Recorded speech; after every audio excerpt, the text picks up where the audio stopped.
Hairdressers could be closed for another 6 months because the government cannot find a safe way of opening them again amid the coronavirus outbreak. It was claimed today. It's a catastrophe. Not a catastrophe like Donald Trump. It's worse than that. Oh my God, we're all going to have to start looking like the Bee Gees. It'll be like 1973 all over again. Raid your cupboards. There must be a purple Bry nylon shirt in there somewhere. The ones with collars so big you could land a plane on them. You remember? The government's team of top secret scientists, whoever they are, believe there is no way for stylists to cut people's hair without risking spreading the virus. I remember having a conversation with my barber just before this all kicked off. I mean, there was, word coming from China. The Wuhan clan were dropping like flies, and we understood that it might be coming our way. And I said to him, well, you're in trouble, aren't you? Oh, how we laughed. And he hasn't been open since. Experts claim the same is true of beauty salons as it is of barbers, which could mean that 41,000 businesses nationwide will remain closed until late 2020 at least, maybe even next year, which means they probably won't reopen ever. Be happy about how you look right now, because it's the best you will ever look for the rest of your life. And all this comes after the Health Secretary Matt Hancock refused to bow to growing political pressure to set out how the UK government will ease its lockdown measures. You know, I could see that Matt Hancock in a floaty, creamy floral shirt with hair that reaches his shoulders and then flicks up like the Cadbury Flake Girl. All of these references bang up to date if you've been asleep for 50 years.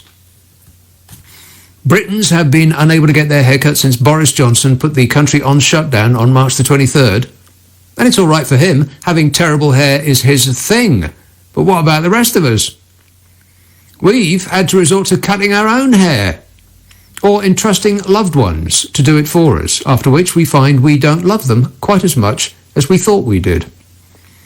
One senior government source told the Super Soaraway Sun newspaper, people's hair is going to get pretty long. We're all going to end up looking like Captain Caveman by the end of this. And I had to look that up.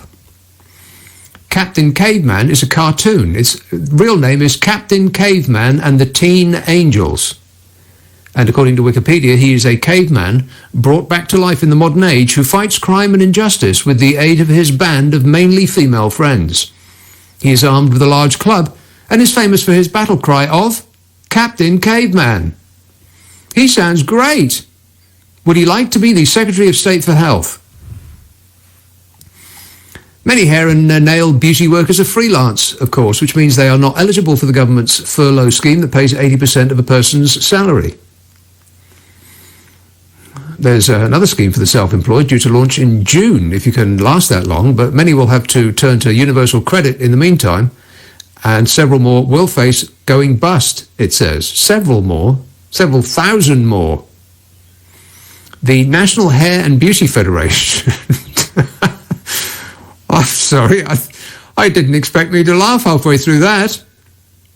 The National Hair and Beauty Federation Chief Executive Officer Hillary told The Sun, the primary concern of our members is when they can start operating safely again for themselves as well as their clients, rather than when they can reopen. There are real dangers when you have such close contact. Well, Chief Executive Officer Hillary, let me restate my case about how nail technicians, if that is what they call themselves, can get back to work. I had this thought occur to me just the other week. People could post their hands to their favourite technician, by which I mean that the nail wrangler can sit on one side of their front door and the client put their hand through the letterbox. It's such a great idea, I can't believe I came up with it myself. Of course, it would be harder to get your hair cut that way, unless it was very, very long and you just wanted your ends trimmed. But I think that I have really helped the beauty business to survive. Of course, the other way that women could get their nails done is to not get their nails done. I mean, their nails. Just cut them. Save 30 quid and thank me later. No, wait. I've changed my mind. You can thank me now. But if you can't cope with not being beautified, you are waiting for the all clear to get out. But we've got no idea when that might be. Health Secretary Matt Hancock told the Daily Number 10 coronavirus press farce that the government's tests for lifting the draconian curbs were yet to be met. He said one of the reasons why the UK has been able to slow the spread of the killer disease is clarity on that message of the need to flatten the curve and for people to stay at home. How can he say that with a straight face? It bewilders me. Clarity of message. So far we've had herd immunity, take it on the chin, suppress, delay, flatten the curve, stay in. Which conflicting messages has the government been clear about?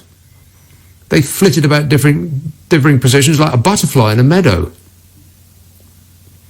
Dominic Raab said it's going to be weeks before ministers even think about putting forward a comprehensive exit strategy, which is worrying, because that implies they haven't thought of one. They haven't even dreamed up how this might end. He didn't say it would be weeks before they let us know what their strategy is. He said it would be weeks before they would put one forward. And the thing with that is surely that the exit strategy will be the same regardless of the timeline. I mean, if they have an idea about how we exit this, then it won't matter when it is, the plan will stay the same, won't it? I mean, if we exit lockdown next month, won't that be the same plan as if we exit it in 2 months? I mean, the triggers for an easing of the lockdown are the same, so why isn't the plan for what happens after they are met? Just tell us. I think we've been very good. Apparently surprisingly good. Ministers are amazed that we have been this good. We are good boys and girls, and we do what we are told, which means that in all probability we're grown up enough to be told what happens next, rather than just staring into a void. And the government's 5 tests are, at least we know what these are: ensuring that the NHS can provide enough critical care, which would be easier if they hadn't sustained 10 years just gone of a Labour government under the disastrous premiership of Jeremy Corbyn. Oh, no, wait a minute, that's right. It was the Tories who have been in charge of the NHS over the last 10 years. But anyway, let's just gloss over that and pretend it didn't happen. So the government's 5 tests are ensuring that the NHS can provide enough critical care, a sustained and consistent fall in the daily death rate, manageable infection levels, increased testing capacity, and no risk of a second peak. And it's that last one what concerns me. That last one is impossible without a vaccine, which might be a year or 2 years or never. They haven't come up with a vaccine for the cold yet, or one for the flu that works particularly well. Mr. Hancock said a test, track and trace programme would be the key to the government's battle against the coronavirus in the future. But he said there is no automatic link between the scheme being up and running and the government easing lockdown. He said there's no automatic link between the scale of test, track and trace and any changes to the social distancing measures. But that can't be true. If everybody in the land knew they'd had it, and we could be sure that you can't get it twice in, say, the same year, like a normal virus, then everyone who has had it can go out and play. And that might be most of us. But we got no idea, because testing has been such a shambles. Or as the government will put it, it's all gone tremendously well. At least our leader isn't telling people that injecting bleach might be a way forward. After he touted that called chlorine, which he had a good feeling about, which was tried by people and had the unfortunate side effect of death. But apart from that, good instincts, Mr. President. I think Donald Trump's just going to keep saying stupid cures till he comes up with the right one, and then he can say, I told you so. Let's have a call in Maida Vale. Peter. Hey, Nick, how you doing? Good, thanks. Now, listen, I know you like a bit of left field stuff, don't you? Mm-hmm. So listen, why Trump's ideas may not be quite as crazy and far-fetched as they at first sound. There we go. Now listen, grip on something firm, everybody. It's going to be a bumpy ride. Hang on a minute, maybe. But listen, first of all, he never mentions bleach. Okay. Now we're talking about a group of treatments that are known collectively as oxidative therapies. Now they're used by many doctors around the world. Oh, there's thousands of academic papers written on them, and there's, Of course there are. No, hang on. Not bleach. We're not talking about bleach, okay? I mean, look, I'm a bit of a science boffin. I've been into this stuff for about 40 years. Oh, my God, you're a bit of a science boffin. What does that mean? Listen, Nick. No, you clear up what that means, first of all. You're a bit of a science chemistry boffin. is my main thing, okay, chemistry and physics, but I've just... Is your main thing? Well, what does that mean? That means one of my main interests. And science is, I gobble up everything I can try and read. Okay, so you're not... Before you put me down, let me have a qualified chemist or physician. Listen, let me have a little clear that up. And then you can tell me what you think, okay? Okay, so you've read some insane tripe on Facebook, and now you're going to regurgitate it all over. No, nothing at all. Listen, what is a disinfectant? It's not just the stuff you put down the loo. I mean, look, I'll give you 3 powerful examples, none of which are related to Domestos or Dettol. Okay. And if you drink a pint of any one of them, I'll do that too. But you first. Okay. So the first one is hydrogen peroxide. The second one is ozone. The third one is ultraviolet C light. Okay. There's 3 disinfectants. All right. They're not bleachers. You wouldn't use them in your toilet, but they are used consistently for treating people for all sorts of things around the world. Okay, you first. They don't only kill viruses and bacteria. I double dare you. The body. Sorry? All right, well, listen, they don't just kill viruses and bacteria outside the body, which they do, but they can also kill them inside. Yeah, and how do you take them? Right. Well, look, oxygen is the stuff of life, all right, and this is like supercharged oxygen. So there's various ways of doing it. Hydrogen peroxide, you can get it at the chemist. It's cheap. It sorts out your, bleeding gums and your earwax problems. But also, if you want to bleach your hair with it, you can do that. It's safe enough to do that. But in fact, if you take it internally, it can also be used therapeutically, as long as it's done under guidance and under anybody listening to this who may be persuaded one way or the other by just a person's voice that they hear on the radio, do not drink the stuff you bleach your hair with. Do not drink bleach. Correct. Do not drink bleach. But with hydrogen peroxide, you can check it out with any doctor. It's in low concentrations, it's pretty safe stuff. You can nebulize it. You know what a nebulizer is? I feel like I've been through one just listening to you, mate. But let's restate the case that you have no idea what you're talking about. I know exactly what I'm talking about, but you're not prepared to listen, are you? Really? Are you prepared to listen? Somebody saying that in something as insane as you should drink the stuff that you bleach your hair with. I'm talking about ozone now. I'm not talking about hydrogen peroxide. I told you there's 3 things that are powerful disinfectants, and they're all used for therapeutic treatments around the world, and there's papers written about them. You can look them up. You haven't got to believe me, I'm just putting it out there. You can check this yourself. Okay, well, you put it out there. Now take it back. All of it. Thanks very much, mate. 0345 6060 973. Even Donald Trump walked it back. Keep up, mate. Good grief. What's that syndrome? It's the Kruger-Durning syndrome or something like that, when a tiny, almost invisible speck of knowledge makes you believe that you know a tremendous amount about a subject. Matt texts, we need the economy to keep moving. I suggest we open the pubs, the massage parlours and the betting shops ASAP. What? Does one lead to the other? I guess it actually does. If you start at the pub, it's quite possible that you may end up in either a massage parlour or a betting shop, or both. In fact, here's an excellent business idea. A massage parlour that you can also lay bets on the horses while you're being attended to by an assistant, that also serves beer. I'll tell you what, you make that happen. You find the funds to build such an establishment. You get the licence to operate one from the government.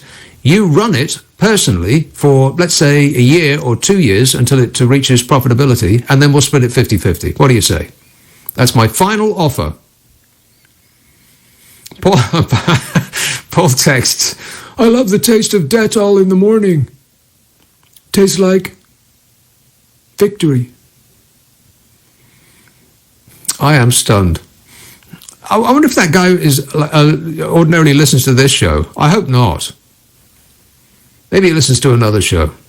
Maybe he listens to another show on another station. President Donald Trump, a phrase that will never seem normal. President Donald Trump proposed unorthodox new treatments for the coronavirus at Thursday's White House press briefing, also known as the Insane Clown Posse. It included, but was not limited to, the use of ultraviolet rays and injections of cleaning agents into patients. We're looking very strongly at injecting bleach into people. I mean, I'm not a doctor, but I have a good feeling about it. My uncle was a professor at MIT, brilliant man, probably the most brilliant person ever, but you know that more than anybody. So I'm brilliant too. Everybody says so. And I get science. I get it so much. I have a gut feeling about bleach. We should start testing that right away. Injecting bleach right into a person. It makes sense. I mean, what have you got to lose? It's so true. What have you got to lose? So we're looking very strongly at that. And light. We need to start lighting up people's insides. People say to me, sir, they say, Mr. President, sir, you are so right about light. It's true. We could slice them like a loaf of bread to shine light on their insides. Lay them out like toast in the sun. Sounds like a tremendous thing. We have to start doing that. We have to do it. It'll be huge. Trump studied finance and real estate, but touts his gut instincts about medical and scientific issues. He brought up possible treatments, including injecting cleaning agents into the body and the use of ultraviolet light at Thursday's White House press briefing. His comments came following a briefing from William Bryan, a senior Homeland Security Science and Technology advisor, who delivered a report claiming that ultraviolet rays and heat have a potent impact on the pathogen. Okay, you ready? We're going to fill you with drain cleaner. We're going to stick a torch up your body and set you on fire. I feel very strongly about it. I'm right about things like this because I get science. It's so true. Bleach can destroy the virus in saliva within 5 minutes, a study found. Isopropyl alcohol took just 1 minute to kill it, which is quite a long time for neat alcohol or bleach to kill a tiny virus. I would have thought that it would kill it instantly. This thing's like the Terminator of diseases. The Terminator is out there. It can't be bargained with. It can't be reasoned with. It doesn't feel pity or remorse or fear, and it absolutely will not stop ever.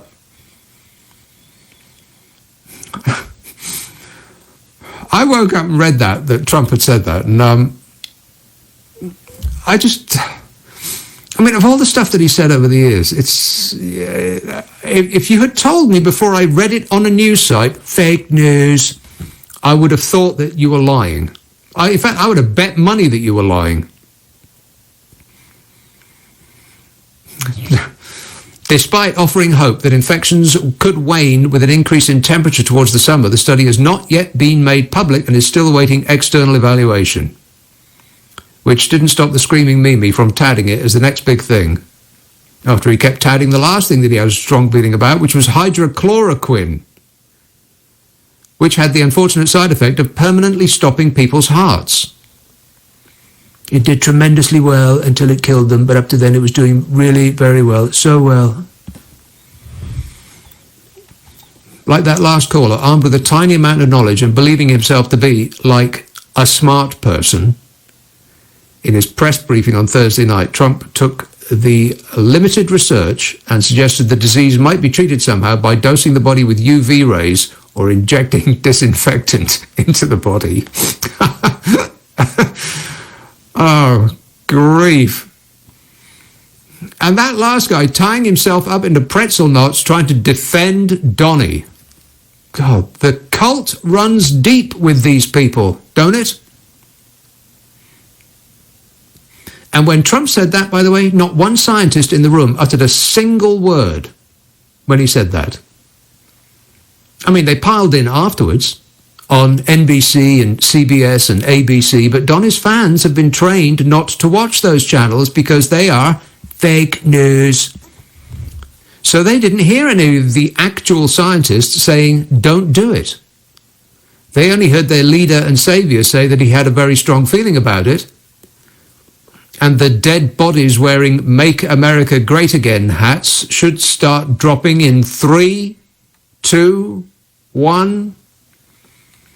There's a pulmonologist called Dr. Vin Gupta. He warned the public on NBC News that Trump's idea about injecting cleaning agents into you could have fatal consequences. He says this notion of injecting or ingesting any type of cleansing product into the body is irresponsible and it's dangerous. He said it's a common method that people utilize when they want to kill themselves. He said, but the only people that were watching NBC News, were those that wouldn't dream of injecting themselves with bleach. It's the drooling, uneducated yeehaws who watch Fox News that the scientists had to reach, but Fox News were still telling people they had a strong feeling about hydrochloroquine. Because Donny said so. And they were telling their viewers that anyone who says otherwise is a socialist, devil-worshipping baby killer. Speaking on Thursday evening, Trump asked Brian, the scientist present, supposing we hit the body with a tremendous, whether it's ultraviolet light or just very powerful light, and I think you said that hasn't been checked, but you're going to test it. We're totally going to look into it. Trump said, and then I said, supposing you brought the light inside the body, which you can do either through the skin or in some way. Well, I can think of at least one way. Trump said, I think you're going to test that too. Sounds interesting, Trump said. Then he raised another possible treatment. He said, and then I see the disinfectant where it knocks it out in 1 minute. 1 minute. And is there a way we can do something like that by injection inside or almost a cleaning? As you see, it gets in the lungs and it does a tremendous number on the lungs. So it would be interesting to check that, Trump said. So that you're going to have to use medical doctors. But it sounds interesting to me, said Donald Trump. Medical doctors. Wow, there's a thought. I bet the doctors are going to have to put together a paper to tell Donny that they tried it, but it just didn't work out. Do you have any other ideas, Mr. President, sir, that we can waste our time on in the vain hope that you will get to say, I told you so, if you hit on the right one? And to be clear, agents that are commonly used to kill the virus in the environment, bleach and isopropyl alcohol, are both toxic to the body when ingested. Do not drink bleach. Do not listen to Donald Trump. And, as usual, Trump then went on to attack the fake news and denied backing away from promoting hydroxychloroquine as a treatment for the virus, which he just landed on for no apparent reason whatsoever, just because he had a good feeling about it. And he did back off, but then denied he backed off his support for the hydroxychloroquine as a treatment for the virus. And the reason that he should back off it is because a recent study found a higher death rate for those who use hydroxychloroquine and an antibiotic. He previously called it a game changer and ordered millions of doses into the national stockpile. At one point, Trump put a question to a coronavirus task force coordinator, Dr. Deborah Birx, telling her, I would like you to speak to the medical doctors to see if there's any way you can apply light and heat to cure, if you could. Then Trump said, I'm not a doctor. I'm a person that has a good you-know-what, he said, pointing to his head. Or he might have been pointing to his hair. And he would have been wrong on both counts. Let's have a call in Chigwell. Andrew. Good evening.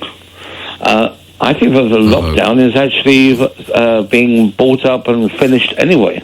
I don't know if you've been on the roads recently, but I was stuck in traffic for a good half an hour on the North Circular. B&Q is open. There are queues and queues of people out there. The parks are full. I can't see any lockdown. Well, it's funny you say that, because I did notice that the road outside my house is considerably busier than it has been in a couple of weeks. Where are all these people? Are they all going emergency shopping? Are they all going to exercise in the park? Yeah, maybe. Well, I had an essential walk just the other day, and it took me just by accident through a park, and there were quite a few people there, but there was a significant amount of space between them. It was a blooming park after all. And it seems, it was a beautiful day, the blossom was out, the birds were tweeting, and the sun was shining, and I thought, well, it just seems, if you can get it in a park by standing meters away from other people, then really I'm not suggesting that people go and do this, but it occurred to me that what is the point of a lockdown, because we're all either have got it already or we're all going to get it. Have you also noticed that people are two-dimensional? What?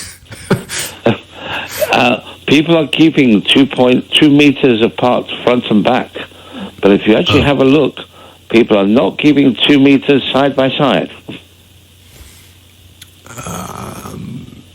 Well, if you look in the park, if you look in the park, there's loads and loads of people keeping their distance front to back, but walking by each other shoulder to shoulder.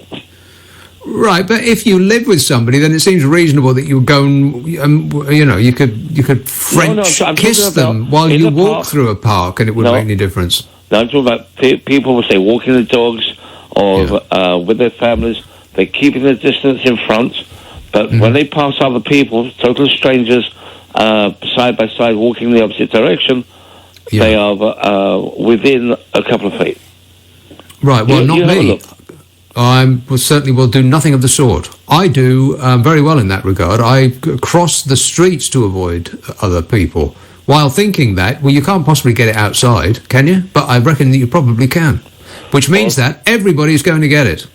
Or if you go to the local fruit store, not the big stores, but the smaller stores, and you have all the customers grabbing hold of their bits of fruit, and they're all next to each other, all chatting in twos, but there's no space between them. Yeah. Okay, well, keep your eyes peeled, and as soon as you see anybody misbehaving in any way, I want you to call the police immediately. Oh, promise me you'll do that. Yes, definitely. Yeah. But get them all locked up. Yeah, okay. Thanks a lot, mate. 0345 6060 973. Tony texts, looking at your photo on the LBC app, it looks like you have been on lockdown since the 1970s. Well, I am shocked.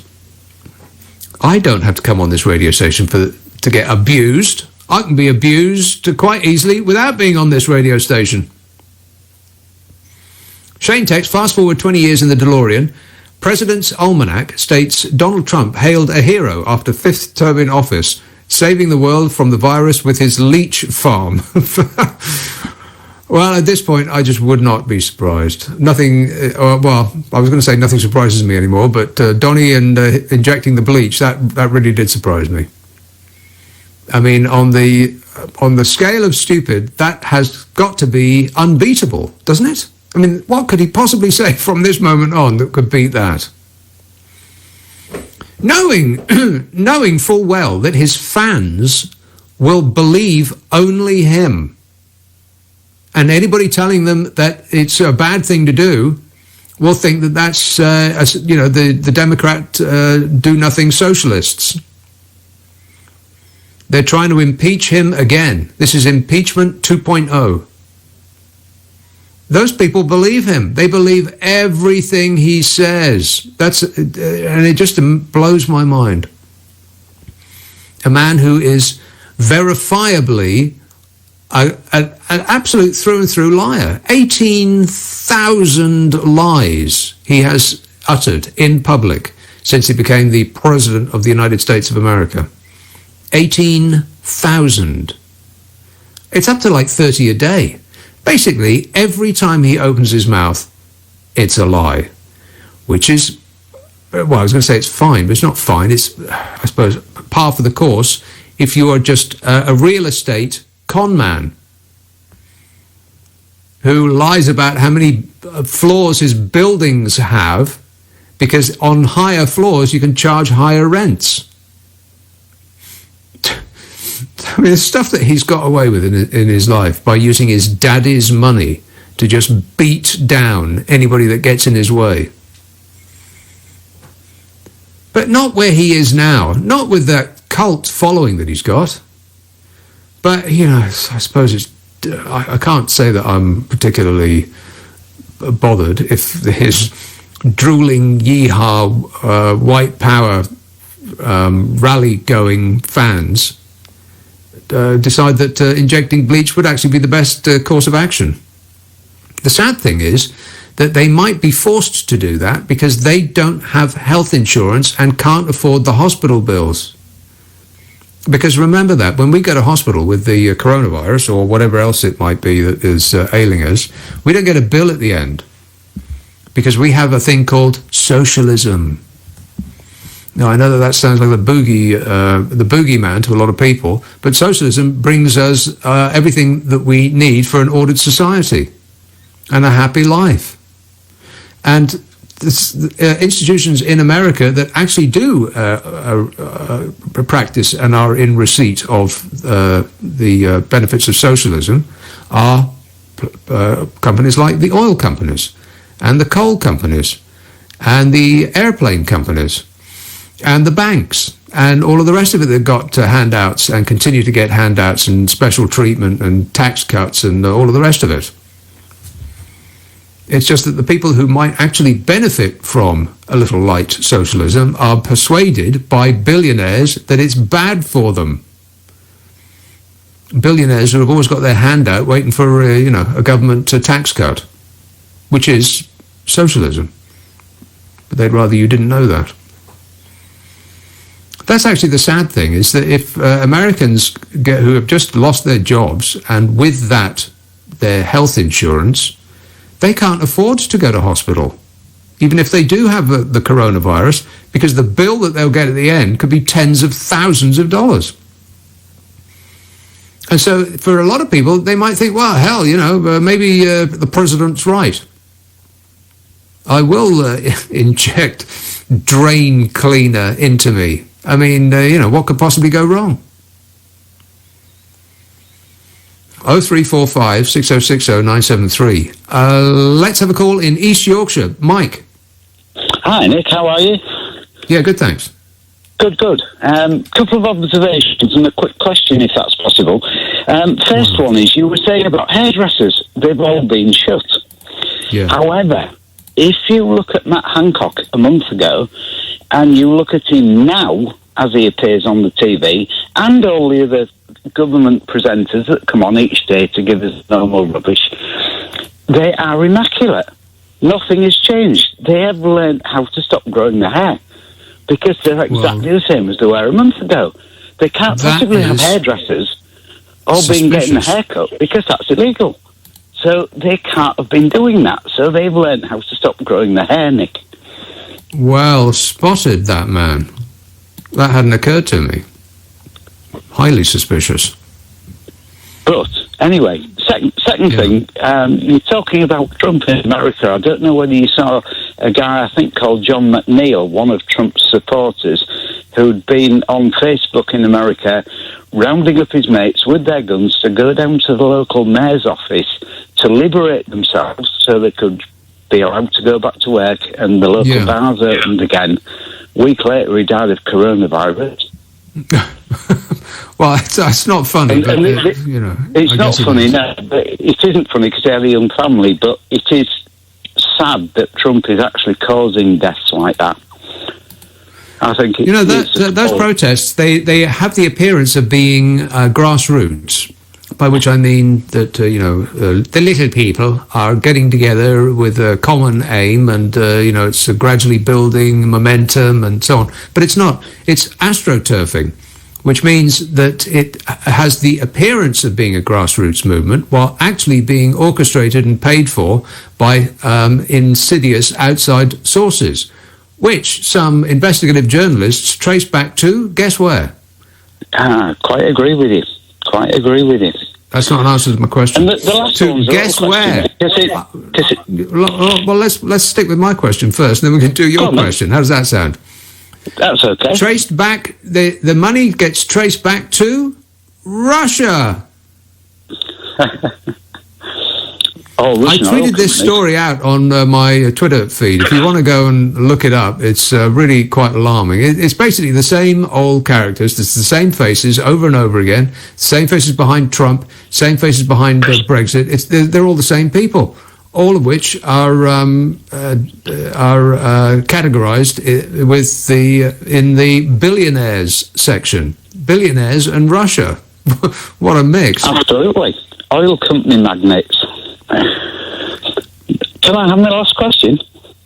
Oh, you have a question? Okay, question, yeah. In late January, early February, you put a question out on here saying, where's Boris and Cummings gone? And I rang you up and I said, I think they're celebrating because they're thinking that coronavirus has got them off the Brexit hook. But my question to you now is, where's Cummings lurking? We haven't seen Cummings since Boris got ill. I don't know. Maybe he lost his beanie trying to find it. So this must be something like that. I'll send out a search. But this text says on Trump, disinfectant. The clue is in the word. I don't know what you mean by that. Josh texts, please stop having a go at Trump. He is, quotes, not a doctor, just an ordinary person with a great you-know-what. With a great you-know-what. I think the actual quote was, I'm not a doctor. I'm a person that has a good you-know-what, he said, pointing to his head. Well, a good what? A good amount of hairspray? A good tan? A small finger? What is it you're trying to tell us, Donny? Myro text, I think I'm going to go in, Nick, I think I'm going to go all in on Sillet Bang. I don't know why I've been cleaning out my shower when I could have been cleaning out my system. It's a tremendous and unbelievable idea. That sounds like a plan, Miro. Tell us how it works out. 0345 6060 973. Oh, by the way, I've got 3 podcasts actually, but let me tell you about the one that's called the Nick Abbott Habit, which is the best of the shows that I did before wearing a mask was not solely reserved for people who were in a riot. Back in the good old days, like a couple of months ago or more. It's a 30-minute best of. It's just a concentrated amusement. If you are in want of a laugh and you've got the time, then I can thoroughly recommend it. You can get it where you get your podcasts. If you download Global Player from your app store, then you'll find that it's on there. Go to the podcast section, do a search on my name, and everything will appear as though by magic. You can also just get it where you get an internet. Ask for it by name, The Nick Abbott Habit. Here's a call in Blackpool. Anthony. Hi there. Yeah, I've just been tying a few things together from your earlier caller who was talking about Donald's unorthodox use of peroxide. Yeah. You know, ingesting it. And I think that we're all actually behind the game, behind the curve, to use a topical phrase. Donald is actually using this as a business opportunity. He obviously uses so much of the stuff on his hair, he's got so much of it stockpiled, that he's trying to kind of find another market for the stuff. Well, I wonder about his pronouncements, because what he tweets moves markets. And so he will one day get up and tweet that I've just done a tremendous deal with OPEC, and then the price of oil will go through the roof for about an hour until OPEC says, oh, no, he hasn't, and then it will go right back down again. I would not be surprised if Donald Trump called his mates in the hedge funds and said, you know, I'm going to tweet this nutcase thing in a minute. If you want to make $100 million, just take this bet, but be sure to be out by the time the word gets around that I'm insane and I don't know what I'm talking about. I mean, that could only be a sort of, possible rational explanation of complete lunacy, couldn't it, really? Yeah, well, it's you come up with a better one. Just follow the money.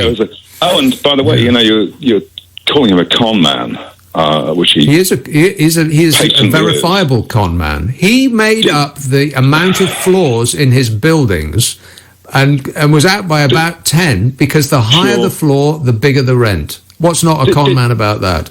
Yeah. Do you know? You may well know. Do you know that I think his father was a landlord, and Woody Guthrie wrote a song called "Old Man Trump," Really? which was decrying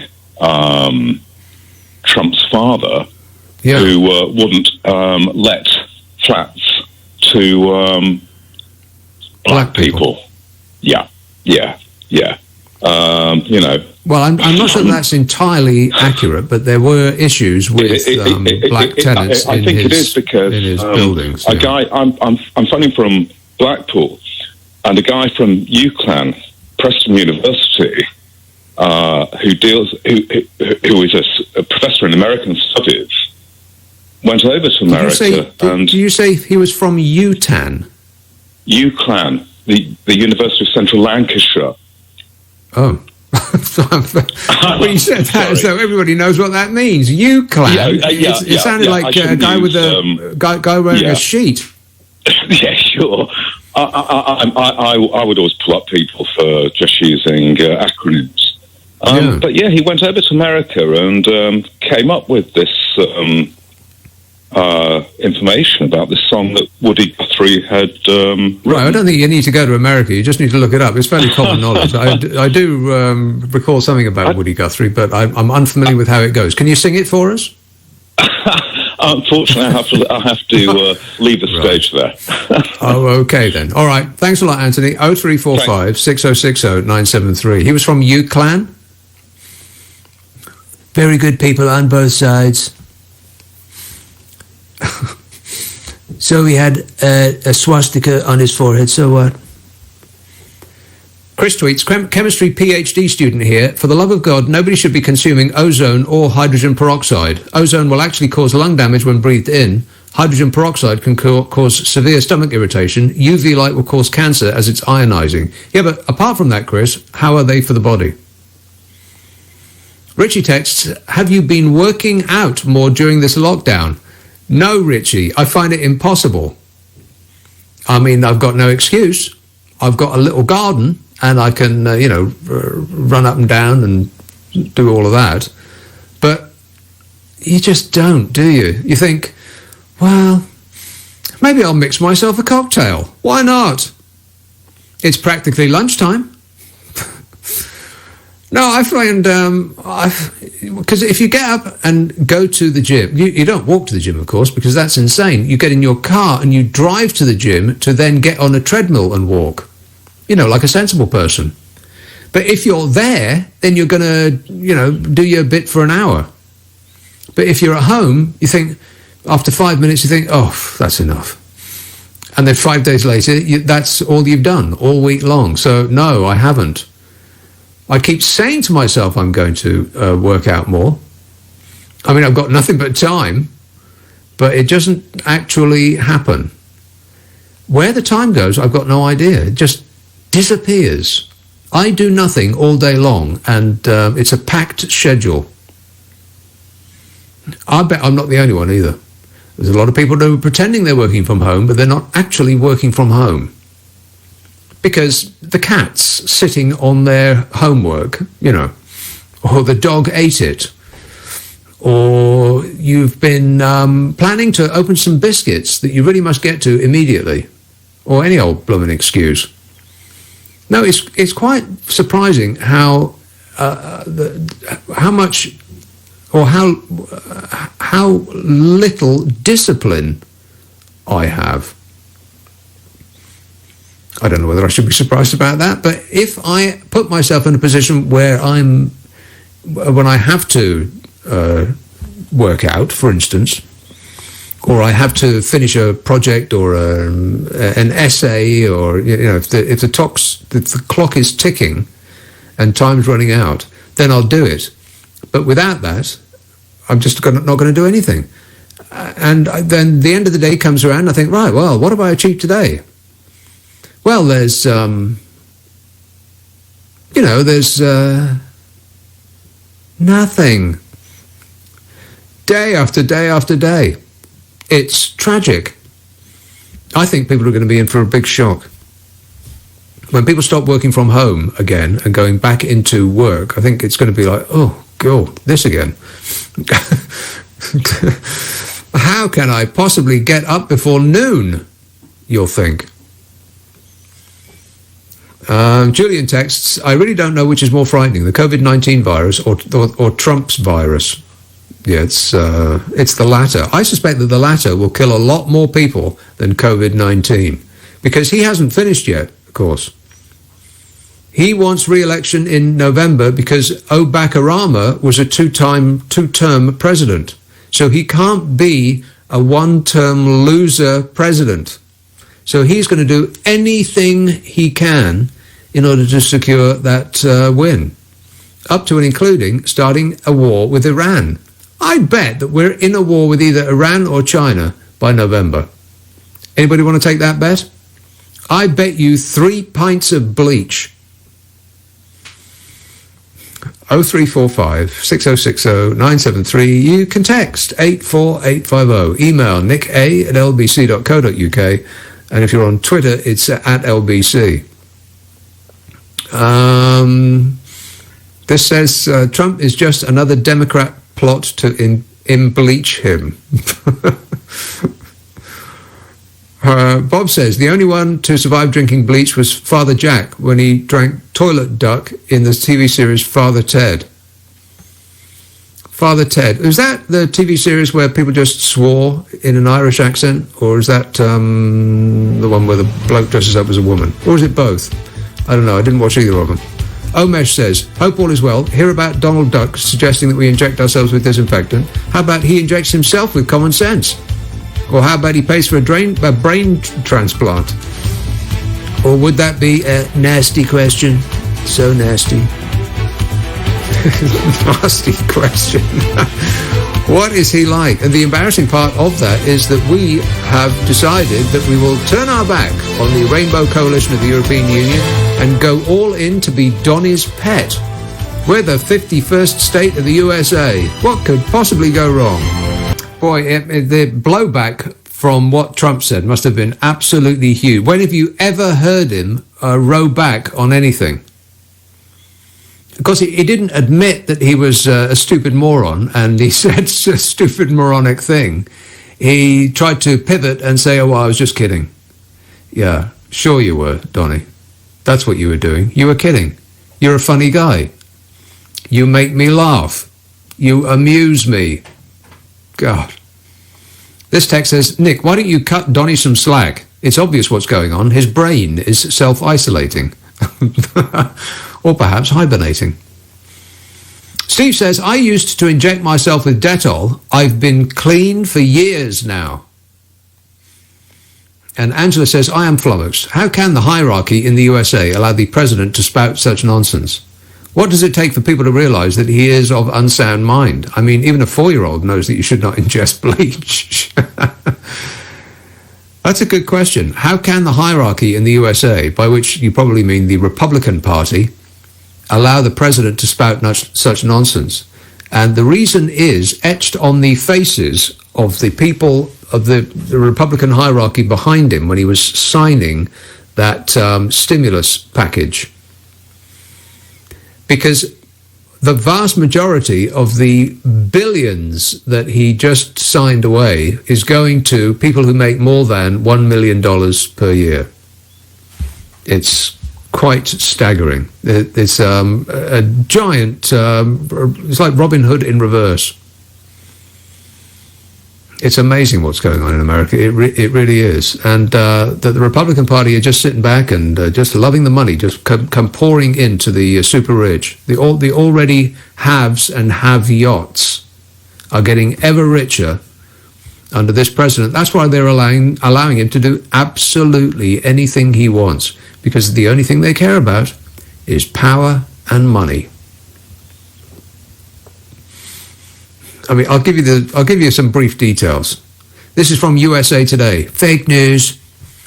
As Americans battled the human and economic devastation of COVID-19, Congress their parliament, sent rapid relief out to families, our health sector, small businesses and our economy.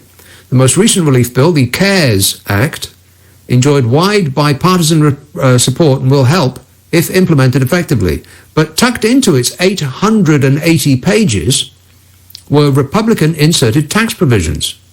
These costly tax breaks allow certain investors, particularly real estate speculators and hedge fund managers, to cut their tax bills by shifting losses to prior tax years.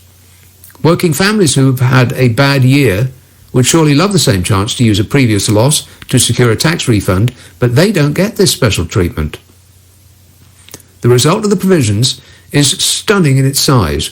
$195 billion taken from the public treasury. According to early analysis from Congress's non-partisan Joint Committee on Taxation, the beneficiaries are few. $43,000 million plus income earners will reap over 80% of the windfall, coming in at an eye-popping average of $1.6 million each in 2020 alone. Regular Americans are getting a check for $1,200. Millionaires will get $1.6 million each this year. At $195 billion, these reverse Robin Hood provisions are nearly twice the $100 billion Congress provided to American hospitals, and far more than the $150 billion going to state and local governments already buckling under the weight of the crisis. That's the reason they allow them to get away with anything, because the money just keeps pouring all over the millionaires in the Republican Party. And you know what? If that's happening in America, it seems to me that the same people that are running America are running this country. So if that's happening in America, then be on maximum alert for where the money is going that is being doled out by this government. $43,000 million plus income earners will reap over 80% of the $195 billion being taken from the public treasury. It's just staggering. And still, his stupid, drooling, yee-haw fans cheer and whoop and yell for him, as though they personally are benefiting. He loves the poorly educated. They're the gift that keeps on giving. Let's have a call in Gillingham. Leslie. Hello, Nick. Leslie. Good evening. It's Gillingham in Dorset. Gillingham. Gillingham, that's correct. Now, I was Gillingham. just ringing up to say I really am quite surprised that Trump hasn't stood up and told everybody how he's going to get rid of the virus right throughout the world. He will sit behind that big desk in the Oval Office with his finger on that red button. Yeah. That red button isn't actually connected to the nuclear devices. I mean, the people that surround him, some of them aren't totally stupid. They've disconnected it. It just rings a buzzer in the kitchen. They bring him some Diet Coke.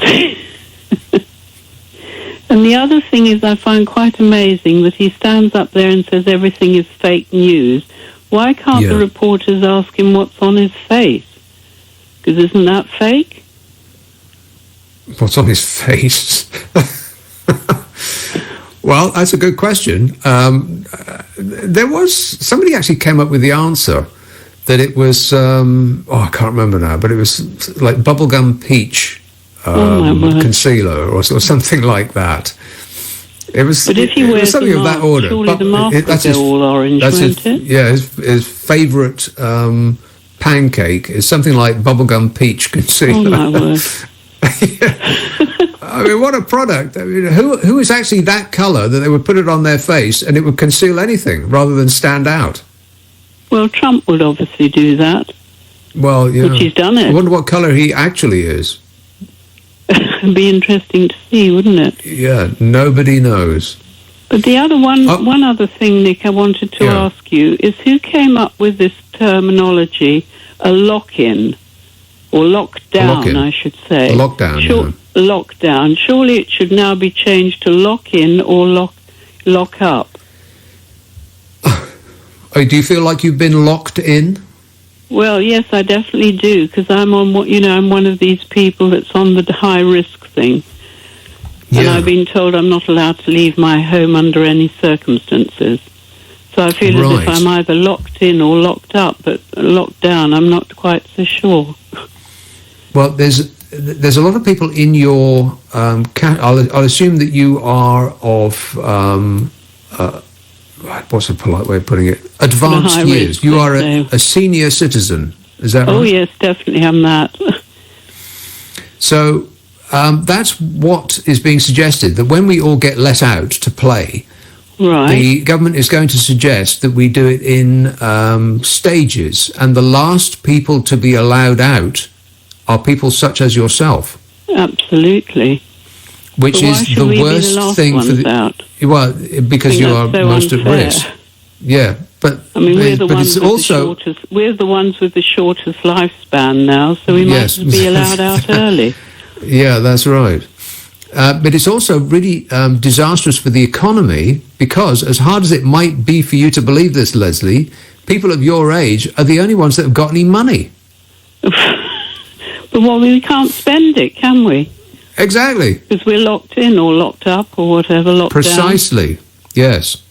So the group in society with the money to rescue the economy is the group that is going to be let out last. down. That's right. And as you say, they're the ones with the money, and therefore surely they should be out first. So they can go and spend the money and get the country sorted out economically. Yes, precisely right. Yeah. All right. Well, thanks a lot, Leslie. All right. Chin Thanks up. so much, Nick. Good Ta-ra. night. 0345 6060 973. So this is a story in the Super Soaraway Telegraph. The older generations most at risk from the pandemic, especially those who live on their own, are undergoing mental stress scarcely seen outside of a war. That's why it was so alarming to read that ministers are reportedly looking to restart the economy using a traffic light system. While things return gradually to normal for the rest of us, for the over 70s, the light could be stuck on red for months, potentially up to a year, until a mass-produced vaccine is available. It was almost a throwaway line in the reports, but just think about that for a moment. An entire year in lockdown for 13% of the population, accounting for almost 8.8 million people. Aside from the suicidal politics of such a move for the government, older voters tend to lean towards the Conservatives and turn out more regularly at the ballot box too, it would also deliver a crippling economic blow. Dealing with coronavirus is all about the trade-off between health and wealth. But shutting in the over 70s for 12 months looks as sure a way of guaranteeing that the shape of the economic bounce back from this recovery looks more like a U, or even worse, an L, rather than the fast vanishing prospect of a V, if you get what I mean. Or rather, if you get what the Telegraph means. Economists at the Centre for Economic Policy Research pointed out in the paper last week that the benefits of slowing the transmission of COVID-19 are not shared equally. They accrue disproportionately to older households who face a much higher risk of serious illness or death on becoming infected. At the same time, younger households bear the brunt of the costs of collapsing economic activity as entire sectors are shuttered. But this narrow young versus old viewpoint overlooks the considerable economic contribution of the grey pound in recent years, buoyed in no small part by the triple lock policy introduced by the coalition a decade ago. Old people are the only ones that have got any money. I mean, apart from anything else, they are enjoying a comfortable retirement. Not everybody, of course, but overall, a comfortable retirement, the likes of which young people will never have. Not now, not ever, never. They also bought their house when they were giving away houses free with 10 gallons of petrol. They bought them for a couple of £1,000 in the 1950s or 60s, and now they could be worth millions of pounds. But the mortgage is long paid off, and so all they've got now is money to spend, just to fritter it away on stuff. And we are badly in need of people who want to buy stuff. But young people, they ain't got no money. They will have just lost their jobs, or they'll be furloughed. They'll have no idea if they've got a job to go back to. They haven't bought their house yet. They're renting. They're teetering on the edge of economic catastrophe, and they've got nothing to spend. They haven't got any savings. They don't have any pension. They don't have any ISAs. They've got nothing like that, young people. So let the young people out, sure, that's fine. But don't expect the economy to bounce back because they've got no money to spend. You can open the shops, all right, but young people ain't got no money to spend in the shops. It's the old people that we must rely on to get us back on our feet. But those are the ones that we're going to be insisting do not help. Stay inside, Granny. We've got this, we'll say, but we don't.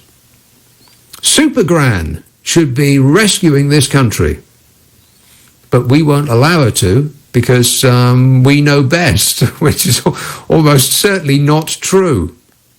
I expect in this and every other circumstance, Granny knows best. Let's have a call in Catford. Hello, Steve. Hello, Nick. I know my hair has grown another 6 inches since your glamorous assistant told me I'd be on, but I'm not one to moan, as you know. No. Sounds like whinging and whining and moaning to me. But ages ago, about time, you said that the more time you've got, the less you do, I find, anyway. You need a kind of... You need a deadline, don't you? You need something to push against. And, I'm finding that. I'm supposed to be painting this. I'm supposed to be putting that up. I'm supposed to be mowing that. And I'm not doing... excuse me. Oops. Don't worry, it won't affect you. Have you been drinking bleach by any chance? Well, I've forgotten what I was going to say, but about hair. That's hair. No, back to what you were saying. You don't do painting, you don't cut the lawn, and you don't do exercise, and you don't do anything because you've got plenty of time in which to do it all. So you just keep putting it off, right? But if you were busy off your face, then you'd probably do all of them. It's like that old line to rely on. If you want something done, ask a busy person. Yeah, it's absolutely true. It's one thing I have been doing. I've got a box set, and this will relate to hair. I've got a box set of old grey whistle tests from 1970 to 1974. Now, there's so many. I haven't looked at it for years, but I've been putting it on. Now, when you say boxed set, what do you mean by that? The actual shows? DVDs, yeah. Really? Where did you get them from? From a store, from, old grey whistle tests. Right, so is it something you nicked, or they are generally available? No, they're available. They're available to buy. I bought them ages ago. Wow. Well, now, wait a minute. From 1970 to 1974, so let me go through. I bet you got... did Creedence Clearwater Revival ever do? Yes. That'll be on there. Focus. Yes, of course, Focus. Of course, yeah. I bet Alex Harvey. Music. Yeah, Alex Harvey's. It's magnificent. It's absolutely the treasures you uncover. But the hair is what my hair is starting to look like the bass player in Linda's Farm. which if you look at that clip, he's the hairiest man I've ever seen. And he's got a Newcastle shirt on. But no, some of that stuff. And one of the absolute treasures that I'd forgotten about is the Faces. When it was the Faces, Rod Stewart's in it, but it's not Rod Stewart and the Faces. They're on Old Grey Whistle Test, and they're doing Maybe I'm Amazed, which is the Paul McCartney song. Really? And they're doing I never saw that. And it is absolutely magnificent. What a band. I mean, there's not many bands that have two superstars. You'd say Van Halen had two superstars with Diamond Dave and Eddie Van Halen. But the Faces did too, with the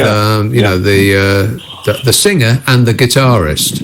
Yeah, but there's something about the way they play, just slightly sloppy, and it's like the Stones.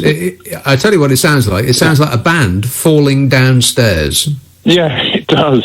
But it all somehow and they're so nice as well. That's what I find about them. Really? The Faces. Nice. They're I don't know. They're not political. They're not one of saving the. Oh, they're just a good time or anything like that. Yeah, yeah, that's what they are. But on to Trump. I mean, Rod Stewart had probably, I'd say, one of the top 5 best voices in the history of rock. I would put Roger Chapman up there as well. Yes, I would say that. But then he went all, you know. Yeah, he went all, you know, and I thought, oh, well, okay. We Are Sailing and all that stuff. Yeah, but he still has a great voice. But yeah, you can't. Do you like my body? Not so much, Rod. Put it away. Nobody wants to see that. Yeah, it was a little bit disappointing, but Mott the Hoople are on as well, and they're great. Wow. Now talk about hairy, Mott the Hoople. Good grief! Yes, but that's what we're all going to look like in a couple of months. When it's really hot out, we're going to have so much hair. We're going to be like the furry Freak Brothers out there. and the Bowie thing, he's doing Queen Bitch and. The one problem that I have with Whistle Test, though, is it's a bit sterile. I mean, they're obviously in an empty studio, apart from engineers and people behind cameras, and it's all a bit sterile. Because having seen a lot of those bands live, there's no comparison between what they did in that studio and what they could actually perform live. I mean, Alex Harvey, for instance, was the first act I ever saw. It was the first concert I ever went to. Alex Harvey and the sensational Alex Harvey band. Alex Harvey band in Edinburgh, and it was it was so exciting. I virtually exploded. I'm 16 years old, something like that, and it was like being chucked in at the deep end. It was incredible. But you see him on that show, and you can see that he's got something about him, no doubt, but not as mesmeric as he was with an audience in front of him. Well, that's. But anyway, what are you going to do with your hair, though? Are you going to cut it at the front, leave it long at the back? So how's that going to go? Well, I did buy some clippers, and I've just stopped halfway. It's just I was going for the sort of stopped halfway. Look, well. I was clipping a little bit and thinking, no. I have my hair cut once a month by, an expert. And I thought, no, I can't do this. Hang on a minute. You started clipping your hair and then you stopped halfway. What does that look like? Well, luckily I don't go out. So. Right. No, it's okay. It's not too disastrous. It's just. Okay. Well, if you ever think of really doing something dramatic, then send us a picture in the post. All right, promise me you'll do that. All right, thanks a lot, Steve. Cheers, mate. 0345 6060 973. Patrick texts. Remember a time when they told us the future was orange? My biggest fear is that they were right. Gosh, I do remember that. Yeah, the future is bright, the future is orange. Well, they were right about the orange part. I'm not so sure about the bright bit. On that subject, Andy emails, we know why Trump is orange. Powerful UV light kills COVID-19 on the inside. He's shoved a sun lamp where the sun don't shine and is lit from the inside. Well, it's weird that you say that because Donald Trump actually sometimes does look like he is lit from the inside. Maybe it's that the illuminescence that is within the makeup that he trowels onto his face. But there's just something, I just use that word mesmeric, but there is undoubtedly something mesmerizing about Donald Trump. He does sometimes look as though the light is coming from inside him. Isn't that true? I mean, compare him with the people that are standing by him, and around him, and he just looks like, I don't know how to describe it, like he's inserted a torch up the body. If that's not too appalling a thought. Joe texts, well, I don't agree with that idea, Nick. I'll be fuming if they do that to the elderly. Oh, that idea. Keep them indoors for another year. He says many of these people are very fit and able, and they've paid a lot of tax. They paid into the system all their lives. They should be respected. They built this country on rock and roll. No, wait, that's not it. He said they built this country, and them being able to get out and about keeps them alive. If they were told, no, you can't go out, and everyone else can, it would be a very cruel thing to do, and it would kill a lot of them. I don't like it, in capital letters. You can't do that to people, no way, says Joe. Well, they are doing it to people. They're doing it to all of us. Because the government, leaning on these mysterious scientists, the names of which we're not allowed to know, they're saying they're being guided by the science and that we must do this, we must do that, you can't do this and you can't do that, without telling us what this scientific principle is based on. They just keep telling us, well, we're following the science.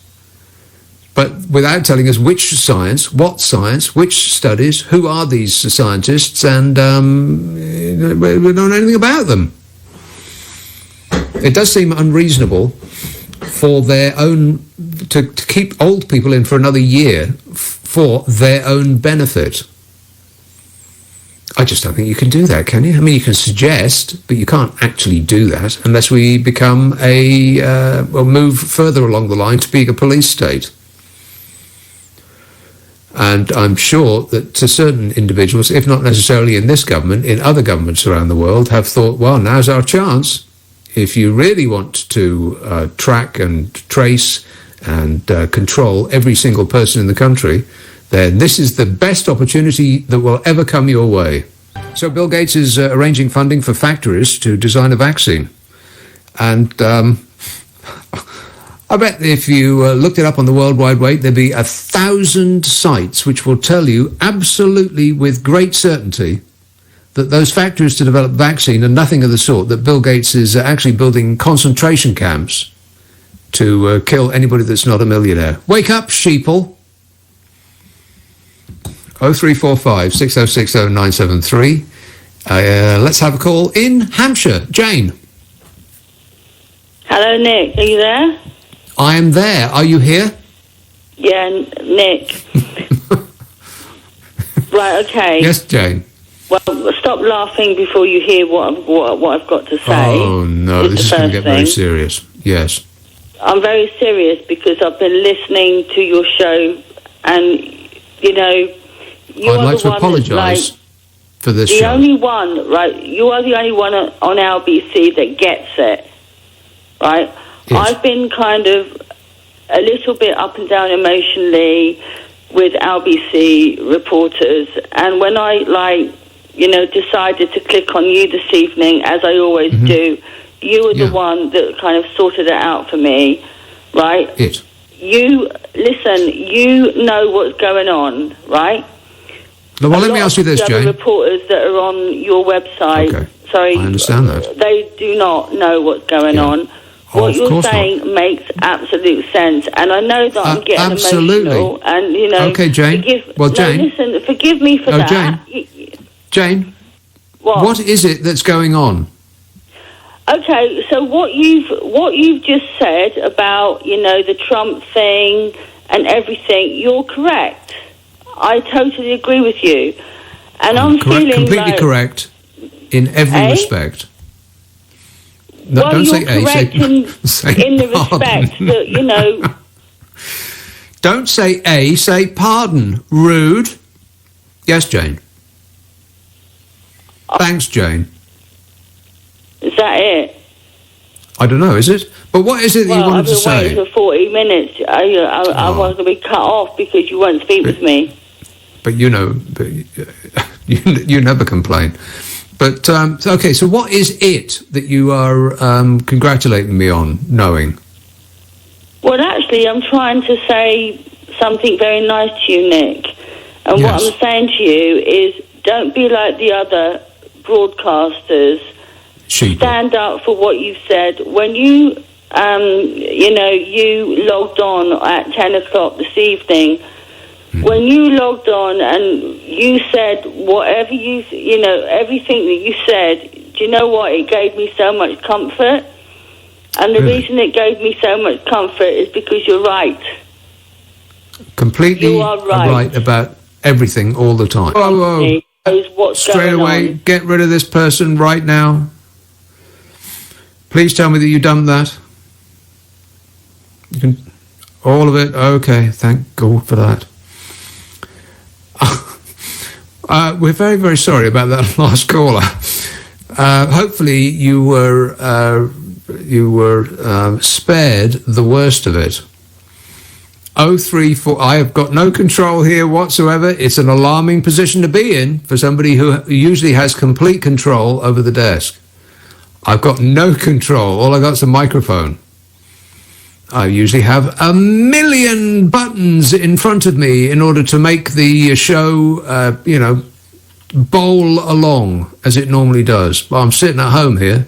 I'm completely in somebody else's hands, somebody who I don't even know. But I'm hoping that didn't interfere with your pleasure too much.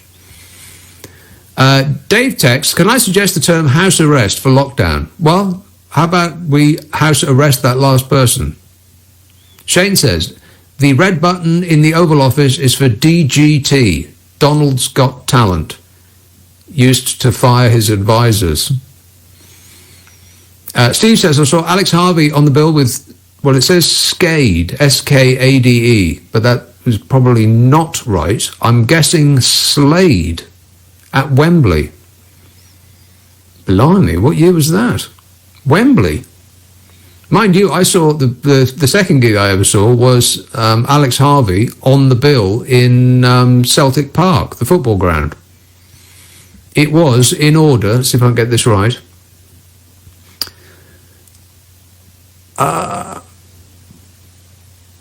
The Outlaws, Greengrass and High Tides, fantastic. The Outlaws, followed by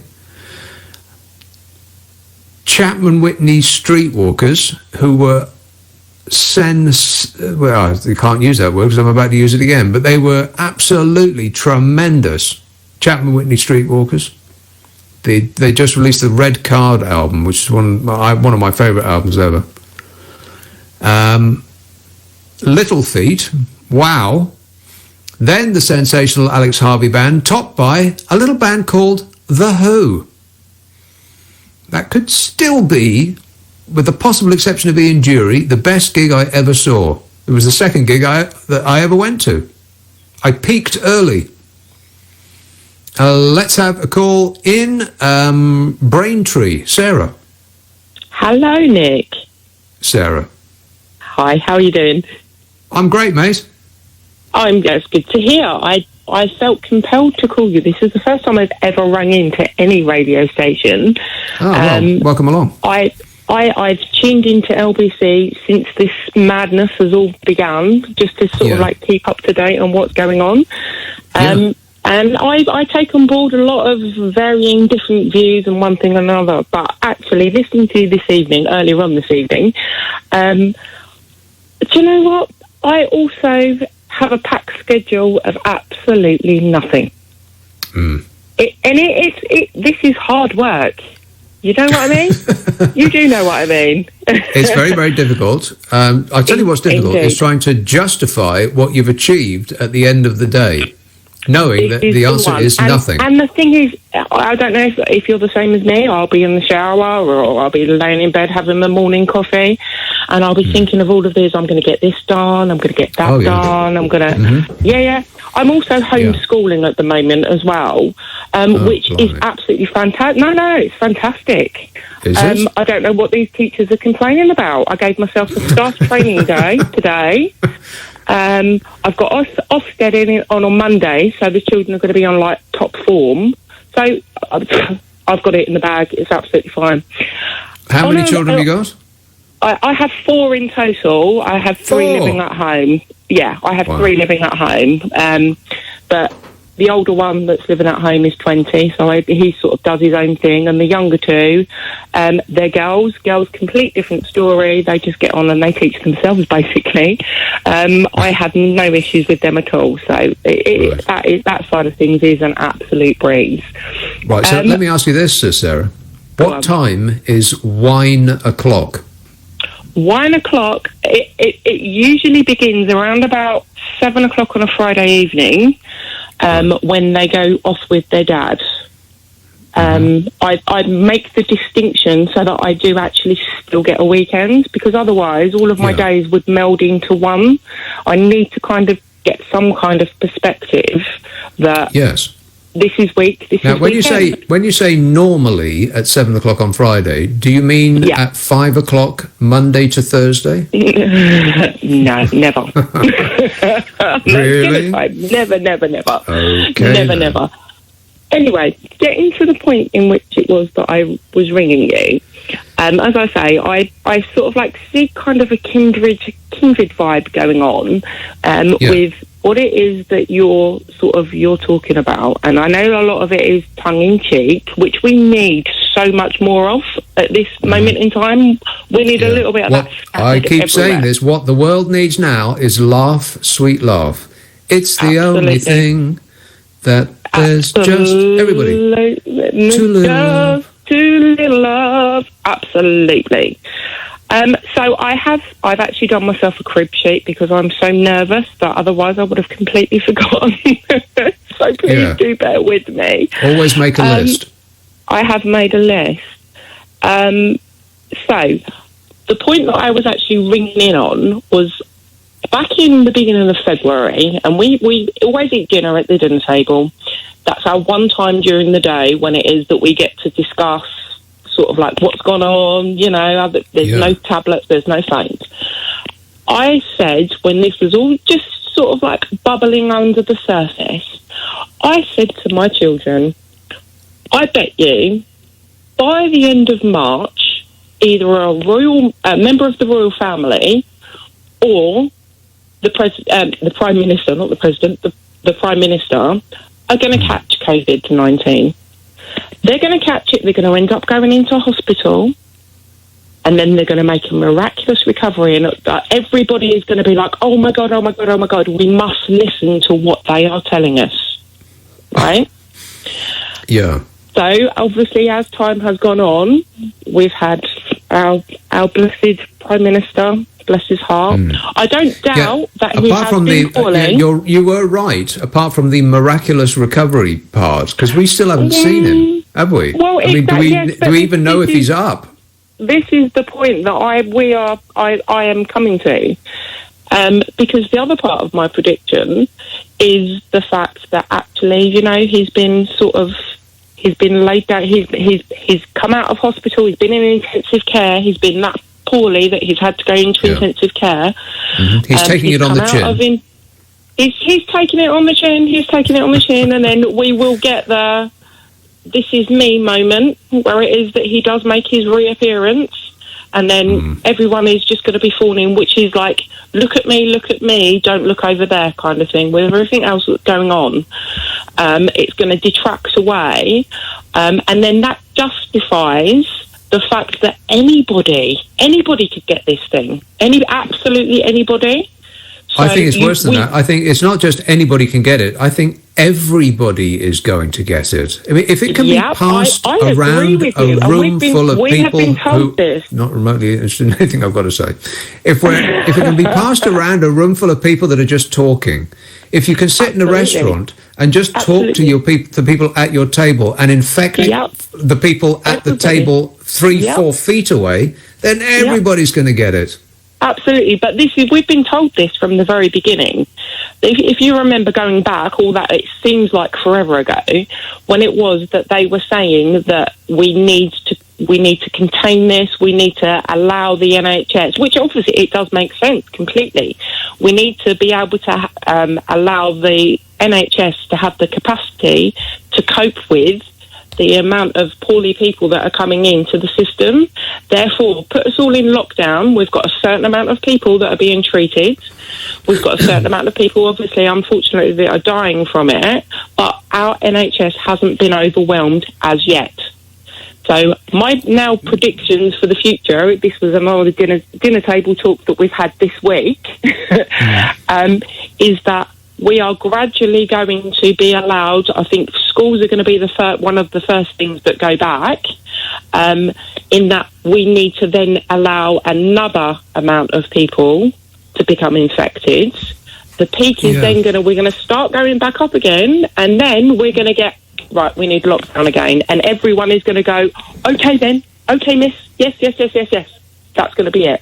We are going to be back in lockdown, and I think it will be a harder lockdown. This second wave that people are talking about trying to avoid, it doesn't seem possible that they actually can, because you can tamp it down when everybody's in and not going out. Yeah. But as soon as people come out again, it's just going to go through the roof. Absolutely. But I think that seems impossible to think otherwise. It's going to be like being in a swimming pool on with a roller coaster. Yeah, without the fun, absolutely. But with the screaming. Let's have a call in beautiful downtown Rill, just up the road from Prestatyn. Diana. Hello, Nick. I was very interested in the comments. Was it the Telegraph, where we're talking about older people not able to get out to spend their money? But there's another issue that nobody realises about retired people, and I haven't got all the figures in front of me because this is just an impromptu sort of conversation.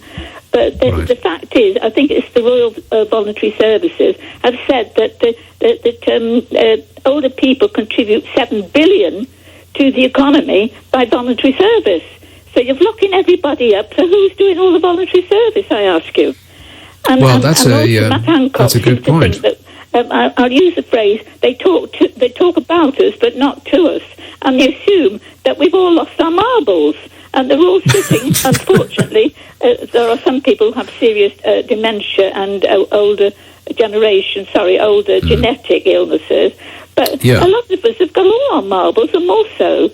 And what the government needs to think about is the way they're talking about us and telling us not to go. They've cancelled all the hospital appointments for everybody across the board, and this is going to hurt all the orthopaedic patients and all the people with certain disabilities, which, if they were treated in a timely manner, would go on and live a healthy life. But in actual fact, when he says locking up people and not actually allowing them to attend medical appointments, the law says that medical negligence is failure to treat in a timely manner. So the government is failing to treat the population that they've incarcerated in their houses, not able to go to a hospital, in a timely manner. That's illegal. Well, I see a class action lawsuit heading this way. I could go on about everything. But I talk about self-isolation. I wrote the article, and it was published in local paper, about the fact that we've been isolated for years. We know how it is to live alone. I think Esther Ranson talks about the silver line, where there's so many lonely people. But we already know what it's like to be self-isolated. We're doing it every day of the week. And when it comes to what they call supporting services, you read in the paper about these charitable people going around helping people. But there's nobody doing that around where I live, I can assure you. And for myself, I live 5 minutes walk from 2 supermarkets just across the road from my house. So I get out and I get my shopping that way on the scooter. But another thing about older people that they're locking up in the homes, they came from what they call the war children, and they learned, they were the ones, they talk about younger people losing the opportunity in the future because of what's happened. And then they talk about do not resuscitate things. I'm trying to cover a lot of things. Do not resuscitate because we have no value to society. But it was our society that were the children born in 1935 to 41 during the war. Well, can I just interject there just for a moment? I don't think that they're saying do not resuscitate because they believe you have no value for society, or at least if they do believe that, they haven't said that out loud. They don't say it out loud. You just look at the figures of people dying in care homes. But it seems, well, yes, that's true, but it's a very difficult position to... And every time there's a conversation made about shortage of... They talk about they don't want to be overwhelmed, with people, not self-isolating. But the National Health Service has been in trouble for years.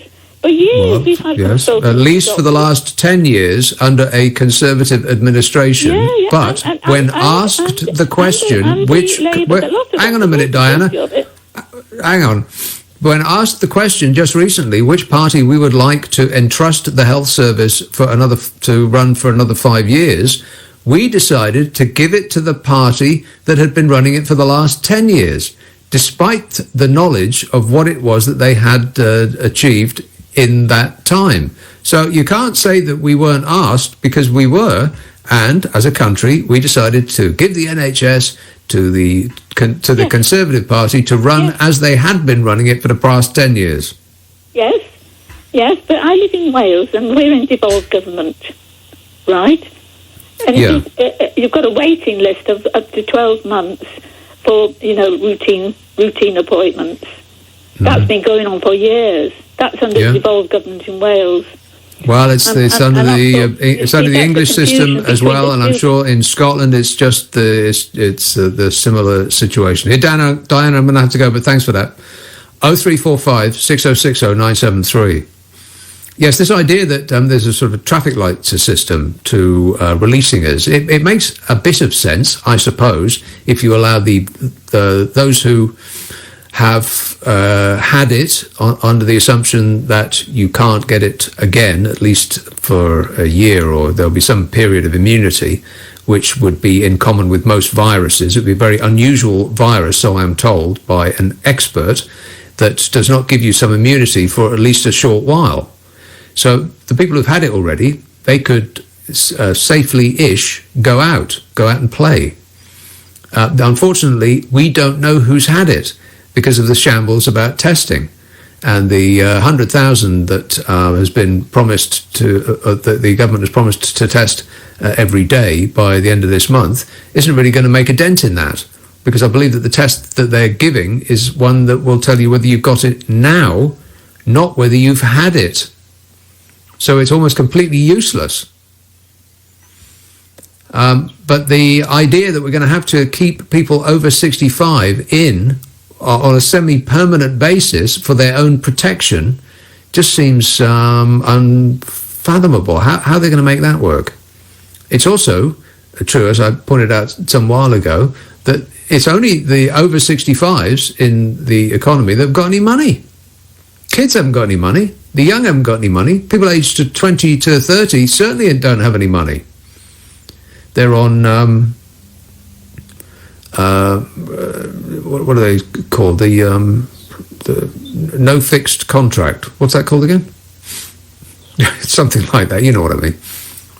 They're zipping about on scooters serving food to older people. That's no kind of life. They've got no money. They've got no savings. They've got no. They haven't bought their homes. They can't get us out of this mess, economically speaking. Older people are the key. A recent report by the International Longevity Centre put the over 65s as the fastest growing consumer group in the country. It shows total spending for households aged 65 and over grew by 75% from 2001 to 2018, driven by a 28% rise in households of that age during that period, as well as the pensions policy tailwind. Yeah, don't forget that the number of people who are older in this country is going up. I think it's the fastest growing of all demographics. According to the Office for National Statistics, the 4.2 million households aged between 65 and 74 last year spent £548 a week, which is not far off the national average of £585. The group 65 to 74 outspends the under 30s and, unsurprisingly, funnels a much bigger share of its spending towards recreation and leisure. The 65 to 74s also outspend the average on some categories of transport, such as new cars, as well as household goods and furnishings and appliances and health. Hence, if you're the chief executive of a travel company like Sage or TUI, or running a furniture store or a car dealership, the last thing you want to see is some of your biggest spending customers told to stay at home for up to a year. We need the silver spenders to help get the economy back on its feet, says the Daily Telegraph, who knows a lot about that demographic. They being their target market. But you know who else has the older generations as their target market? Coincidentally, it's the Conservative Party. The older you are, the much more likely you are to vote Conservative.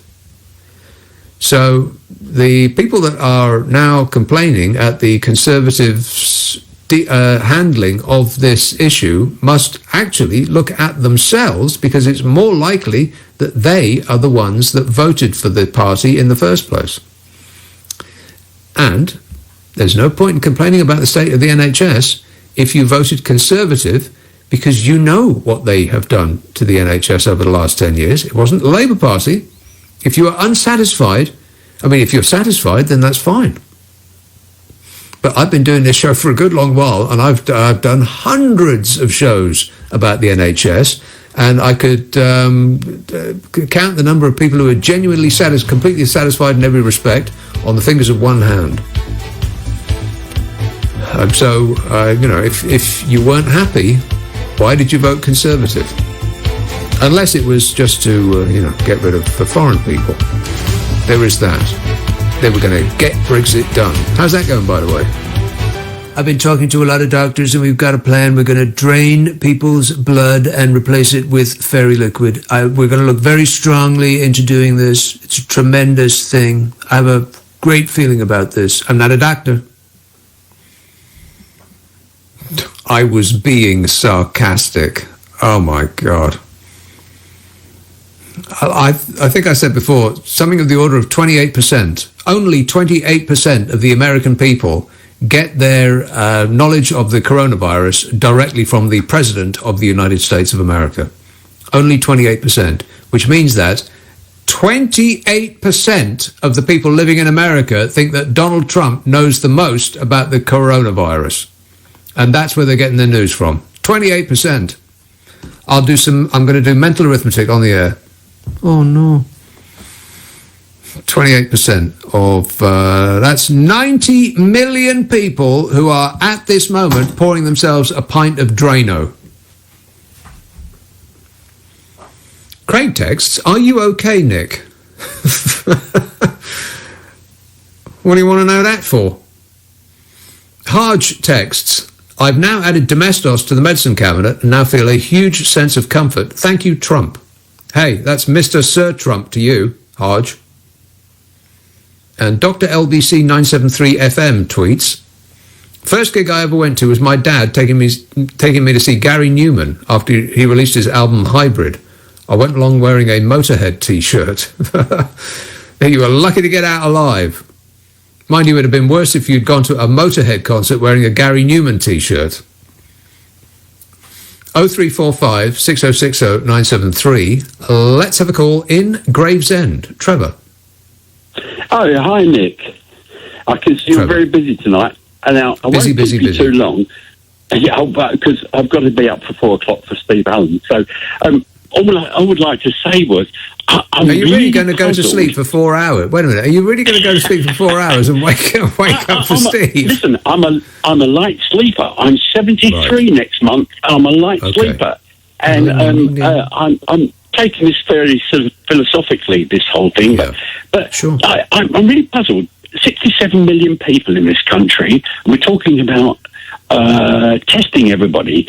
Could I suggest that the obvious thing to do would be able to take for each health authority for them to go round and find out where the real hotspots are, i.e., trolleys in supermarkets, the PDQ machines, etc., etc. Let's find out with the real. What's a PDQ machine? What's a PDQ machine? Pretty damn quick. That's where you put your credit card in and you get the thing out, and you. I think it's called a cash machine. A cash machine. That's the one where you put your credit card in and it pops out a little piece of paper and says you spent the money. Yeah, but I mean, like these are obviously highly infectious things. Everybody puts their filthy. Disgusting. Yeah. Mm-hmm. Yeah, but I mean, I'm just wondering why. Well, perhaps they're already doing it, but why? It seems to me, obviously, let's find out where the real hotspots are for transmitting this infection. And, you know, the obviously in the supermarkets where you put your stuff on the thing and it rolls through, everybody's touching it, everybody's picking up things. And I know they're already disinfecting these things, but half-heartedly doing their best. But it seems to me that this would be an obvious place to start, wouldn't it? And let's everybody put masks on. I'm 73. I'm not going to stop going shopping. But it is very serious, and we need to take it very seriously. But I think Sweden's got the right idea. Sweden, yeah. They're going it alone, and they're having a success compared to what we're experiencing here. Well, they are, and I think actually Boris started off correctly with the herd immunity thing going on, which is what it all boils down to. I mean, flattening the curve, the sombrero thing is fine. All it is doing is slowing down the rate at which people die. I mean, 1,600 people die every day in the UK. 60 million people die every year in the UK. It's not a figure that people see every day and don't understand. No, wait. 60 million people do not die every year in the UK. Oh, sorry, 600 million people. Not 600 million either. Oh, no, sorry. Let me... thank you very much. You can see I get up... Oh, my God, it's worse than I thought. 600 million people die in this country every year. And there's only 60 million people. Sorry. You've got the figure. It's 1,600 people die every day in this country. Right. One of those numbers, yeah. Yeah, go on, I know. Yes, of course. People die every minute of every day from some thing or other. Much of which is now people die every day in this in this country. Right. Roughly 1,600 people die every day. You've got your calculator there. It's a bit late at night. You keep saying the same thing over and over again. I get it. Yes, of course. Death is not a new phenomenon. No, it isn't. But most people don't actually realise this, and they don't look at the figures. It's a huge amount, and it has increased by an awful amount. And this infection is this particular virus is highly infectious, and it is killing a lot of people because it hangs around for 3 days on surfaces. It's very highly infectious. But what I was starting off to say before I sort of lost track was that instead of checking everybody whether they've got antibodies or they haven't got the different forms of technology they've got now for checking for antigens or whether you're actually alive with the infection at this point in time. Yes. Why not check? Let's find out where the real hotspots are. Let's take a lesson from Taiwan and so on. Let everybody put masks on, not to prevent you getting infection, but if you've got the infection, you're not spreading it. That seems eminently sensible. Now we've flattened the curve, as it were. Let's try and slow it down, but let's get back to some normality. Open the garden centres. Let's get some normality back to life because people are starting to go crazy. Well, I think the weather is having a deleterious effect on people's mental state as well, because if you're stuck inside, I mean, it's okay if you've got a nice big garden or you live next to a park, but some people are stuck up on the 13th floor of a tower block and they've got 1 bedroom and 3 kids. They must be going out of their minds. No, it's horrendous. Now, I recently I took my puppies for a walk the other day, and I went into a country park, and the country park was locked. And I was so stunned. It's only 5 minutes away from where I am, and it is perfectly that allowed makes no now. sense. Yeah. Well, the government they're going to have, Trevor. They're going to have to rethink that. They're going to have to open the parks, and they're going to have to reopen the beaches and all of that stuff. Look at what Sweden is doing. They are having a better experience of this than we are. Matt, Trevor. But the government does seem to be promising rather than actually achieving mass testing. Matt Hancock, out of the government, extends coronavirus testing to all essential workers, and the best of luck in getting one of those tests, because it is a government-based computer scheme, and they always go to plan. Essential workers and their families will all be offered coronavirus tests from tomorrow, or today as it is now, as part of a step change in the government's coronavirus battle. They've got a plan. I had no idea. I thought they were just making this stuff up on the fly. If this is the result of a plan, it's much worse than I thought. The Health Secretary, Matt Hancock, announced that swab testing is going to be expanded from just health workers into the wider society as part of plans to test, track and trace. And it's about, 2-3 months too late. Well done, everybody. Doing a tremendous job. Authorities will push forward with more testing, like they've only just thought of it. To work out the true size of the UK's outbreak, we need to test, as the World Health Organization has been telling us since, January? This is as well as tracing contacts of infected patients to prevent surges in cases. Just in time to be too bloomin' late. Some key workers whose children have been allowed to remain at school will now be able to order COVID-19 tests online or through their employers. These are key workers who include, but are not limited to, teachers and social workers, NHS staff, police officers,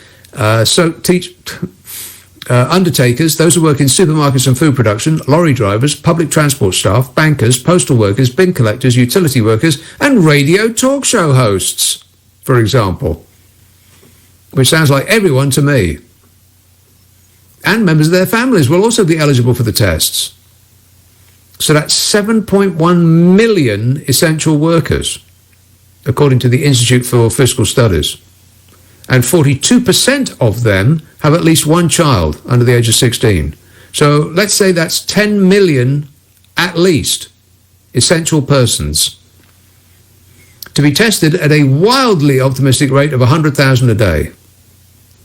So that'll take only a third of a year to complete, after which time the results will all be a third of a year out of date. Because I believe these tests are telling you whether you've got it now, not whether you've had it already, which must surely be the more important statistic to know. Because if you take the test and it comes up negative now, then tomorrow you may get it. So you'll need to be tested again. Or you may have already had it and you come up negative, thinking, which will lead you to believe that you haven't had it yet and that you can still get it. And then you will, change your life accordingly. We need to know whether we've had it or not. Hancock said, I want to make it as easy as possible for people to get a test, and said there are 31 places around the UK that can do them. People will be able to book the swabs online and receive results by text. It really is that simple. In other news, the government's new online system for booking coronavirus tests closed just hours after opening. 10 million key workers in their households are now eligible for the tests, but applications shut at 10 a.m. with the website saying that people could no longer register. That was just 90 minutes after people were told at 8:30 a.m. that yesterday's allocation of home kits had already been issued and they could only apply for drive-through testing. And that's despite the Health Secretary, Matt Hancock, claiming that the process was straightforward and, quotes, a bit like booking a flight. a bit like booking a flight. Takes hours and hours, and by the time you got through to the page that takes your money, your flight's full and in the sky and halfway to Amsterdam. Like that, you mean? And some people got an error message saying there is a problem with your order, asking them to contact the system's service desk on a free phone number. Well, I can imagine how quickly that number is going to be answered. It'll be like trying to get through to your internet provider. Thank you for your call. Your call is important to us. So important, we will lock it in a box and bury it in the ground. Of course, you can go in person to get swabbed. But there were claims that the drive-through testing centre at Chessington World of Adventures in Surrey had lost some test results of NHS staff. Results were also allegedly sent to the wrong person, which certainly sounds like a computer-based government scheme. And there were also claims that the test centre could not call through with a diagnosis because it had failed to record correct phone numbers. Mr. Hancock said the new online booking system will be key to the government reaching its target of 100,000 coronavirus tests per day by the end of the month. Which sounds like a lot, but let me restate, fact fans, if it was 100,000 a day, it would take 2 years to test everyone in the country. Sounds like a lot, 100,000 a day, but it's not nearly enough. Mr. Hancock set out his plans for easier, faster and simpler testing so that more people can access the COVID-19 test to tell them when they have the virus. But that's no good, is it? We don't want to know whether we have the virus. I mean, that's helpful, but we also need to know whether we have had the virus. I mean, you might get a negative to having the virus and be fearful of coming out, but if you've already had it, you might be able to frolic to your heart's content with immunity that might last a year, as I'm told is the case with most viruses. Apparently it's a very odd virus that doesn't have that effect. But we're living in a weird world.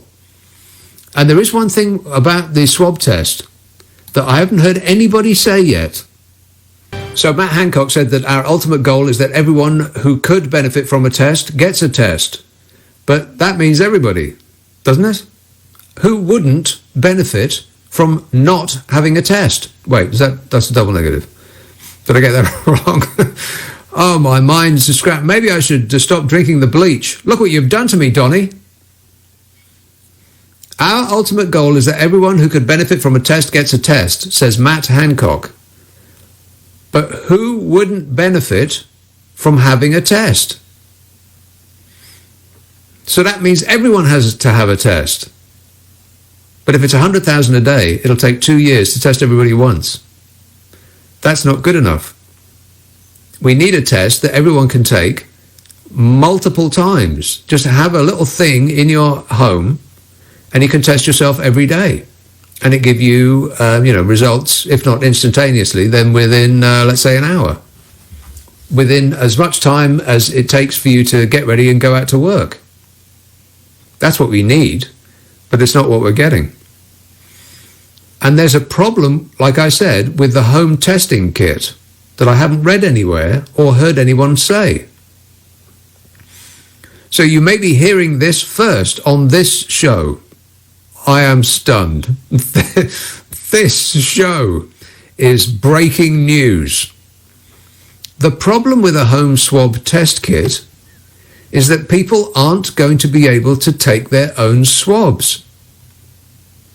And it sounds like a simple thing, but it isn't. I know a doctor who has been swabbed. He's gone through this. He's had this thing. He called in sick, and they said, well, we can come in and we'll test you right now. And so he did, and he subjected himself to one of these swab tests. And he said that, he said that it was awful. He said the technician's instructions are to ram the swab stick in the back of the throat till the patient gags twice, and then stick it up their hooter till their eyes water. Who's going to do that to themselves? It's not going to happen. People are going to dab it gently around their mouth and then send it off, and everyone will be announced virus-free, while thousands more mysteriously show up in hospital having caught it.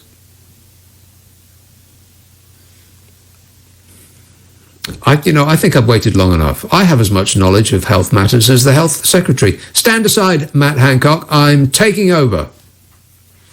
Or maybe SpongeBob SquarePants could do it. Is the alien monster available? It couldn't be worse than what we got now. 0345 6060 973. Muswell Hill, Stuart. All right, mate, how are you? Good, thanks. Mate, I'd like to start with your on about the Bee Gees and Rod Stewart, yeah? Yes. Yes? Yes, some while ago, yeah. Kenny Everett. Do you remember that thing Kenny Everett done about the Bee Gees and Rod Stewart? Yeah, I do. Very much. I'm a huge Kenny Everett fan. I had to stop painting because at 10 o'clock because all you do is make me laugh with or without your sound effects. Oh, thanks, Stuart. Now, were you painting with Magnolia by any chance? No, I'm painting over Magnolia, brother, man. Oh. Come on. It's like being in a prison with Magnolia everywhere. Perhaps I give too much away there. Is that prison colour, Magnolia? Magnolia and blue. That's what it was when I was doing it. Oh. Right. Well, it's quite calming, I imagine. It has a more calming effect than white. No, white's all right, man. Come on. Hey. Another thing. I'm going to get a T-shirt made up. Yes, go on. Go on. The other thing is this Hancock's half hour you keep going on about. Yes. The health secretary, yeah? Yes. Perhaps it'd be funnier with a bit of Sid James and Kenneth Williams behind him, because he certainly ain't funny to me. What, you ain't listened? Right. You ain't listened to Hancock's half hour? Yeah, a pint. Well, that's nearly an armful. All right. Thanks a lot, Stuart. 0345 6060 973. Peter says, you say we oldies have paid their taxes. I'm 90 years old. I still pay my taxes, he says. My pension is taxed. Anyone who thinks I and those over 70 youngsters are docile and has-beens are very much mistaken, says Peter. Peter, no one thinks that those over 70 years old are docile and has-beens, particularly after the efforts of the good captain. Abid texts, well, it shouldn't have needed him to be walking around his garden to convince people that those over 70 years old are docile and has-beens. Because that's absolutely not true. Abid texts, Nick, my wife finds you hilarious but has just tried to poison us with ant powder.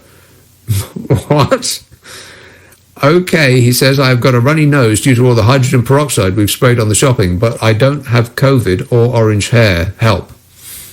It's beyond my ability to help you, Abid. You're going to have to sort this out yourself. Don't bring me into it. Ian emails, just tuned in, heard you talking about the sensational Alex Harvey band at Celtic Park supporting The U. A sensational gig. I was there, he says. Huh. And I've recently seen Clem Clemenson's current band, Sin Dogs. He was the lead guitarist. The guy that dressed up like a clown. And the bass player, Chris Glenn, he's still gigging and playing with Michael Schenker. No kidding, really. Michael Schenker. But my outstanding gig was Queen at Nebworth, the last time that Freddie played live with the band, says Ian.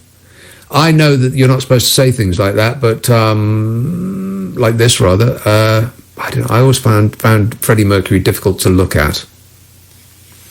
I mean, they got good tunes, but it was never a band really that I could warm to. I mean, you can sing along, right enough, but they did that horrible thing with David Bowie.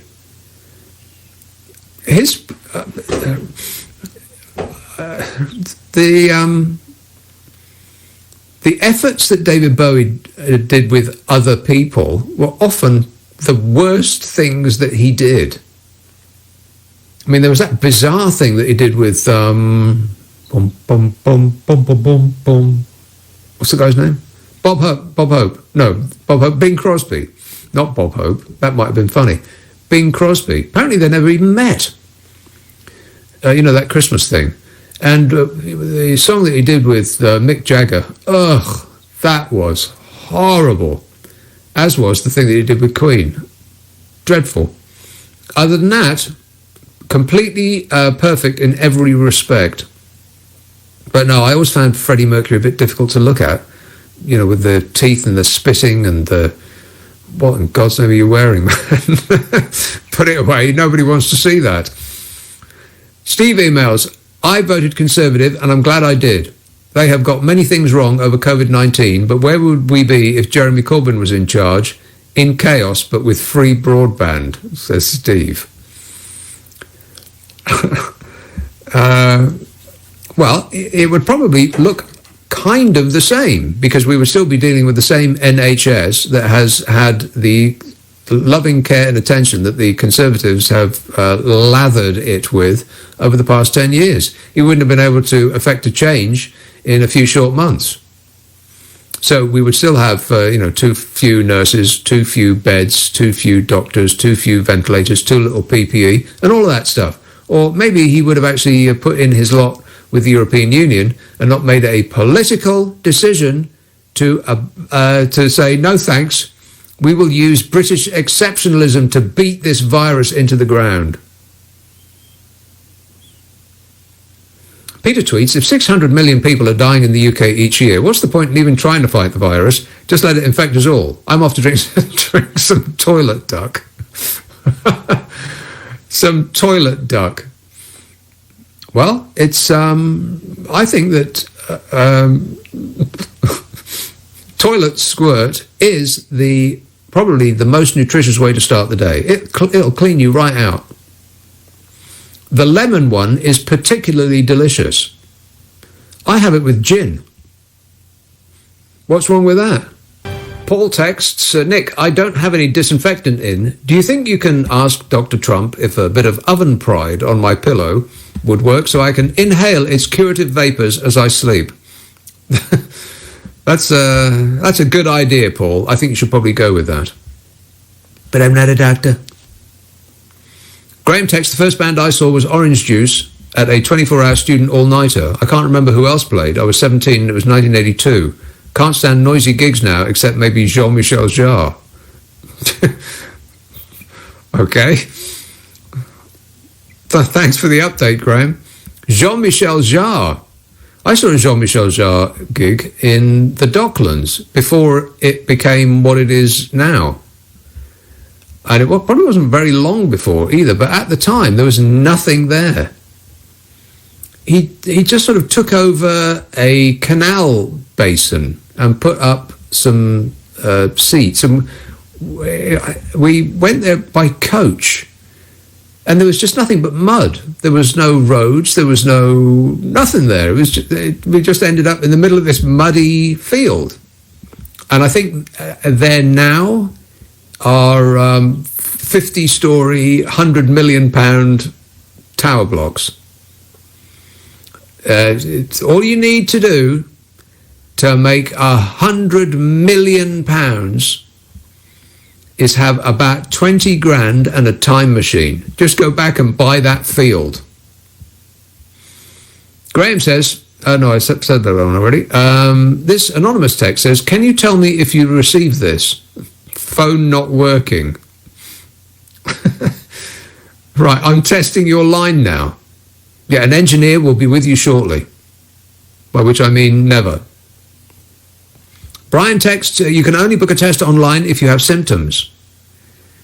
Yeah, well, that doesn't make any sense. Is it?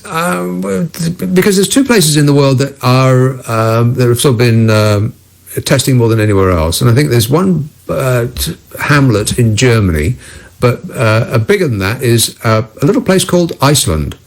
And I think they've discovered that something of the order of 40% of the population have had it, have been exposed to the virus. But a considerable amount of them have... No, wait a minute. I think I might have got this round the wrong way. I should look this up. But off the top of my head, I think it's maybe 15% of the population have had it. 40% of the people that have had it have no symptoms. So that doesn't make any sense if you can only book a test if you've got symptoms. If that's true, that's nuts. Because at least 40% 40%, apparently, if Iceland is anything to go by, are people that have no symptoms and yet are passing it on. Apparently, even with the people that eventually do go to develop symptoms, the period in which they are most infectious is the period before those symptoms arise. Does it sound like I know what I'm talking about? Everybody's an expert now. 0345 6060 973. Scott says, have you heard of the new cocktail going around? 1 part Dettol, 2 parts Domestos. It's called the Trumptini. Remember to serve warm in a well-lit area. St Albans, Sarah. Hi, thanks for talking to me. My opinion, lately, I've been in isolation on my own for, I don't know, however long it's since it started, it's about 4 weeks. 6 years, it seems. Now, I used to be a paramedic with London, so I believe in the herd immunity. Obviously, initially, they had to do the isolation, pandemic, you didn't know how bad it was going to get. But I do feel the government now are a little bit frightened to make a decision. So I think they should hand it over to the public with some sort of online vote. I think you'd find if we had, say, like Wembley Arena, somewhere, a referendum, Birmingham, we had like 1,000 volunteers that got together who between a certain age that were healthy, and then they were tracked, see how many, the virus, if people had built an immunity to it. But at some point, we need to make a step. We need to sort of, I think people underestimate the sort of the British as such. We want to be in control. We want to make our own decisions. Obviously, we've stuck by the rules, but at some point, we're going to have to sort of, make that choice of getting back out there. So I believe that most people probably have built an immunity to it by now. But we don't know, though, because we aren't tested. I'm saying you wouldn't be forced to do it. You'd get volunteers. And I think you'd be surprised how many people would volunteer to take part in the sort of tests. So say if you had 1,000 people mingled for a day, and obviously then they were tracked. Obviously, they didn't have any sort of prior health conditions, maybe between the age of 21 and 40. At some point, we need to sort of move forward. But I feel everybody's sort of scared to make that next step. But I know. But are you suggesting that those people? Sarah, are you suggesting that those people under test are deliberately infected? No, we don't know who's infected. So you've got 1,000 volunteers. They were in an area, say, let's just say, like, the arena or something like that. And then we could see, obviously, they were given blood tests. Everybody was given a blood test to see whether, whether they were infected or not, and then obviously monitored. These are healthy people. Most people that, obviously there's a risk. I understand that. But they would understand that. Nobody's being forced to do it. But this way, we would be able to see about the herd immunity, whether people were actually at risk as much as we believe they are, or are we being over safe now? Of course we have to. I do understand that. I've been stuck at home. But what information would be gleaned from doing that? I mean, we know how infectious it is. Obviously, you'd be able to monitor how say that sort of age group. Maybe you could split them sort of half and half wore face masks, half didn't. So you'd be able to see the cross infection. Is it being are people infecting each other still, or they are? Well, yes, I know they are, but we don't know how many because nobody's being tested. Nobody's being allowed to herd immunity. We're all being kept separate, so we don't actually know now whether people have had, like you say, have had the sort of illness without any symptoms. But at some point, we have to sort of tippy-toe back into sort of getting things back to normal. And we need to know how quickly it is cross-infected. Obviously, not people that are at risk, or the elderly, or children. Well, I don't think that actually solves anything. Well, I do, because at some point, the government is not going to force people. I know you do. But I think if you actually did a sort of poll, let's see if anybody phones in. I don't know. I welcome opinions. It's just my poll. Oh my God, no, Sarah, no referenda. We're done with that. Let's not ever have another referendum. No. Not now, not ever, never. We're talking about the virus, and we're talking about how to move forward as a country. But you're asking people who don't know what they're talking about to make a decision that only scientists and medical professionals should really be in the realm of deciding. Don't ask people in the street what they think about a complicated medical issue. God, that's the last thing we want. But I wish you all the best, Sarah. Thanks for that. And get your fire alarm battery changed. Unless that was a parrot in the background, it sounded like your fire alarm was screaming at you. Change the battery in your fire alarm. Mark texts, I love you talking about all the gigs you've been to. It seems like you've seen them all. What was the best you've ever seen? Well, two. I'd have to say two. There's more than two. Alex Harvey and Ian Dury were the two most mesmerising performers I ever saw. And of the two, I'd say Ian Dury was the best. But he squeaked it.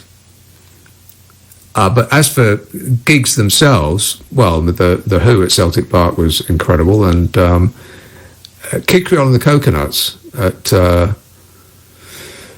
Aylesbury Friars, 1982. That was incredible. And Jonathan Richman at Glastonbury, one of those early years where it rained and it rained and it rained, and he was on an outside stage, and he just walked on, and then at the moment of his entrance, the sun came out. It was like magic. I could just go on and on and on about it, but I won't, because this is not a music show. Sue texts, I saw that Jean-Michel Jarre gig in the Docklands. He did his laser harp and it was cold. It's all I can remember. What about the fireworks, Sue? They were groovy. 0345 6060 973. Let's have Battersea. Hello, Rob. Morning. Rob. Yes, I believed I had coronavirus in December. I had all the symptoms with the fever and the cough and the shortness of breath. I'm in a high-risk group anyway. And it took over 5 weeks to get over it altogether. Right. And I've been waiting. Where do you think you got it? I went shopping, Christmas shopping, on the 5th of December in the West End, just on the bus, on the tube as normal. 4 days later, the cough started. And that's just carried on. It goes into stages. The second stage was the fever, where I was shivering with a blanket over my head. And then the third stage is the shortness of breath, where even the short journey is absolute killer. And so you were shopping in the West End? In the West End, yes. Right. Well, you know, the tourists who are most prized by West End shops are the Chinese. Absolutely, and they were. For a while there, it used to be Russians. For a while there, shops were employing Russian speakers in order to extract pounds from their Russian visitors. But now it's the Chinese. Where's he gone? No, he's gone. Oh, there he is. Yes. I know. And of course, I didn't know what it was, but I've had the flu jab now because I am in a high-risk group for 15 years. Never had the flu. Last time I had the flu was when I was at school. But this was a killer. This was different. Eventually, it moved down to the chest. I had a bacterial chest infection. Went to the doctor. Luckily, saw him very quickly. He gave me a very strong dose of penicillin for a week, and the symptoms were gone by New Year's Day. But it took me 2 or 3 weeks to get back to normal, where I could actually walk without, too much effort. Yeah. So since then, I've been investigating, trying to get an antibody test. It's only recently that they've been available. If I wanted to get them through the NHS, because although I'm a high-risk group, nurses, doctors, police, etc., obviously would be at the top of the queue. So I went private. In fact, today I went to Harley Street Clinic and had the antibody test. It's 98% accurate. And it came up negative. Well, now, wait a minute. It might be 98% accurate, a positive result, but I don't think it's that accurate on a negative result. I was told it's the other way around. But well, I was told it was the other way around. So there. But, I mean, I spoke to the doctor. I mean, I was there half an hour. Won't say how much it cost, but I needed it. How much did it cost? 350 quid. No, £95. Oh, right. But for peace of mind, that was worth every penny because I needed to know. It was? Well, but you, really, yes. You were convinced that you've had it, but the test said you hadn't. Yeah, but that still leaves that there could be two options. It could mean that the flu that I had in December might have been a very strong strain of flu that wasn't covered by my flu jab that I had in November. Yeah, well, flu jabs aren't very successful. No, I mean, some years they're about 30%. Exactly. Or it could mean that I had the coronavirus, but the antibodies only stay in your body for 3 or 4 months. Now, it could still be either of those. So it doesn't actually. The test that you've had doesn't help at all. Well, it does. It means that I'm going to take extra precautions because if it had come positive for antibodies, then I could have relaxed my lifestyle a little bit. Yeah. So I suppose so. Now, but my understanding from speaking to a medical professional with knowledge of this issue, unless I heard him wrong, he said that it's very unlikely that it will be a false positive, but it's much more likely that it will be a false negative.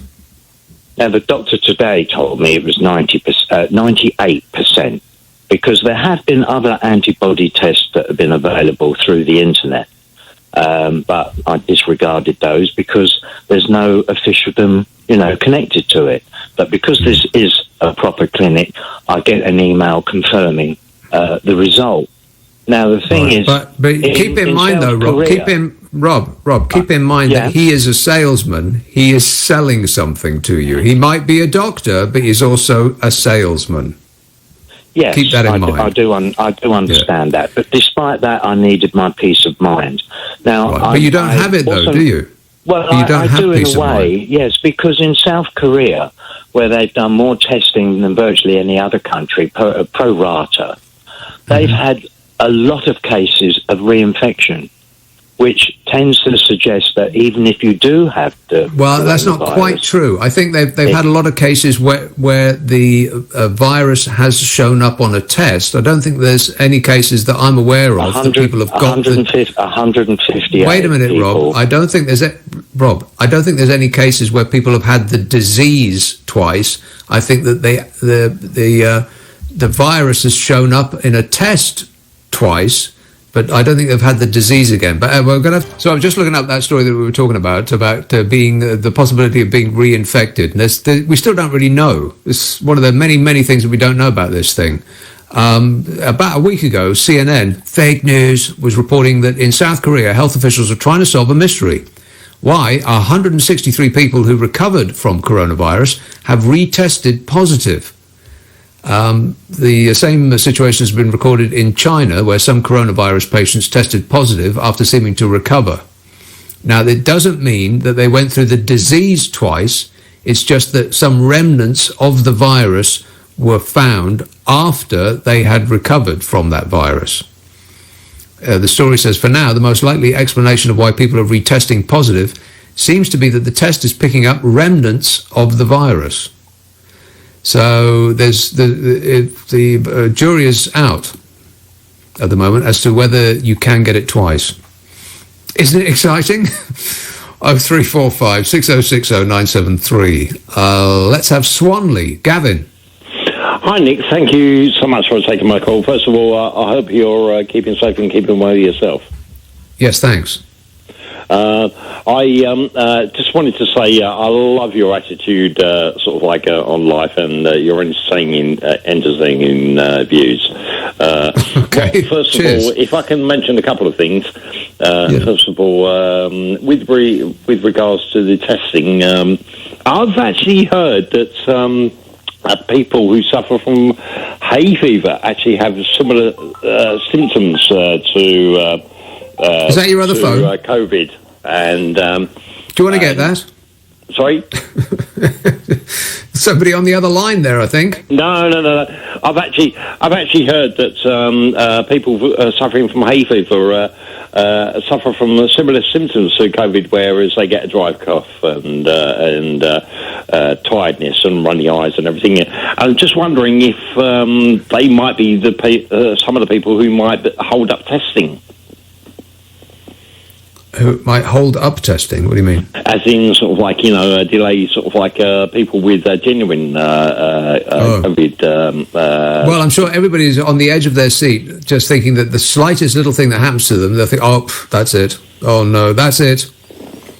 Yeah, absolutely. So yeah, absolutely. you might be right, but that's understandable under the circumstances, isn't it? If you've got a cough that doesn't go away and your eyes are running and you've got a dicky tummy and all the rest of it, you think, well, must have it. That's it. Absolutely.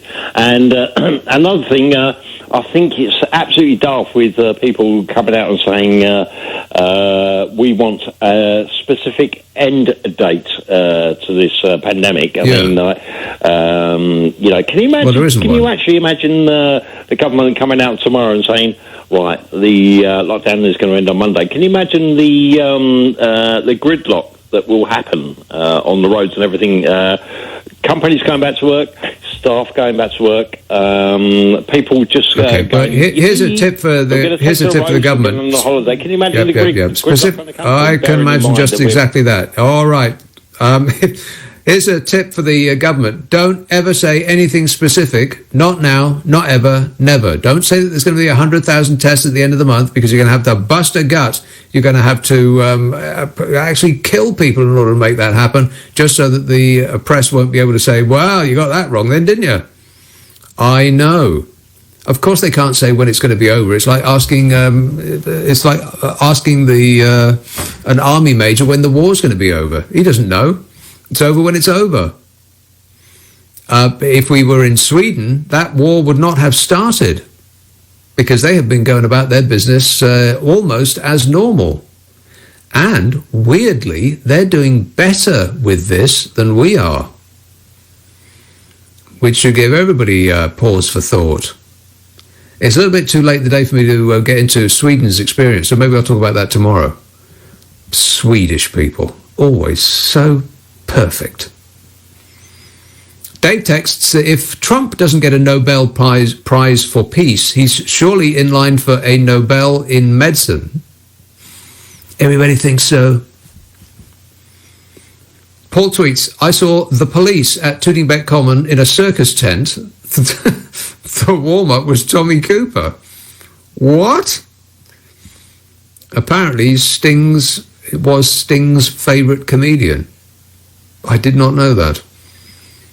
He says, I also saw The Who at Earl's Court. They were terrible, so disappointed. Well, everybody was terrible in Earl's Court, apart from Pink Floyd.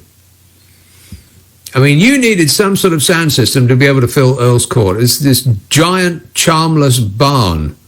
But, if you've got a plane on a wire that flies from the back to the front and smashes into a wall, and an inflatable school teacher about 3 stories high with a cane in his hand and lights coming out of his eyes, then yeah, you can fill Earl's Court. But not if the only attraction is a guy at the front with Jesus's hair who's twirling a mic. M text, thank you and good night. No, thank you, M. Let's have Kensington. Hello, Jennifer. Hi, Nick. There's only about 3 minutes left. I've only been waiting an hour and a half to talk to you. What? Well, that's not my fault, Jennifer. Grandma's assistant, whose name I can't remember. Yeah. I phoned up at 20 to midnight, and I heard loads of people talking to you over the phone. And then about 15 minutes later, he came back. He said, well, I'll call you back in 2 minutes. And then an hour later, he calls me back. And I'm just about to talk to you now. There's only 2 minutes left, so I'll keep it very brief. Too late to keep it brief, Jennifer. I'm 71 years old. 71 years old. The only way old. that the virus has affected my life is that I can't socialise with my friends and I can't go clubbing, because I go clubbing every weekend. I've got no underlying health problems, no mental problems, nothing. I'm in perfect health, except I suffer from hay fever. I've had hay fever since 1976. I take antihistamines, and a couple of callers previous saying that the hay fever symptoms are the same as the coronavirus. They are absolutely not. And when I go out, I make sure that everybody stays at least a quarter mile away from me. I don't talk to anybody. I go to the park for a walk. I go down by the river, but I make sure that there's nobody anywhere near me. Of course, you pop a couple of antihistamine pills and go raving. Who wouldn't? Virus, but it's hay fever. And I just say to them, don't panic, I've got hay fever. Okay. All right, well, nice to talk to you, Jennifer. Finally, we got to speak. And I appreciate that. Cheers, my dear. And that's it. Now, whatever happens between now and 10 o'clock this evening, well, it just blows my mind to even contemplate it. What's Donald Trump going to say next, apart from anything else? I totally think you should stick your head in a blender. We're looking very strongly at this. So is Kim Jong-un dead or what? Come on, let us know. More rumours claim that Kim Jong-un... You know Kim Jong-un, he's the son of Kim Jong-il, who was the son of Mentor Lee-il. More rumours claim that Kim Jong-un is dead. China-backed journalist claims that the North Korean dictator has died. Permanently. Japanese report says he's in a coma, but satellite photos show his private train visited his holiday home this week. His private train! Wow, the only two people on Earth are the dear leader and Prince Charles, who have their own private train. What a group to be in. Lil Fat Kim and him. A couple of days ago, the Super Soaraway Sun, I propose nothing at all, warned us that we're about to have World War III if Kim Jong-un actually dies. He looks just look at the silhouette of that man. It looks like his heart is ready to explode out of his chest at any moment. He's the only fat person in North Korea. What does that tell you? Kim Jong-un's death could force the US and South Korea into military action which would make Afghanistan and Iraq pale in comparison, experts warn. It'll make Afghanistan and Iraq look like a tea party. Except you can't have those anymore. Experts fear the power void left behind by the despot's demise may erupt into an ugly civil war involving rival military units within the mighty North Korean army, which numbers, 1 million or 10 million? Oh, I've got no idea. We're not supposed to know. It's a secret. So this is forthcoming attractions. Like we haven't got enough to worry about. What with that and climate change. Remember climate change? When people were concerned about climate change and Brexit? When was the last time we even thought about Brexit? That question does not apply to a government minister because a lot of them have thought about nothing else, even with everything that's going on at the moment. They're still busy getting Brexit done, because that's the important thing. On Tuesday last, it was claimed it was not known if Kim was dead or alive. Well, looking at him, it's hard to tell. He looks like an ill space hopper. A top Pentagon official said that Kim was likely to be still in full control of his military, whether he's alive or dead, probably. Vice Chair of the Joint Chiefs of Staff, General John Hyten, said, in the intel, I don't have anything to confirm or deny anything along those lines. Well, that's illuminating, isn't it? Just say, I don't know. That's military speak for, I don't know. David Maxwell, a retired Special Forces colonel and senior fellow at the Foundation for Defense of Democracy's think tank, explained how things could go wrong very quickly.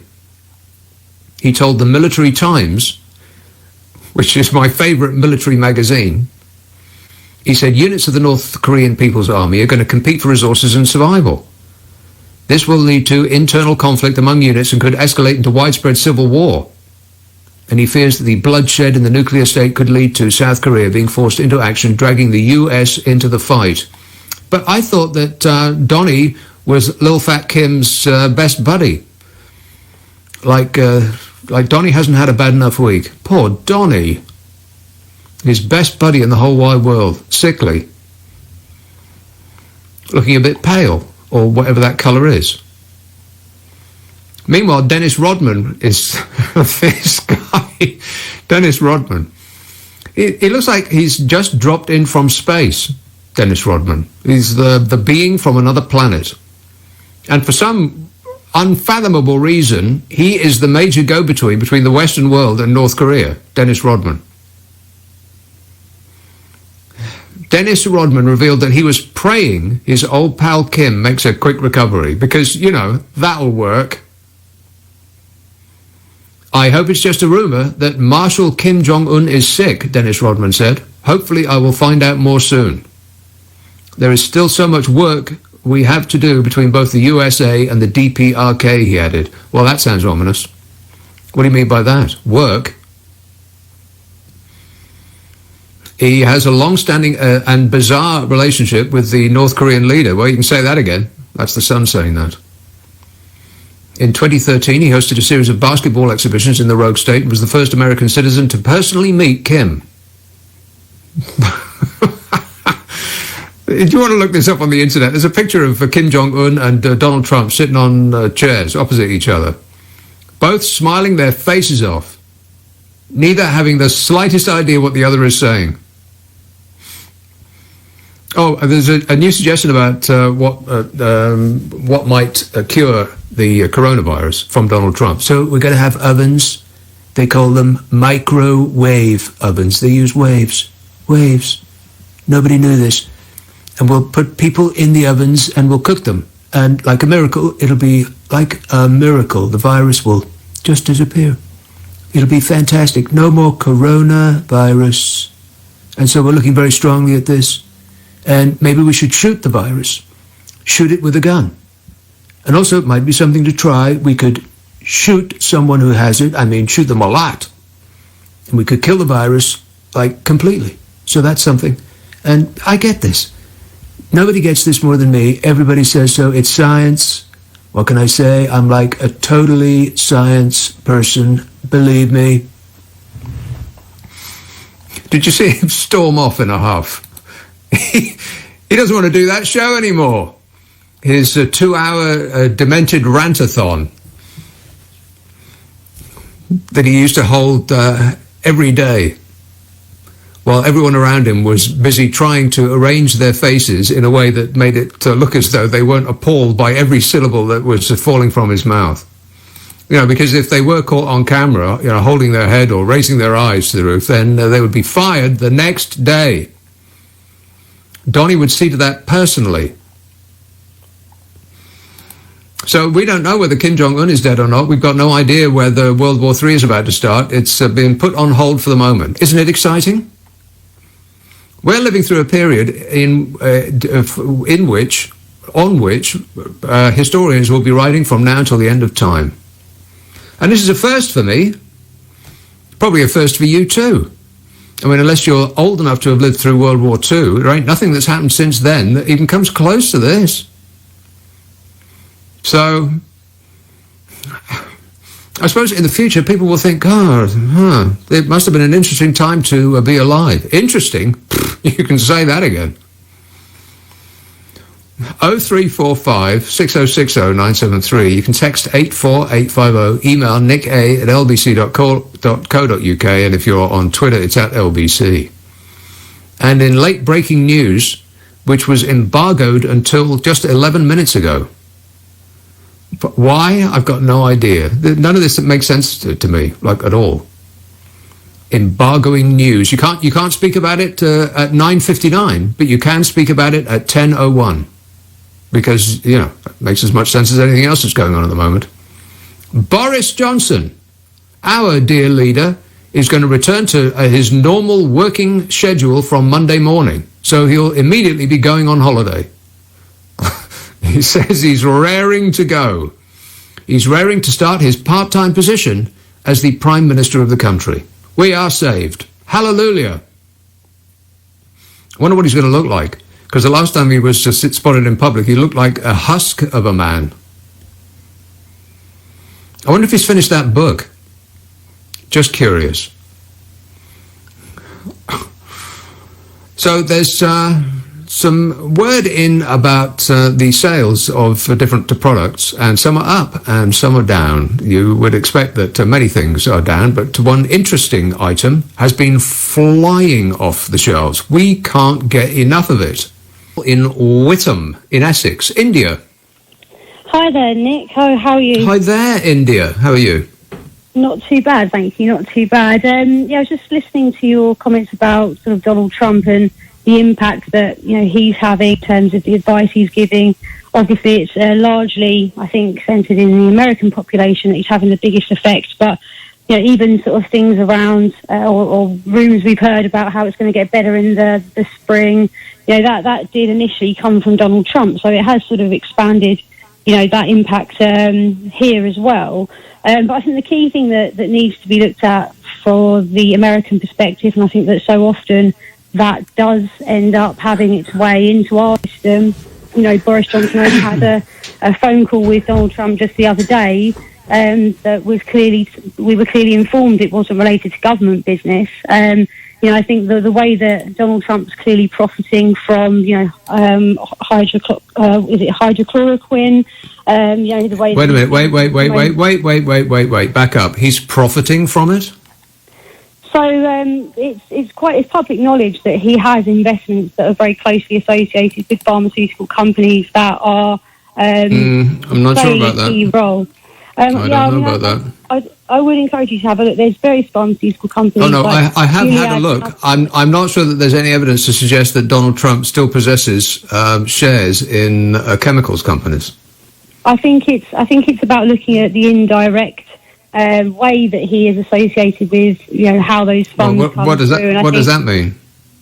Well, in terms of the number of links he still has with his own company, for instance, he's never. Well, yeah, we know his own. Yeah, we know his hotels and that, but he doesn't make chemicals for a living.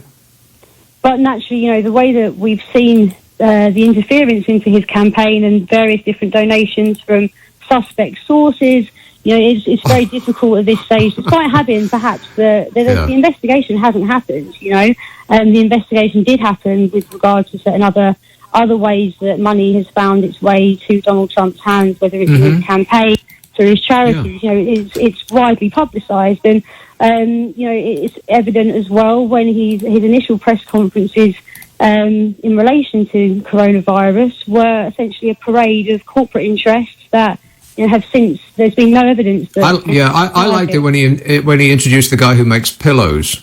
He's done such a tremendous job with those pillows. He really sells a lot of pillows, and now he's behind a podium and he's addressing the American people. A man who makes pillows. A lot of hospitals are going to be needing pillows, Well, I suppose so. Yeah. I don't know whether you've heard that. There's apparently he tapped up a guy who most recently ran a Labradoodle breeding company to essentially lead the task force. Under Alex Azar. Honestly, his expertise is in breeding Labradoodles. If you look it up on the CDC website, I most certainly will do nothing of the sort. It's Saturday. She's giving me homework. Can you believe that? I can assure you it's true. The guy was tapped to look at leading. Oh well, if you saw it on the internet, then say no more. All right, excellent work there. Keep digging, India. Thanks for that. 0345 6060 973. You don't have to convince me that Donald Trump is the focus of all that is evil in the world. If you don't have to make the case, I'm there already. Let's have a London Colney. Mandy. Hello, Nick. Mandy. How are you? I'm great, mate. Good. Did you see the press conference tonight, or did you pass? No, I didn't. No, I passed. I just can't watch them just give us the latest numbers. It's just I just can't do it. Can't bear it. It was classic. Priti Patel took it, who's on another planet anyway. And she was boasting that shoplifting's gone down. Yeah, under her watch. Shops open, Nick. Well done, Pretty Patel. Excellent work. I can't believe she stood there in front of the whole country and said shoplifting's gone down. I'm amazed that there hasn't been like ram raiding of shops. I'm amazed that the law has been more or less upheld, aren't you? We've all done very well. Yeah, I thought we'd have riots. I thought we'd have looting. Yeah, exactly. But there's no shoplifting. You know, I drove into work a couple of weeks ago, and coming out at 1 o'clock in the morning, I drove around to look for some 24-hour corner stores. Mm. And it was so deathly quiet. And the thing that occurred to me when I got out of the car was there's not only nobody around walking, there's no cars around. It's like nobody lives here anymore, and it just seemed lawless, as though anything could happen and no one would come. Okay, I was at the supermarket, which I mentioned, petrol station a couple of Sundays ago, and the kiosk is closed, so you've got to pay at the pump rubbish, which I've never done before, but I had to do it, so I was standing. It's a little bit alarming, isn't it? Yeah, you look around and think, filling up the car, big forecourt. I thought, there's nobody here. If anybody attacked me, nobody would know. Yeah. Nobody would see it. I mean, by and large, this is a pretty well-ordered country, isn't it? I mean, we are assailed on a daily basis with the awful stories about people doing terrible things to each other. But overall, we're pretty well behaved. Yeah, there's been no stabbings, has there, which is weird. Oh, is that something else you boasted of? Pardon? No, is that something else you boasted of? Yeah, probably. I don't listen. She talks peculiar. There's been no stabbings because nobody's been around each other. What are they going to do? Sit at home and stab themselves? Probably. Self-harming. No, it's all weird, isn't it? Really. You can say that again. It's good that the country has done this, but when's it going to end? And when's football going to come back? Well, that is a major concern, because I'm rapidly running out of things to watch on television. I want my Saturday and Sunday match of the day back, please. On the television, Nick. Well, that's not true. There's an enormous amount on TV. I'm getting through. Well, maybe I shouldn't say. Why? Help me. Well, have you seen Better Call Saul? No. Oh, it's absolutely worth watching. Do it straight away. Don't waste another moment talking to me. You'll find it on the television, Mandy. What channel? You've got to help me here. I can't be psychic. Well, I can't remember. Look it up. There's millions of channels to choose from. I can't keep that stuff in my mind. Look it on. It's probably the information is on an internet near you, Mandy. Look for it by name. What's it called? Better Call Saul. Saul. And you can thank me later. No, wait. I've changed my mind. I found it. An American You can thank me now. All right, thanks a lot, Mandy. Good watching. 0345 6060 973. Let's have Golders Green. Joshua. Hello, Nick. How you doing? Oh, so good for hearing you. You know, Nick, you're my favourite presenter. Oh, thanks. No problem. Anyway, I'd like to ask you if you believe that the rumours about Kim Jong-un, that he's dead. Do I believe them? I wouldn't be surprised if he was dead. I mean, he doesn't look like the healthiest of people. I mean, when has he ever done any exercise, for instance? Yeah, and also, if he does die, do you think it'll have an effect on the presidential election when it happens? Only if Donald Trump actually starts a war with North Korea. And I'd be very surprised if... I'd be more surprised if Donald Trump does not start a war with North Korea than I would be if Kim Jong-un was dead. And also, do you think we'll win the 2020 elections then? We? Who will win the 2020 elections? Who will win the 2020 elections? You want me to... Guess, I think that Joe Biden will win, but Donald Trump won't accept that result. Won't leave. He will stay. Yeah, he's not going to leave. Yeah, thank you very much, Nick. Okay, thanks, mate. 0345 6060 973. No, it'll be irregularities and it'll be a fake result. There'll be something. He'll go to court and he will cancel the result of the election because they found that one person in California voted twice. Something will go on. It's not going to be a straightforward handover. Can you imagine Donald Trump writing a letter congratulating or picking up the phone and congratulating Joe Biden on an excellent race and a good win? Of course he won't. He's going to scream and scream and scream. Matthew emails, I had a dream that Donald Trump said that we should inject disinfectant into our blood. Imagine if that was true. Matthew, stop eating cheese last thing at night, Matthew. Jimmy says, hi Nick, genuine question. Can we, the drivers, ram the electric scooters off the road because they appear at night right in front with no lights like a ghost? Why don't they have any lights? Electric scooters? Are you talking about the things that the people stand on, like they look like hoverboards? Or do you mean scooters run by electricity? You must be more specific, Jimmy. But the answer is either yes or no, depending. Marcus tweets, are you broadcasting from your toilet? Am I broadcasting from my toilet? No, I absolutely am not. I've gone to great lengths to make this as padded as I possibly can. Of course, it might not help that I've got a microphone propped up on a glass desk. Andy says, you have to do the whole show as Trump. It's as if he's in the room. Tremendous. I couldn't. Give me a brain aneurysm. John says, how come the NHS can cope with this pandemic when year on year they can't cope with the flu? Just asking. They do seem to be, there's headlines of the apocalypse, but they do seem to be coping relatively well. Unless they aren't. Because those Nightingale hospitals are an indicator of how well that hospitals are managing to cope.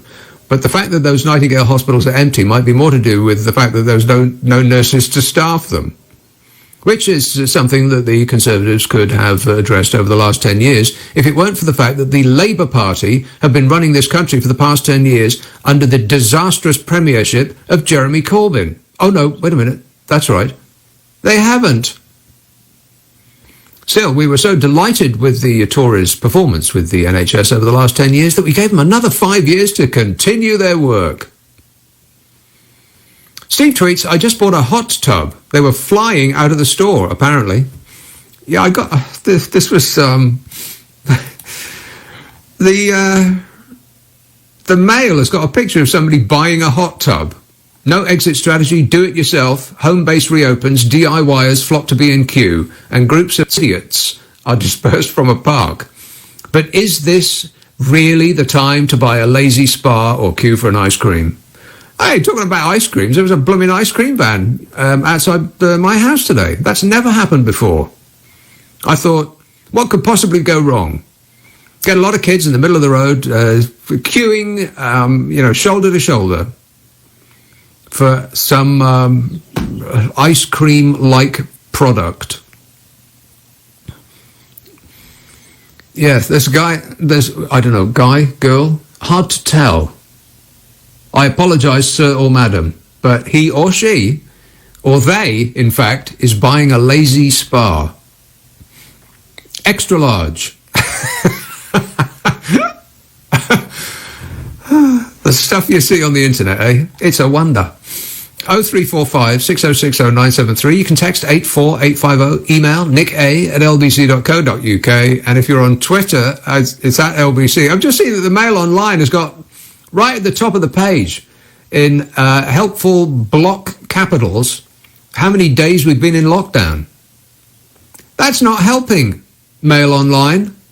Day 33. Wow. I know I'm not supposed to say this out loud, but I'm quite enjoying it.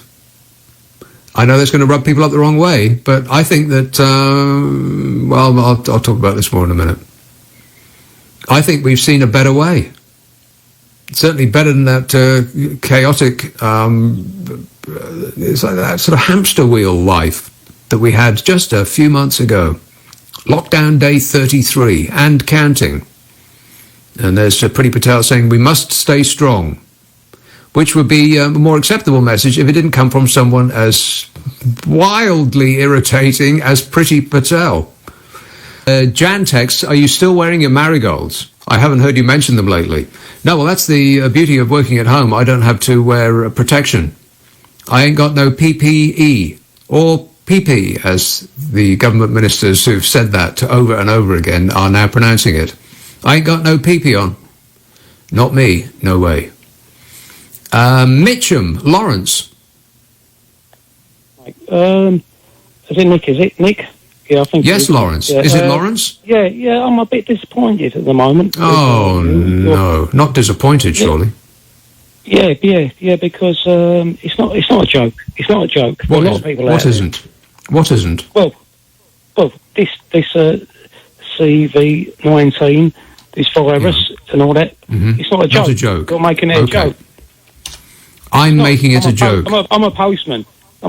Yes, right. All right. I'm on the front line. A lot of people on the front line, and they're dealing with. Well, not really. I wouldn't really call being a postman on the front line. No. In what way are you on the front line? Well, I'm delivering to people. You deliver to a door, you put it through a letterbox, you're not actually treating sick people, you're not hovering over people, and you're not putting breathing tubes down into their lungs. I'm a key worker. I'm a journalist, I'm a key worker too. Practically everybody in the country is a key worker. It doesn't mean to say you're working on the front line. Where are you working from? Your living room?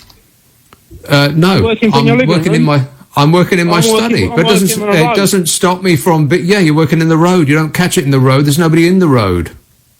I'm on the front line. Please, I'm on the front line. The postie comes to my door every day. Even if it's a package, he just leaves it on the front door and then scarpers. Yeah, how's that being on the front line? Where does he pick the packet up from? In the delivery office? Where there's a lot of people in. Yeah. Well, you know what? You know what I did last week? I went to the supermarket, so that puts me on the front line. Oh, well, how many times a week do you go in the supermarket? As many times as I like. Yeah. Oh, right. Okay. Yeah, you're so great, aren't you? You're so smart. That's absolutely right. Yeah, I am great. Thanks for pointing that out, Lawrence. Appreciate the call. 0345 6060 973. I'm on the front line. Yeah, you're a hero. You are, Lawrence. Tell me all about it. Good grief. Doesn't want me to make a joke. Approximately what time in the future can we start making jokes again? You know, give me a date. Give me a month. I mean, how long do we have to wait? Just in emails. Hi, Nick. Are you saying that if Donald Trump loses the election, he'll behave exactly like Hillary Clinton? No, Justin. Not even remotely. What are you talking about? Oh, God. You're not another one of these Donald Trump cultists, are you? You people blow my mind. How much evidence do you need that Donald Trump is not a person to follow? He's not a person to associate yourself with. You should be running in the opposite direction. I mean, I get that the poorly educated in America who have absolutely no hope in life, they just it's like a last throw of the dice. Well, we'll vote for that con man off the telly, and maybe it'll turn out that he wasn't lying to us all the time, that he actually does care about the little people, not leprechauns. But people in this country that follow him, it just mystifies me. I mean, it really does. What are you thinking? Can you see what's on the television?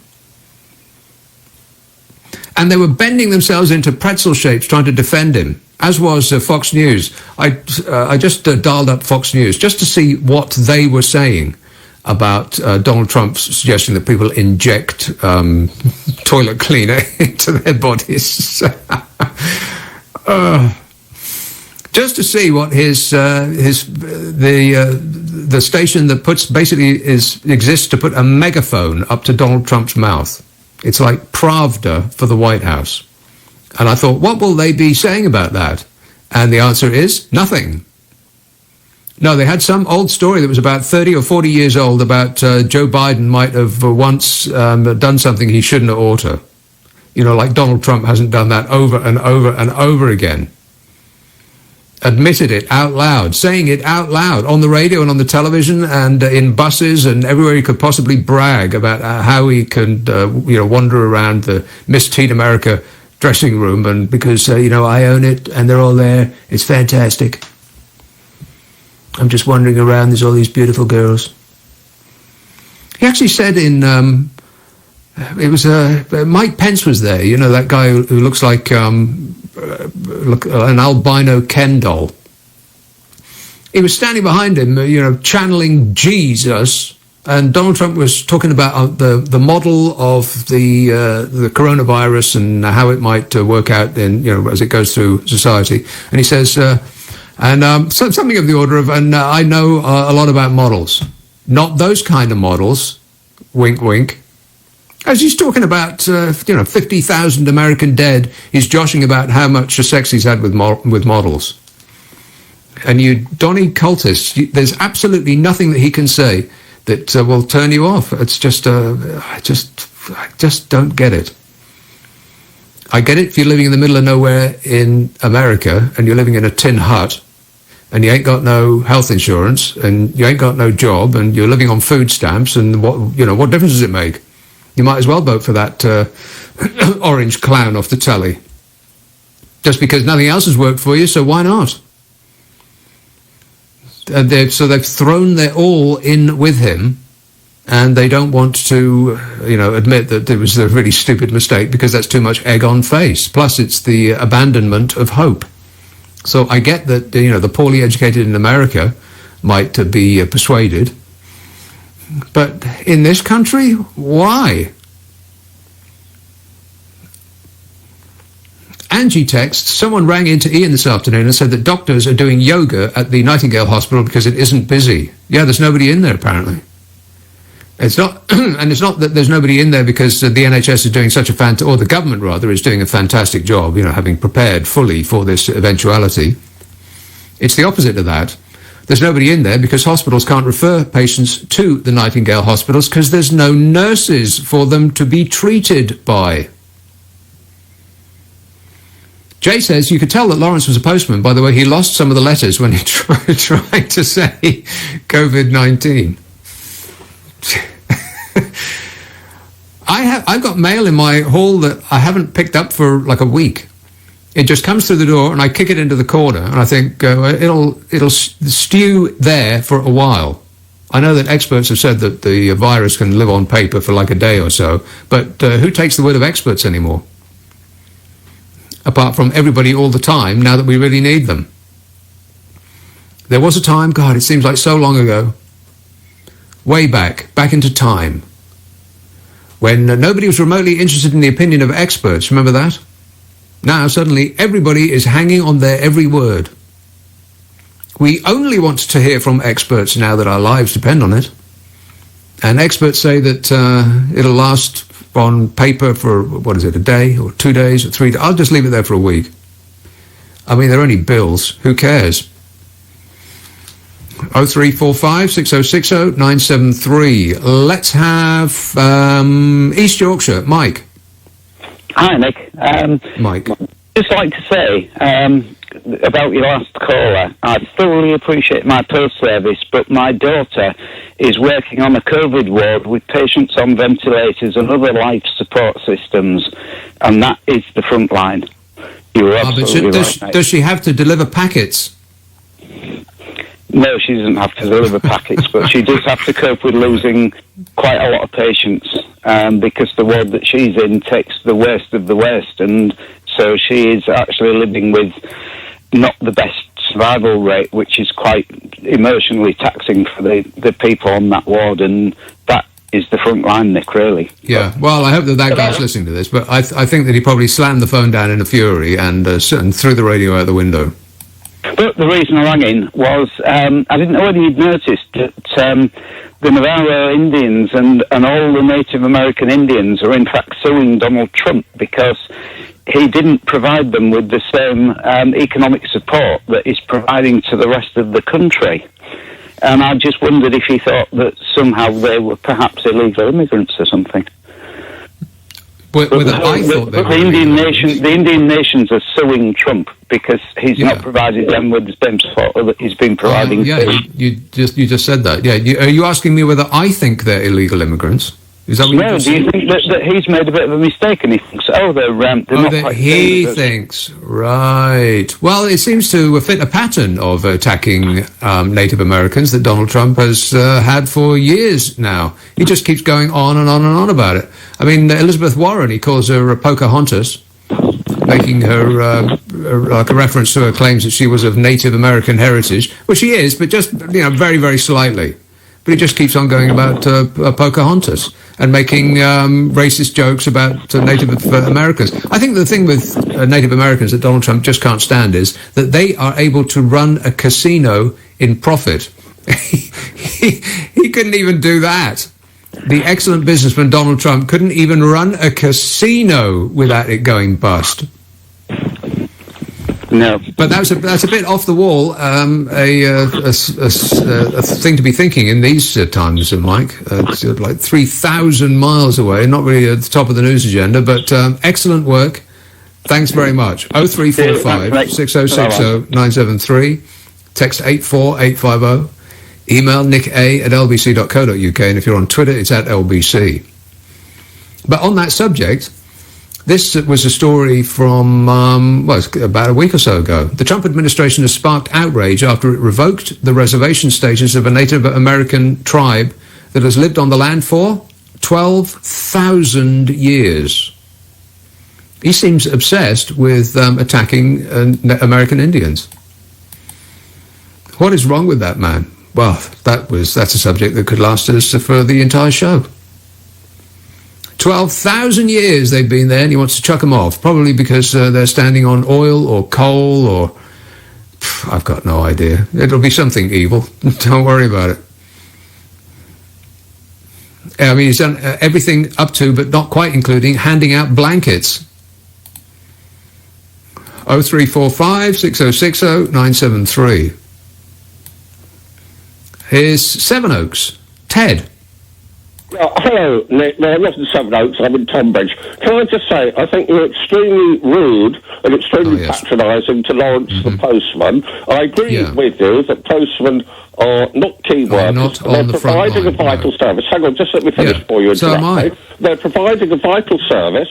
They have to go into a delivery office. The mail has to be sorted in huge... well, the people that are working on this show have had to go into an office, and they're working side by side with people in a studio. Everybody that is currently at work is doing the exact same thing. You can't call yourself somebody who's working on the front line. Get over it.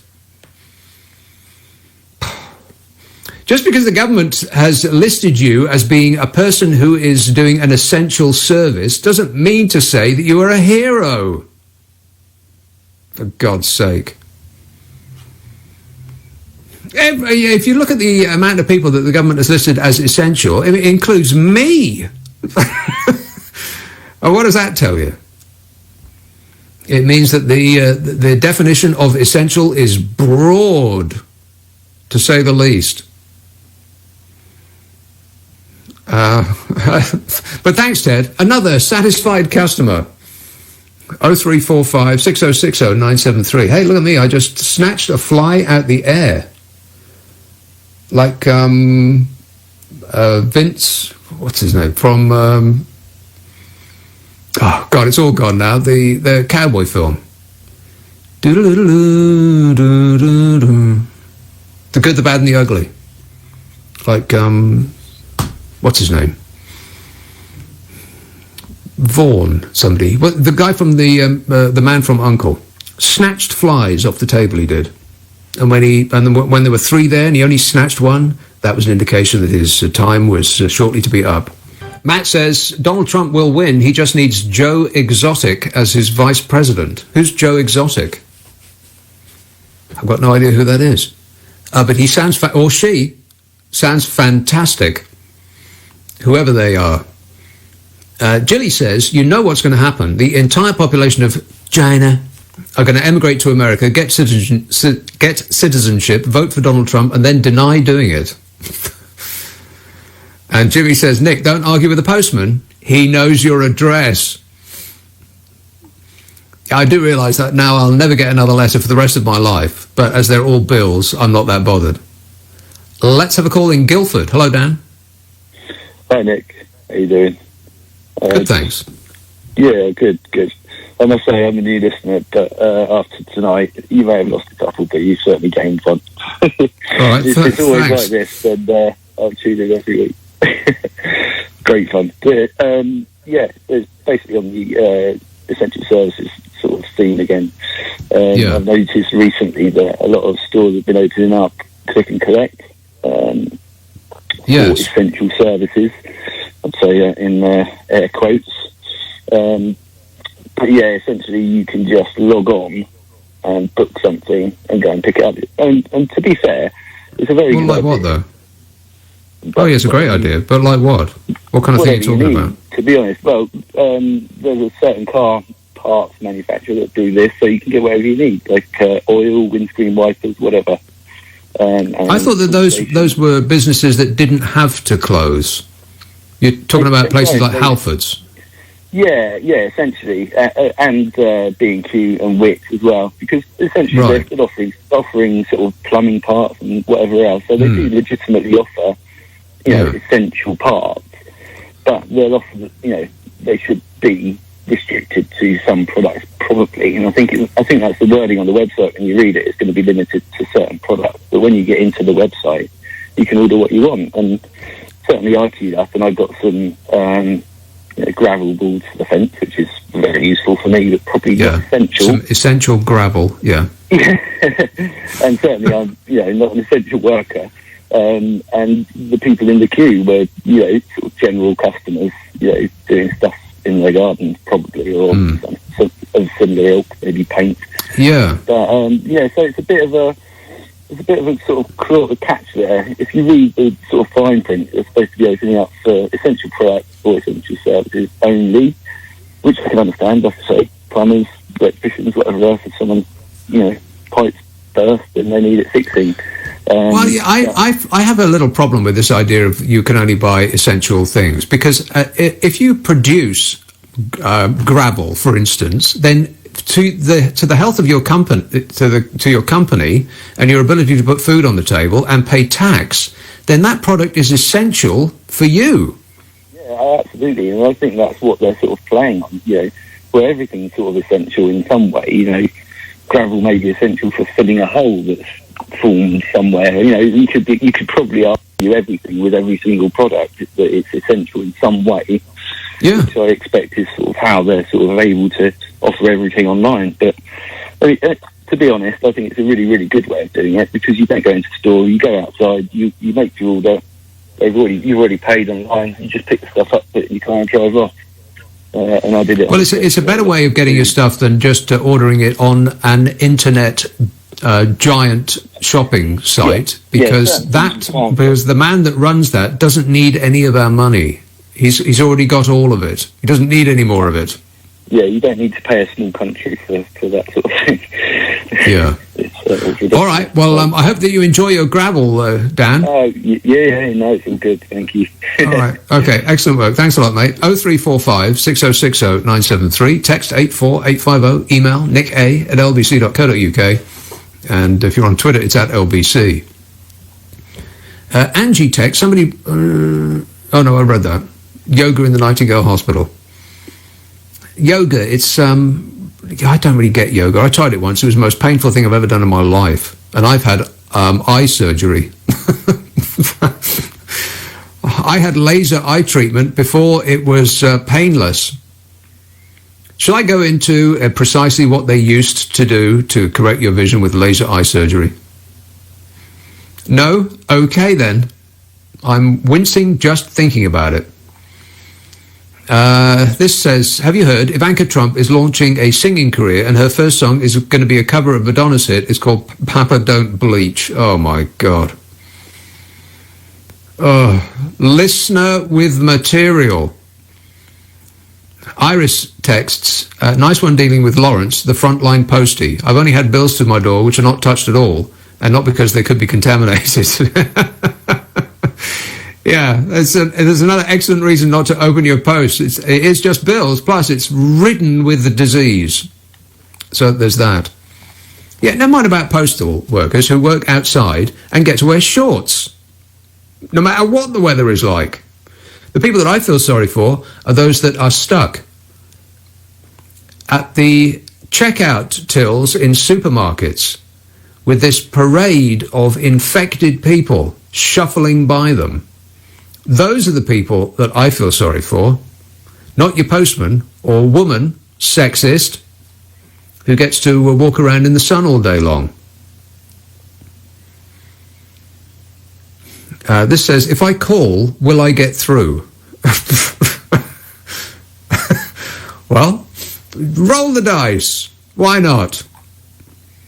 You never know. Your luck might be in. This bloke has. Worcester Park, Paul. Hi, Nick. Paul. Yeah, I just wanted to know what you thought about social distancing in pubs. Do you think that could work? Well, okay, define social distancing. How far apart? Well, the same as it's supposed to be, you know, when you're out, 2 metres. That couldn't possibly work, could it, in a pub? I mean... No, not really, what no. would they do?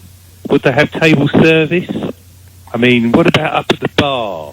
You know, just... Yeah, well, they've said that it's a good long way off that pubs are going to be opening. Yes, but they are saying that they want to do this social distancing possibly for the rest of the year. Yeah. I mean, which means actually that they're just sugarcoating it for us, because they don't mean for the rest of the year. I mean, unless we get something that is going to either cure us or prevent us from getting this thing, then it's not going to be a year. It's going to be 2 years or 3 years or 5 years or forever. I know. I mean, they haven't come up with something that knocks out the flu with 100% accuracy. I mean, some years it's really, really bad at doing that. So it's down to about 30% or less efficacy rate. They've got nothing for the cold after all these years. After the billions that could be poured all over somebody who came up with a cure for the cold, we've had nothing at all. So why are we... I mean, the HIV, how long's that been around? Since the 80s. That's 40 years ago, and they've got nothing for that either. That's true. I mean, people are assuming that because this is awful, and this is, here's that word coming again, unprecedented, that it's going to magically be taken away from us and we'll be able to go back to how it used to be. But I wouldn't hang on and hope for a cure for this, because it seems unlikely that anybody will come up with it. Medical science does march forward, but not quickly enough. Yeah. How can we afford to have all these people not working? Well, that's the thing. We can't. So essentially, they're going to have to open up society. But I wonder if society will actually go outside, because I can't imagine that I'm going to start doing the things that I used to do, going to bars and restaurants and galleries and the gym. God, that petri dish of disease that is the gym. Good grief. So they may throw the doors open and say, come on out, but I'd be surprised if the people did in any great number. I think we might actually get used to being in the nest. All right, good work, thanks. So we aren't going to pubs and bars, and we're not drinking in restaurants anymore. So this country, the people of this good country, have decided to give up alcohol for the lockdown. It's the healthy thing to do. I'm kidding. We've never drunk so much in our lives. Wine, beer, spirits, flying off the shelves. They can't restock them fast enough. Alcohol sales are up by 31%. In other words, in other news, hair clippers have also sold out. Strong drink and do-it-yourself hairdressing. What could possibly go wrong? And in the death knell for the high street, online sales have reached their highest level ever. 22% of the retail market is now online, a fifth. It's almost a quarter. Good grief. Jeff Bezos is making so much money at Amazon, he's going to have to find a more expensive hobby. More expensive than space rockets. He could make a planet from scratch, for instance. Buy up a parcel of space, get an architect in, he's going to build up and out. It'll be beautiful. Grocery sales up. They've reached £10.8 billion, partially driven by panic buying, smashing the figures for Christmas, which, of course, would be the busiest time under normal circumstances. But, grocery sales are going to level off. We aren't eating much more than we used to. And eventually people won't be able to get in their own kitchens, so the panic buying will cease. I went to two supermarkets last week with great trepidation, thinking I'll just roll by and see what it's like and probably just turn around and come back home. But there was nobody in there. I was amazed. I couldn't believe how peaceful and empty they were. I was expecting it to be terrible. 2-hour queues to get in and all the rest of it. But I'd say it was the two best experiences I've ever had in a supermarket. Apart from the feeling that I might catch something that could kill me while I was in there, apart from that, it was great. So that insane rush, that seems to have stopped now, at least in the two places I went. And, but alcohol, we just can't get enough of it. An extra £200 million we spent on drink last month. £1.1 billion in 1 month. Which, fact fans, is £21 each for 1 month. There's 51 million adults into 1.1 billion. £21 each. £21 a month on booze, on average, per person. Which means there must be a lot of people drinking nothing, because I know some people who are way above that figure. I mean, we're going to get drunk and we're going to order stuff we don't need on Amazon, and eventually the only people with money left will be Jeff Bezos and Jack Daniels. Meanwhile, 47,000 pubs could remain shut until at least September. But it's hard to imagine how they could ever open again. I mean, if we're going to insist on this social distancing, how could a pub, like that guy I was talking to before the news, like he said, how could a pub ever open again? But if they do, they'll just reheat those Cornish pasties that have been sitting under the plastic domes on the bar and call it the special of the day. So booze is up, but clothing sales are down 35%.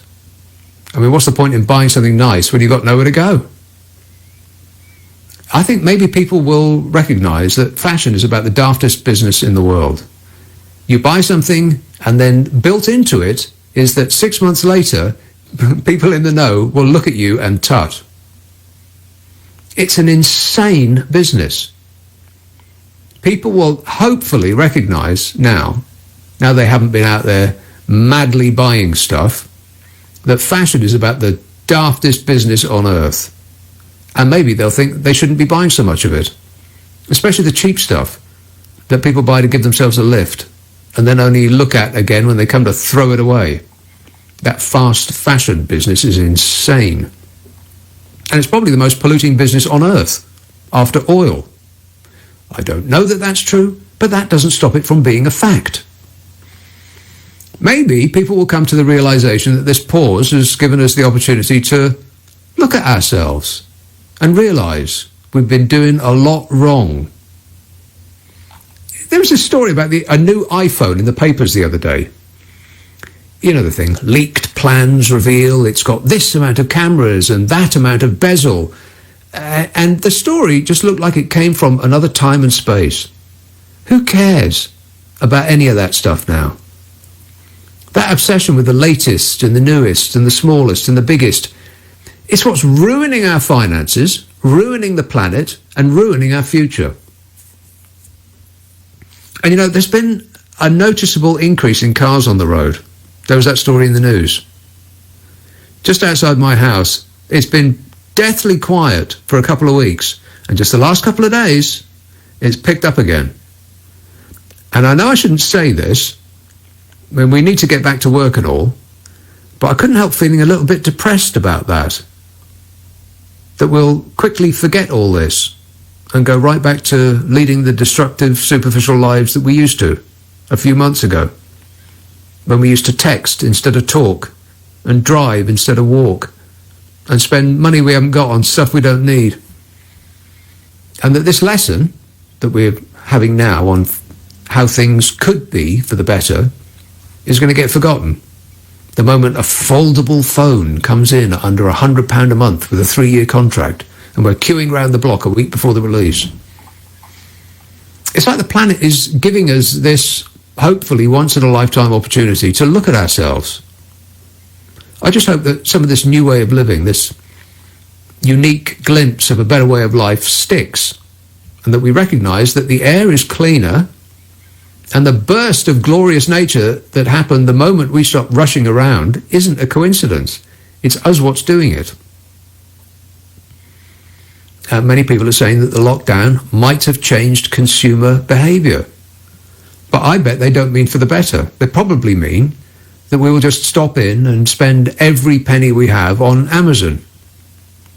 And when we finally do venture out, we'll find the high street isn't there anymore, and wonder what happened. 0345 6060 973. Let's have New Malden, Ahmed. Oh, hello, Nick. Brilliant show as always. Thanks. I had to call in because of, Donald Trump keep making these stupid remarks about just about everything. He's made America a laughing stock around the world. I mean, now, $64,000 question is, American voters, will they be stupid enough to vote him in for the second term, despite all his excesses? I mean, his known track record in every respect. European leaders are all very quiet about him. Obviously, they don't want to touch him. Well, Boris does. Boris is... he's his mate, isn't he? Has put his eggs in Donald Trump's basket. That's actually a horrible thought. Let me rephrase that. He's gone all in on the Donny, has Boris. Probably, not probably. It might be because the same people that gave us Donald Trump also gave us Brexit and Boris Johnson. So it might be, the people that have turned Donald Trump upside down and have property of... ... and it'll probably be the same stamp that you find underneath the Brexiteers, or Brexiters, rather. Brexiteers makes them sound heroic and swashbuckling. But American, voters, do they have a conscience or not? I don't think they do, but... Well, they like to wrap themselves in the flag and grip the Bible and claim that Jesus and God is on their personal side, while doing things that Jesus and God would be absolutely against in every way, shape and form. If Jesus did come back, I think the phony religionists, would be the absolute top of his to smite list. And I think that they will. The Republicans will vote for Donald Trump because the thing that they're most keen on is power and money. And he's promised the billionaire, well, he's delivered on his promise to the billionaire backers of the Republican Party. He's given them no end of cash. Well, yes, he's making them richer. Yeah. And the religionists do seem to think that God is right wing, which is mystifying to me, because what little I know about the Bible suggests that the opposite is true. But they seem to have claimed him as their own. They will. His popularity has not slipped much in his fans. They still are all in, which seems incredible. But if you look at Fox News, which is the station that they watch, everything else is fake news. The Fox News station, they just put a megaphone up to Donald Trump's mouth and deliver him to their public in the best possible light. And so all that they will see is how fantastic and tremendous Donald Trump is, because they ain't watching the other stations, because Donald Trump has persuaded them that they are fake news, which is the first on the to-do list of a wannabe dictator, new to the press. And that's what he did right from the start. Just make sure your fans don't listen to anybody else but the dear leader. So yeah, they're going to vote for him, and the Republicans are going to cheat just like they did last time, and they'll gerrymander, and they'll claim that if they lose certain states, then they will go to court, and because they've stuffed the Supreme Court with their yes men, then they'll probably win those battles, and it's going to get ugly. I think yes, and God help America if he gets elected for the second term, and because obviously Europe has washed its hand off it, because obviously they can't talk to him, and he's not listening to anybody. He does what he wants to do. Mm-hmm. I mean, on a serious note, I mean, I think, Europe and everybody else need to take. I mean, if he decides to go after someone, he just goes all out for them. Yeah, everybody else on Earth, apart from his few the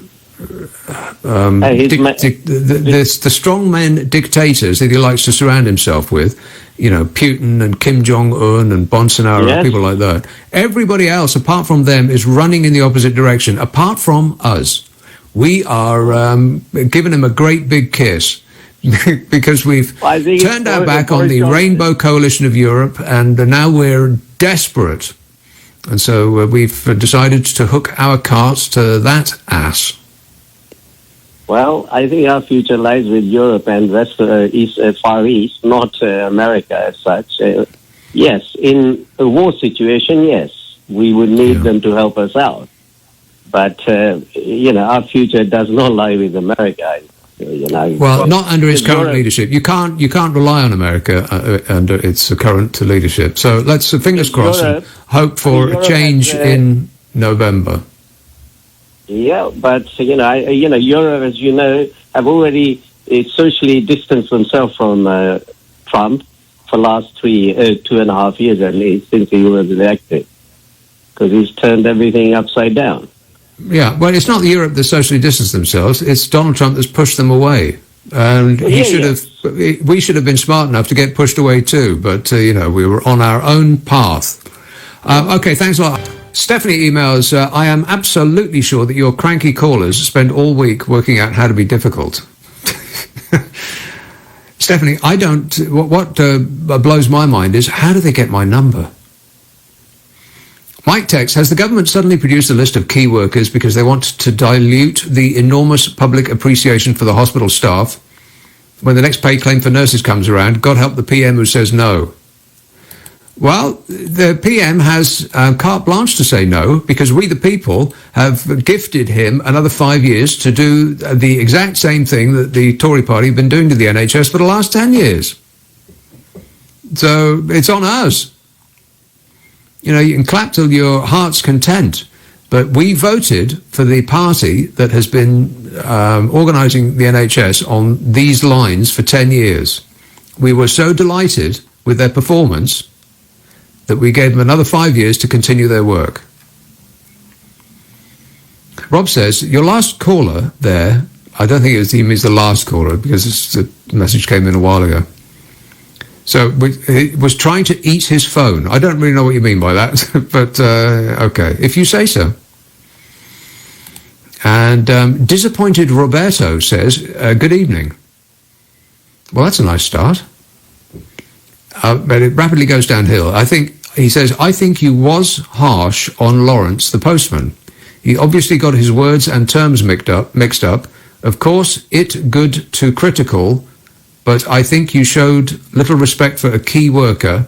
I am disappointed in the way you spoke to him. Another disappointed customer. Oh, do me a favour. Just because you're listed as a key worker by the government does not make you a hero. Here's a brief list of some people who have been listed as key workers.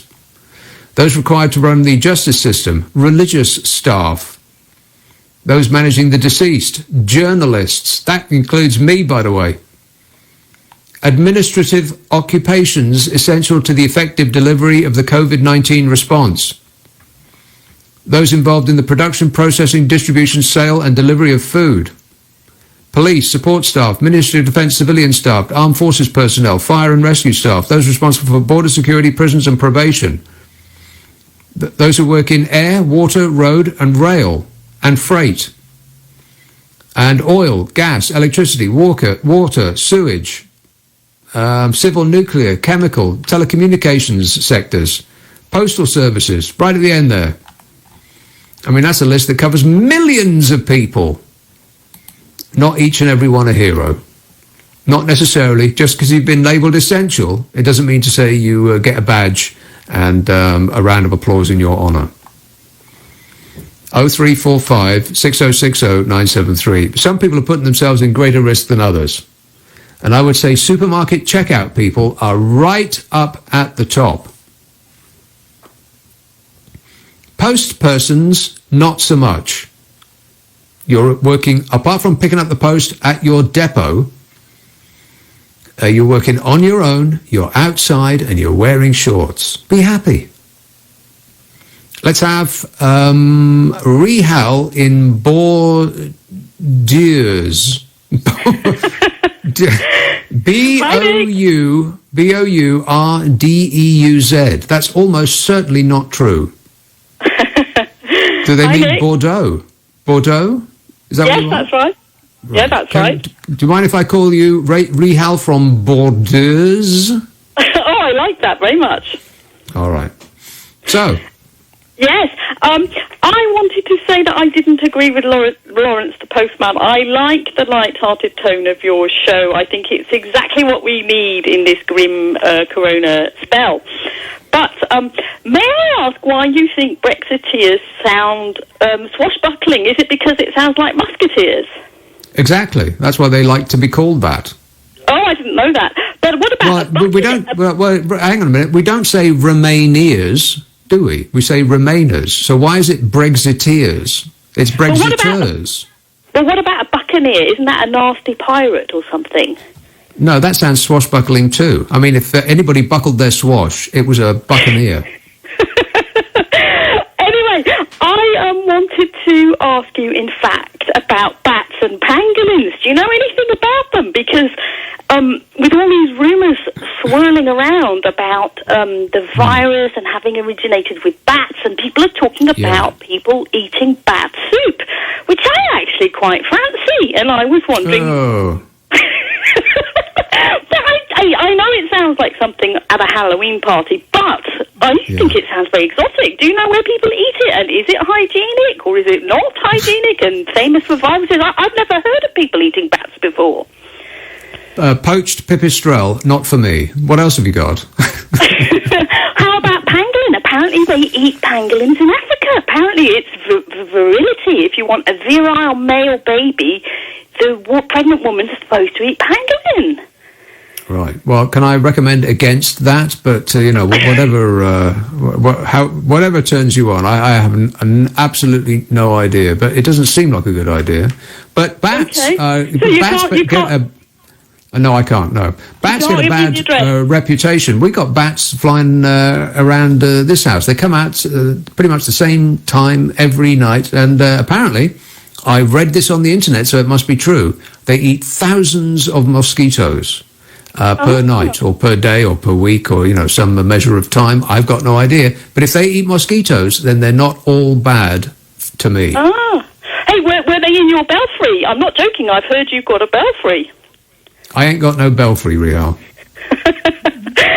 Okay. May I just say may I just utter one word of praise for Bojo, because apparently he stuck up for the World Health Organization, which apparently will not be to Donny's liking.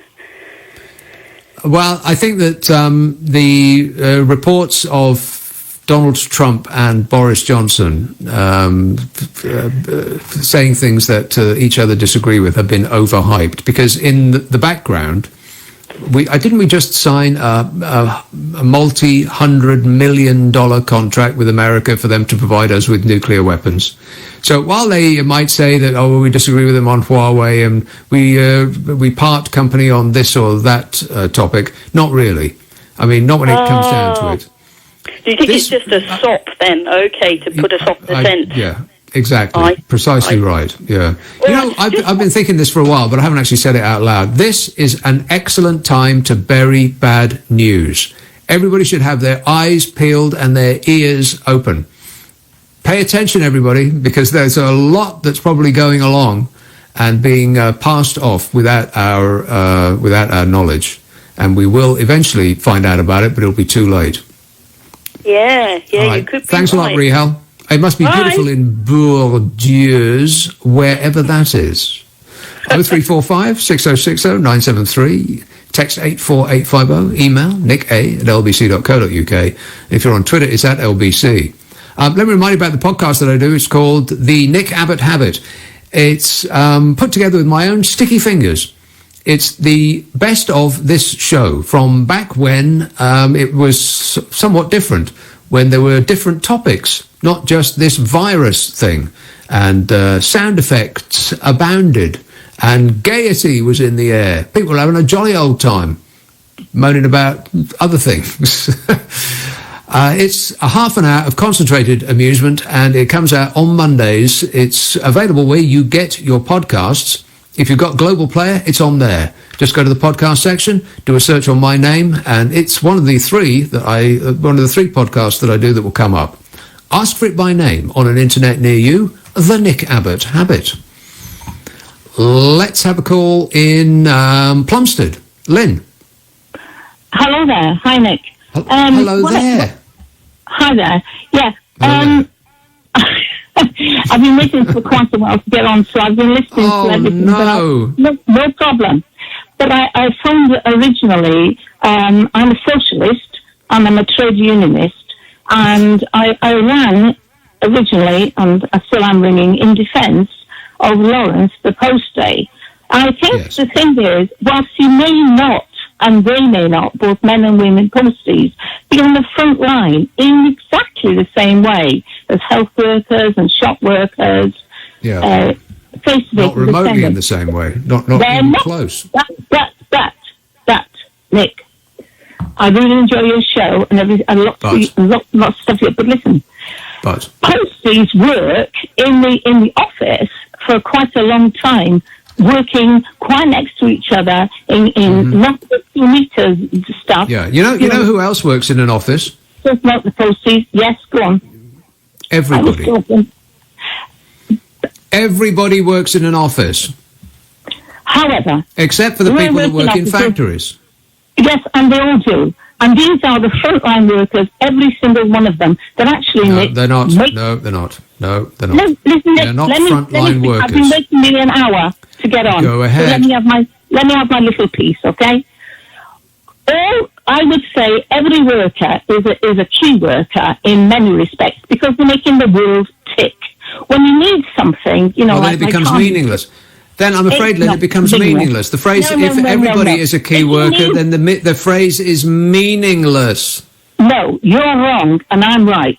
If you need your car fixed, you do not go to a hedge fund manager, okay? You do not go to a banker. You go to somebody in your street or in the local town centre that can help you. But make whatever you like. We make the world tick, and you know it. I have heard you call yourself a socialist, and that's fine by me. I don't believe I have ever done such a thing. You did the other night, and my ears pricked up with glee, I can tell you, because that's exactly what you said. You did. I don't think it was what I said, Lynn. What day was that? It was only this week. Absolutely which day? This week. Was it yesterday or the day before? Come on, give me a break. I'm not doing your Lynn, job. was it yesterday or was it the day before? I think it was the day before that. Okay, well, that wasn't me. I wasn't on that day. Well, come on, give me a break. I'm not going to give you a break. You're now accusing me of saying something on the air on a day that I wasn't even here. Look, okay, you're the presenter, I'm the listener, so I may have something wrong. We're talking right now of serious stuff, right, where you know and I know, because you are the better Nick than the other Nick, okay? You are more of a socialist than the other Nick, okay? Fine. Wow. You listen to me, and you know this. Listen, you know that we've got shop workers, posties, firefighters, nurses, doctors, all the workers of the world, making it all tick. And we're the ones We're all essential workers. Yes, all right, I get it, Lynn. We're all essential workers, but if we're all essential workers, let me restate. Listen to me. Absolutely, I am. Are you kidding me? If I wasn't here, then you'd be talking to yourself, Lynn. You listen to me. I waited 1 hour to get on. Yeah, okay. Please, okay. Unfortunately, I haven't got control on the desk. Please turn this shouting woman off. I'm a minute and a half after the past the break, Lynn. I am an essential worker. If I wasn't here, you'd be yelling into space. If everyone's an essential worker, then that phrase has no meaning. It doesn't matter whether you're a socialist or not, Lynn. That's just true. It's a fact. Dave texts, I visited a well-known DIY store online and I had to wait 6 minutes to enter online. Once it was my turn to enter, I had 10 minutes to take up the invitation or opportunity. However, once I was in the online store, I could stay there for as long as I wanted. So I waited and started watching TV and then forgot to enter and I missed my place. John emails, is the government trying to make us all feel safe? Well, they are not doing a very good job. Their efforts to protect us from this virus are like watching a British 60s comedy. Well, one of those unfunny ones, yeah. Well, it's not like they weren't warned. They're saying that they keep using that word over and over again, unprecedented. This is unprecedented, like nobody saw this coming. Who even had any idea that this was coming? Well, they did. Ministers were warned last year of the grave consequences of a future pandemic. This is a leaked Cabinet Office briefing. Good work, whoever leaked this. They were warned last year of the grave consequences a future pandemic would unleash on the UK. This was a briefing that the Cabinet Office had, and it has now been leaked. But you know what? If they didn't read that briefing, well, maybe it was too long. So they thought, I'll wait for the film to come out. But you know, it has. Over and over again. There's The Seventh Seal, the Ingmar Bergman classic that no one has seen. But everyone's seen pastiches of in Woody Allen and Monty Python and Bill and Ted, amongst others. And then, and then there was I Am Legend, the Will Smith film about a plague wiping out humanity. Or they could have watched The Andromeda Strain. You've probably seen that one. Or how about Dawn of the Dead? Or a film literally called Outbreak. Or the one literally called Contagion. The clues are in the titles. And then there was 12 Monkeys that had Brad Pitt and Bruce Willis in it and was directed by Terry Gilliam. Not a small art house flick that would be difficult to find. It's on TV all the time. Or how about Resident Evil? Or the film of Stephen King's The Stand? Or 28 Days Later? Or 28 Weeks Later? Or Carriers?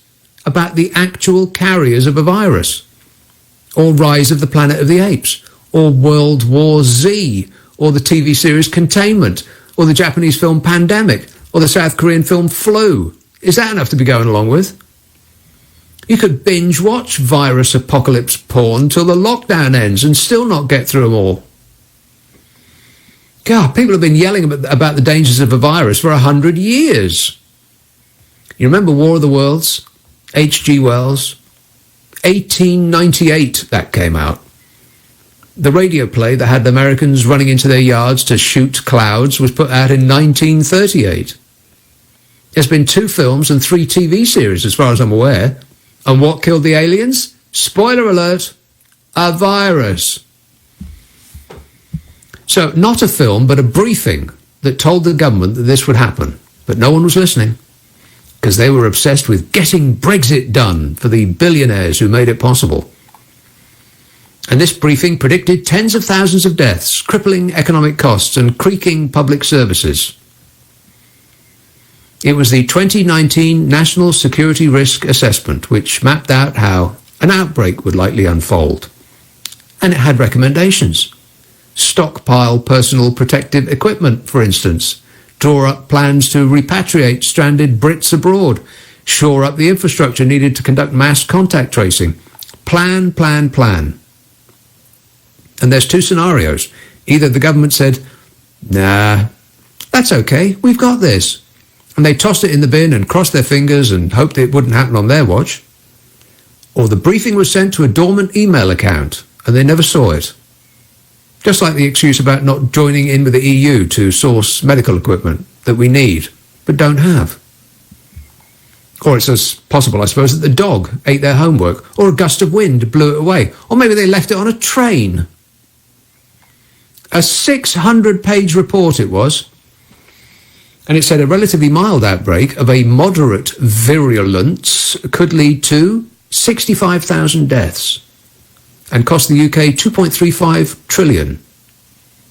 Well, we're a third of the way there on the deaths, and who knows how much money we'll lose. But at least the government is going to get Brexit done, because that's the important thing. And those of us that are left alive will be able to wave our little Union Jack flags come the end of the year in celebration of a job well done. Here's what the report said. Half the population would exhibit symptoms of the virus, while even more would be infected, yet be asymptomatic. The pandemic would unfold over 3 waves, with each wave lasting roughly 15 weeks. Once the pandemic eventually passed, the hits to public services would take years to repair. And a huge public backlash would skewer a government who were deemed to have bungled the crisis response. You hear that, Boris? You're going to come back tomorrow and you're going to get skewered. The Cabinet Office declined to comment on the report, and a spokesman said, "We do not comment on leaks." Well, why not? If it wasn't true, they'd comment on that. They say this is all a pack of lies. No such briefing has ever existed. I don't recognise that briefing, they'd say. So unless I'm missing something, that rather implies that they've been caught with their trousers down. It wouldn't be the first time, would it? Hey, Boris? The document marked official, sensitive, war-gamed the potential risks posed by a pandemic and made recommendations to bolster Britain's ability to fight it. And one of the recommendations made by the Chief Scientific Officer, Sir Patrick Vallance, who signed off the briefing and is now leading the fight against the virus, was to ensure a system of disease surveillance and early detection was in place. In other words, we needed to have the ability to test. But we didn't. And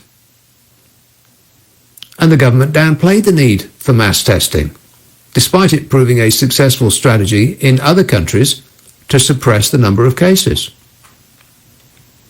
And the Chief Medical Officer, Professor Chris Whitty, explained the decision to abandon contact tracing was that it wasn't likely to add a huge amount at that particular point, given the resources we had. And that last part's the most important part, I reckon. Given the resources we had. If only they'd been warned before and had time to boost resources. Oh wait, that's right, they were. The National Security Risk Assessment, this leaked document, also warned a pandemic would heap strain on vital public services, which would be overwhelmed by the surge in cases. It said critical infrastructure may also be affected during peak periods. There would be a huge surge in demand for health and social care services. Transport services, energy supplies, the food industry, education, the finance sector would all be disrupted. And the security assessment urged ministers to bulk up supplies of, any guesses? If you guessed right, you win your own personal face mask. The security assessment urged ministers to bulk up supplies of personal protective equipment, which frontline health and social care workers have been crying out for since the epidemic took off. So this document was right about everything that's happened so far. And so what does it say about the future? Well, it said a reasonable worst-case scenario for the spread of a flu-like viral pandemic was that it would play out in 3 waves, each expected to last 15 weeks, and with the peak occurring in weeks 6 and 7 of each wave. Now, depending on where you start the count, we're probably halfway through the first wave. 2.5 more to go. Half the population would be infected and experience symptoms of the disease during 1 or more of the waves. And the economic hit, forecast costs could run into 2.35 trillion pounds, which is a number so large I wouldn't know how to write it down in numbers. How many zeros? All of them, I think. 2.35 trillion pounds is 1.5 times as much as the debt mountain that the government has now. Apart from the blips caused by the 2 world wars, we're already under more debt than we have been since the 1860s, when that man who foretold all this was born, H.G. Wells, who wrote the book The War of the Worlds, an allegory about the conquest of a land by technologically superior invaders with no respect for nature or culture or anything else. Ring any bells? But I suppose government ministers don't do allegory, or campanology for that matter. Bromley, hello Luke. Good morning, Nick. Good morning. You've had a bit of a few people having a go at you, so I thought it'd be nice to you. I think that with your amazing film knowledge, perhaps I should put you on the panel as one of those 2 scientists. What do you reckon? I'm ready to go. I think so. Listen, I'm wondering if Thursday we need to have a clap for Lawrence. What do you think? Lawrence the postman. The postman? Yeah, not really. It's some special clap, yeah. We could pitch in and buy him a new pair of shorts. Yeah, well, I think, you know the virus is supposed to be an envelope virus. Maybe you get confused thinking, like, they're envelope viruses. But, well, I've got an idea, a really great idea. As an entrepreneur, how about a 3-piece bikini? Comes all suited with, obviously, a face mask. What do you reckon? How about a what now? A 3-piece bikini. Some coming up. A 3-piece bikini? Yes, that's right. It normally comes in 2, doesn't it? But this one can normally cut from the same cloth with the face mask. And the other thing I'm thinking is... Well, and another thing, and in closing, yes. And in closing, listen, you got the echo in your studio. Apparently, on one of the other radio stations, I won't say which, they put a blanket over their head, a duvet. That gets rid of the right, echo. well, that is a good idea. Yeah, I could put I could put one of those plastic shopping bags over my head, tie it tightly at the neck. That'd probably work. Put it under the mic. You can do it from bed, I suppose, can't you? Just broadcast. Right. Okay, good idea. Keep thinking, Luke. Excellent work. 0345 6060 973. Fulham, Wendy. Oh, hello. Wendy. I was just listening, sorry, yeah. Okay, well, it's nothing sort of governmentish or anything. It's just that yesterday I bought some calming tea for myself. Anxiety and what's going on and everything. Yeah. And what's calming tea? Oh, well, I take it to bed, and I drink it, just hot water in a tea bag of the calming tea. But what's in calming tea? Oh, okay. So I dropped the envelope because each tea bag is nicely packed in another envelope. And that's not saving the planet. That's terrible. No, so I've had 2 cats, and they were rolling and loving it, on my calming tea bag. Right, wait a minute. Wait. Wendy, back up. You're giving calming tea to your cats? No, with a calming tea bag in its own envelope. Yeah. And they were still going like, I've heard of catnip because that makes cats, mad, doesn't it? Yeah. But so what is it in the calming tea that's calming me down but winding the cats up? They're on the carpet, kind of jollying around and so I can't enjoy my calming tea because I can your cats are going mad.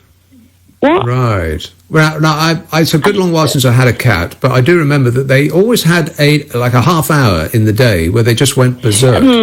Yeah. This is just when I do. Yeah, I understand. Yes, but and there was like saliva on it and everything. They were really going for it. Sorry. So what's in this tea? Well, read the ingredients to me.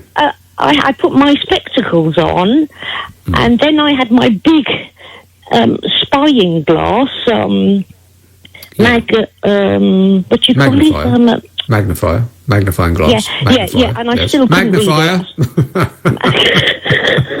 And I still couldn't read it. Right. But what effect does it have on you, Wendy? Oh, well, after that... Does it make you run up and down the stairs and climb the curtains? Because if so, it's having the same effect on you as your cats. then the daughter cat, never done this before, came to the bottom of my bed near my feet, sitting up straight with her eyes half open, as if, you know what tigers do, like before they pounce. You know, I have no idea what a tiger does. Why would I know what a tiger does before it bounces? I meet very few of them in my everyday life. But very strange why the cats go crazy over the tea bag. My car. Well, it sounds, Wendy, as though your cats want to kill you. I mean, I don't wish to alarm you about this, but they definitely want you dead. Oh, well, that's okay. I'm on my own. He's fine. Yeah. Right. Well, I would redouble security, and if you feed them tins of cat food, I would hide the tin opener so they need to rely on you for their dailies. All right. Thanks a lot, Wendy. 0345 6060 973. Let's read some texts and emails. Matt emails, what is your opinion on the NHS workers that are creating these videos of dancing? I understand they have breaks, and that's fine. But when patients are lying in beds, how can a whole ward do a dance? Obviously, that's not busy. It's a disgrace, says Matt. I'm aware that there was one, but I went by that story because I thought I don't really need to see some amateurs dancing.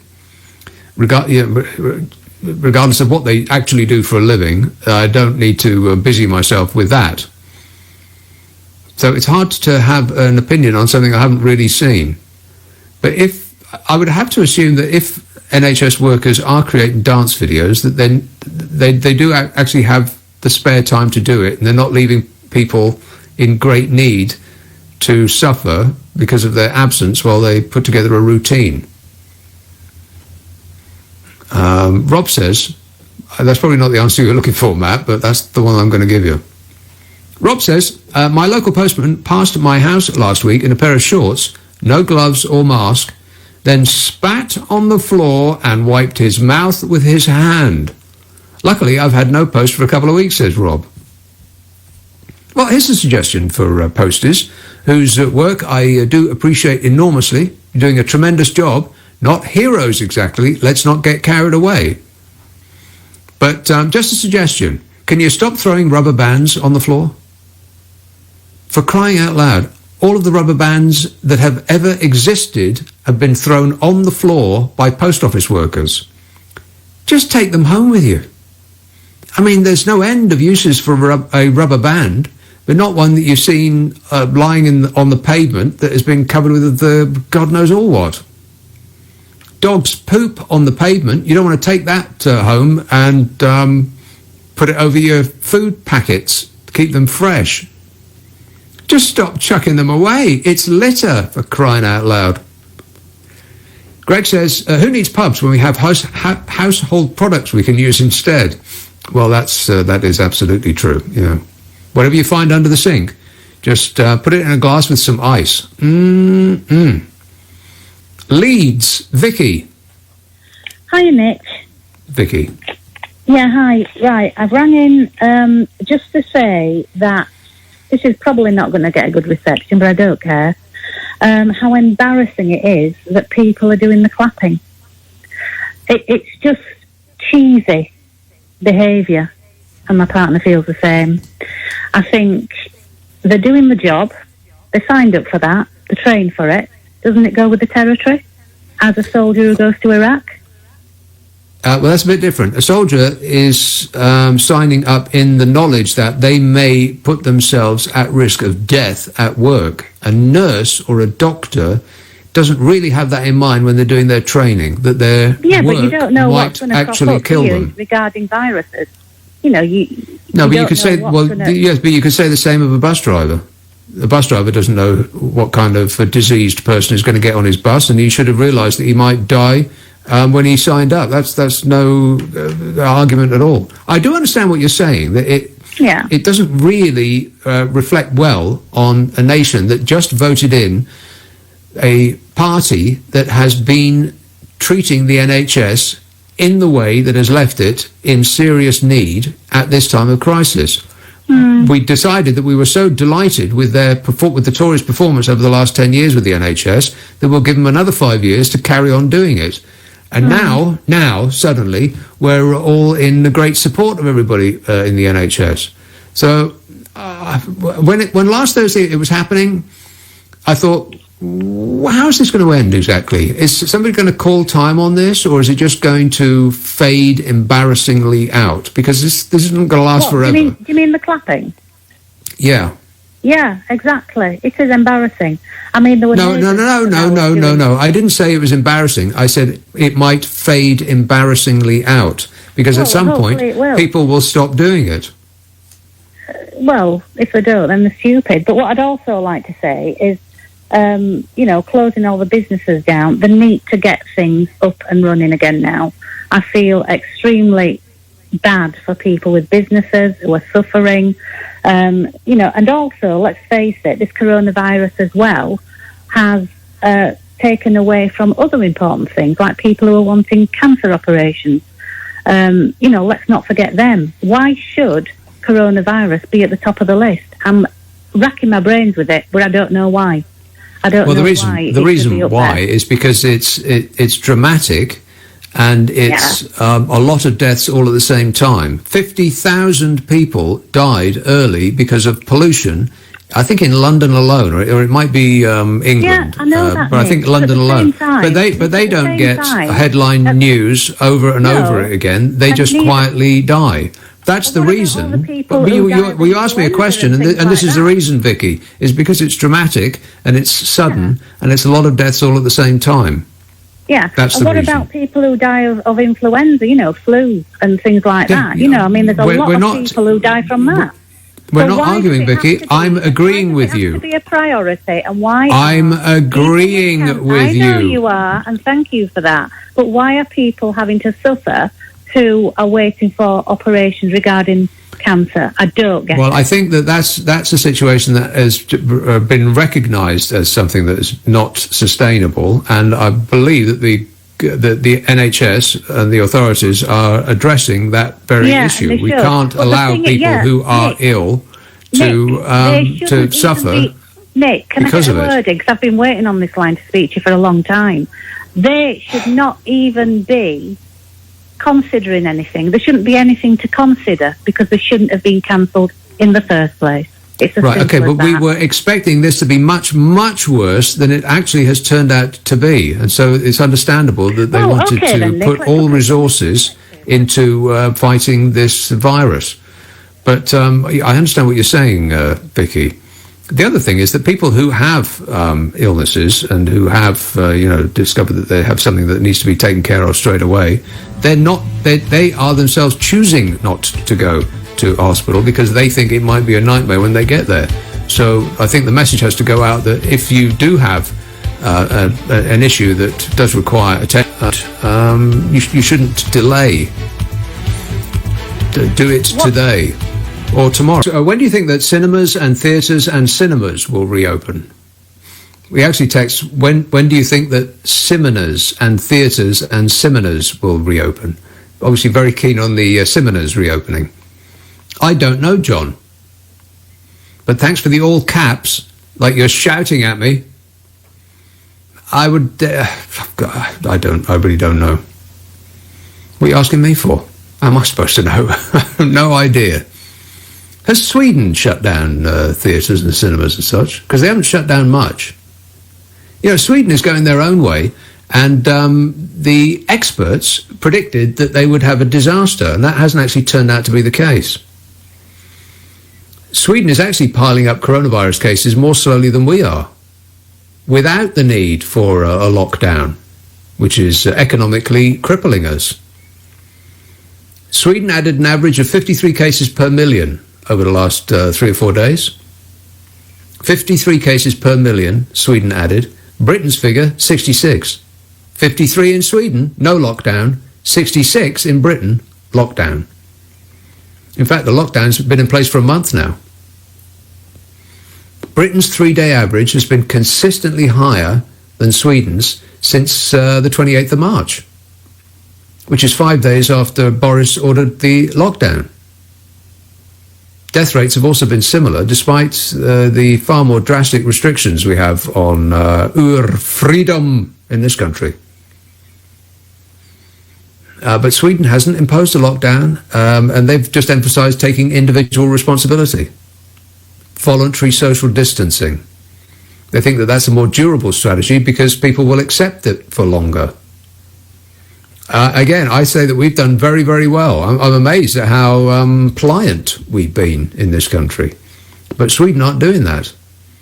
They're out and about. Shops, bars, restaurants, all open. Here, all shut. And the lockdown here has worked very well as far as a method of temporarily stopping people coming into contact with each other goes. But that can't last forever. And when it lifts, I mean, just the fact that we've been inside for so long might make us fearful of going out again. Yeah, I do think that people might, even when they throw the doors open and the government says, come out, everything's fine. I don't think people will. Whereas in Sweden, of course, they haven't been locked up to begin with, so there won't be that same concern about venturing out to restaurants and shops and bars because they weren't ever closed in the first place. So it's possible that we might be hurting our economy twice over. The initial lockdown and then a very slow return to some sort of normality, while Sweden won't have suffered either. They won't have suffered on the lockdown or the slow return because it's just sort of carried on, while still managing to have fewer people sick and dying than we do per head of population. It's weird, isn't it? I mean, just taken on that summary, you'd have to say that Sweden's got it right and the rest of the world's got it wrong. I suppose we'll know when this is over and the tallying up is finished. And Professor Carl Hennigan of Oxford University says the UK epidemic started falling from its peak as early as mid-March, when Britain was taking a similar approach to Sweden, by encouraging hand washing and social distancing rather than ordering a lockdown. And this Professor Carl Hennigan of Oxford University has warned that the damaging effect now of a lockdown is going to outweigh the damaging effect of coronavirus in the UK. The cure is worse than the disease, in other words. But it's just not what you'd think. The UK's rolling average of cases has been worse than Sweden's since overtaking it on March the 28th. The most recent figures show a typical daily growth of 66 cases per million in Britain, 53 in Sweden. And yet they're all out, restaurants, cafes, shops, just doing Swedish things. And you might think, well, maybe we've tested more than they have, because it's difficult to compare one country with another, that one country has a lot of people who have tested positive, but that just might be because they've tested more people. But we've tested about the same. 9.2 tests per 1,000 in Sweden, 8.4 per 1,000 in Britain. That's more or less pretty much the same. And the UK is imposing the lockdown in order to slow the spread of the virus. But there are fears that the economic disaster that results from that could be worse than the virus itself. And this Professor Hennigan, director of Oxford University's Centre for Evidence-Based Medicine, said, the key is no one's really understood how many people actually have the infection. You could do that really quickly, he says, with random sampling of 1,000 people in London who thought they had the symptoms. You could do that in the next couple of days and get a really key handle on that problem, and we'd be able to then understand coming out of lockdown much quicker. Test, test, test. He said, the UK government keeps saying it's using the best science, but it appears to be losing sight of what's actually going on. We've been getting scientific advice that is consistently wrong, he said. It's failed to look at all the data and understand when the peak of infections actually occurred. He said 50% reductions in infections occurred on March the 16th, right when hand washing and social distancing was introduced. If you look at what's happening in Sweden, they're holding their nerve and they haven't had a doomsday scenario. He says our government's got it completely the wrong way around. But, you know, our government keeps saying it's guided by the science. But that doesn't really mean anything. Science says lockdown, but science also says don't lock down. So the government isn't really basing its decisions on science, it's basing them on politics. I mean, even if the government only did what the scientists on the panel advising them tell them to do, then there was still a decision by politicians to choose which scientists were on that panel in the first place. So we've been shut in for a month, and we've taken it pretty well, I think. I mean, ministers couldn't believe how well we have taken our instructions. No riots, no protests, no lawlessness to speak of. It's gone very well, despite the fact that the weather has been remarkably nice for the time of year. Blimey, if it carries on like this, it's going to be one of the all-time great summers. It's gone very well, and the rate of spread has slowed. But what if it had slowed anyway, like in Sweden, and we didn't have to shut everything, with all the consequences of huge increases in the unemployed and businesses going bust and fortunes lost and life's work ruined and the massive amount of money that it's going to take the young, who've hardly been touched by this virus, it'll take them years to repay. They'll be repaying it probably for the rest of their lives. I mean, we've just gone through 10 years of austerity, and after those 10 years, this country is in more debt than it was at the beginning of those 10 years. And Sweden isn't going to get away unharmed, of course, because it trades with the rest of the world, which will be broken, but its internal markets will be much healthier than ours. And its citizens will be healthier, physically and mentally, because they won't have suffered as much economically and being shut in and, everything that goes with that. In Sweden, shops and bars have never been closed, because the government prefers its citizens to take what they call individual responsibility, rather than being forced to obey a lockdown. Well, it's not complete free-for-all. Swedes are urged to stay at home at the faintest sign of a cold, but otherwise they're free to go outside. They're advised to avoid parties and weddings and funerals, keep their distance on public transport, but there's not a legal requirement, and gatherings of up to 50 people are still permissible. In Sweden, primary schools have never been closed. High schools have, universities have moved online, but not primary schools. And sports venues are open, even though they're urged to keep away from others. Swimming pools open, gyms. Just keep away from other people as much as you can, rather than avoiding gyms and sports venues and swimming pools altogether. And people are milling around in parks on sunny days in Stockholm and sitting outdoors in restaurants and bars without the press, having photographers follow them about and filing stories with the headline "COVIDiots." Let's have a call in Brighton. Delphine. Hello, Nick. How are you? I'm good, thanks. Interesting conversation, Nick. I mean, the scientific panel, is that the one that includes the new scientist, Dominic Cummings? Well, as far as I don't know what goes on in there because it's a secret and we're not allowed to know. But it was written up as he sits there and takes notes. He doesn't actually chip in with his expert scientific advice. Who knows? I mean, you couldn't make up what's happening. When I was listening to you sort of speak earlier, where you sort of gave a summary of what's happened in the last sort of few months, if you'd spoken to me 6 months ago and said that, well, obviously, when the Tories gained power, I was disappointed. When Brexit happened, the vote for the EU referendum, I was disappointed. But I still had faith in the British public. But I've seen things in the last 6 months, Nick, that have made me really lose faith. And even now, people are still... Well, like what? Give us an idea. Like what? Well, it's not just our country, but with Trump, the things these people are doing. I mean, PPE, for instance. My mum's a nurse, though she doesn't live in the UK anymore. She went to work in the US about 20 years ago.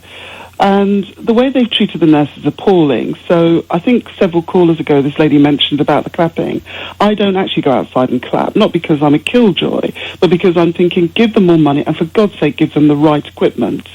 Because nurses are dying at a rate of knots. But yet when you listen to the PM briefing every night at 5 p.m., which I've been listening to, it's just... And I wanted to use the initials of a not very nice word, but I'm not even going to use the initials. It's just No, don't say it. Don't say it. I'm not going to say it, but I wasn't going to use a rude word. I was just going to use the initials. Okay. But what I'm saying is that it's from the second briefing that they had when Professor Chris Whitty stood up to speak, and I've always respected experts. I'm a professional myself, and the problem is, Nick, when I listened to him speak, I thought, this is not your handiwork here. You're a mouthpiece for the government. So from that moment on, I actually locked down. So I've practically really been on a sort of lockdown since sort of late February. Because I didn't trust what was coming out of their mouth. Because I said to my friend, because obviously being here in Brighton, we had the first case here, and not too far from where I lived, I saw the doctor's surgery where they were wearing hazmat suits, and they had the yellow ticker tape up saying, do not enter, on the sort of gate entrance. And my friend and I said, this is serious. This is not just a flu, which is how Boris Johnson was describing it at the time. So when you're looking at the comparison with Sweden, I don't know all the ins and outs of, obviously, their country and how things are run, but I've been reading some of the reports. But the clear errors we made here were Johnson et al. Were too busy following Trump in saying, oh, this is just a flu, I'm still shaking hands with people. Cheltenham was allowed to go ahead, which my friend was going to go to, and I said, do not go near it. I said, this is serious and this is stupid, we're allowing it to go ahead. There was the football match where I think Spain was on a lockdown, but yet we hosted one of their teams here. Yeah, Madrid, wasn't it? Yeah. I thought, what the hell are we thinking? That was allowed to go ahead because, of course, Johnson was at the rugby. So when you've got the leader not taking it seriously, following the idiot in the US, then when we first locked down, I took it seriously, but people didn't really take it seriously because they were like, well, Boris Johnson doesn't really believe in this. Because, of course, he was still following their laissez-faire economic policy. Didn't really want to tell the people what to do, didn't really want to lock down the economy because it affects him and his friends' business interests. But they had... Well, I know what you're saying, but it does get a bit difficult. You do get into the weeds quite quickly when you start to think, well, what should they have done, and what would be the consequences of doing what they initially started out with, as opposed to what they're doing now.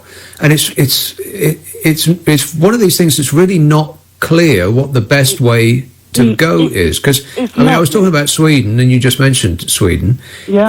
If we'd just gone along with take it on the chin and wash your hands, then we would be doing what Sweden are doing. And they seem to be, on the surface, I mean, unless the situation has changed since I looked a day or so ago, then they seem to be in a better shape than we are. The difference is, I think, Nick, and I agree with you, because when our government first reacted, I'm not a Tory supporter, but I did think, fantastic, they're taking action. But there are a couple of things that they didn't do that I would have done. I would have done contact tracing from the get-go. I mean, we've got Gatwick just up the road. Flights were coming in from all of these dangerous hotspots around the world. Nobody was checking them. My friend worked at the airport. He was like, oh my God, they're not even checking temperatures. People are just flooding through. And of course, don't forget, the UK is a hub for many countries. Sweden isn't. You don't pass through Sweden to go to somewhere else. Ordinarily. That's true. So we are a major transport hub. And then what did we have? The Orange Dream in the US said, oh, we're closing routes to Europe, but people could come through the UK. So they did. You know? So we had that extra traffic coming through.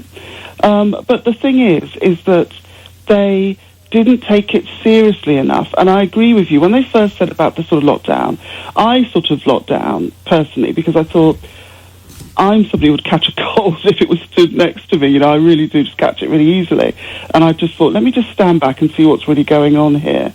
But because they didn't seem to have a handle on other things, you know, there was no contact tracing, the airports weren't really locked down, the message was a little bit unclear from the government in that, and also because it's a newly formed government, and quite frankly, Nick, they're not the most competent individuals. that are running this country at the moment, because they have always come across to me as very narcissistic. They're not really interested in my health or your health or other people's. Money has been their main driver, and that's fine, because the economy flourishing is really, really important. But they didn't seem to have a coordinated approach. Everybody was new and inexperienced, and they have their own issues behind the scenes within that party, which I'm not sort of privy to. But you're right, Sweden seemed to have a clear, consistent message, and I think that's serving them well. Well, you can't accuse the government lately of not having a clear and consistent message, because they just kept repeating that three-line phrase over and over and over again. And, you know, if you are wedded to a message, then that's a good thing. That you should stick to it and keep repeating it, because advertising works. You know, Coca-Cola still advertise after all of these years. Everybody knows it exists, but you just get reminded and you think, you know what? I'd like a Coca-Cola. Yeah, exactly. But the fact is that you're absolutely right. But when they're asked questions in these meetings every day at 5:00, they just trot out the same responses, and that's. I know they're like robots. I've stopped watching it. I just can't bear it anymore. No, I've stopped watching it. It is robotic, and it's disingenuous as well, because people are dying, and so I'm now having to take responsibility for my own health and life. I can't rely on everybody should. Yeah, don't rely on the government to take responsibility. You have to do it yourself. Yeah, you can't. Well, good to talk to you. All the best. Thanks a lot, Delphine. 0345 6060 973. You can text 84850. Email nicka@lbc.co.uk. And if you're on Twitter, it's @LBC. Let's have Milton Keynes. Debbie. Hi, Nick. First time caller. A little bit nervous. But as I was saying to one of your researchers, I've been doing care for over 20 years. Yeah. And I've enjoyed every minute of it. I do it because I have a passion for people. I enjoy people. I enjoy their stories.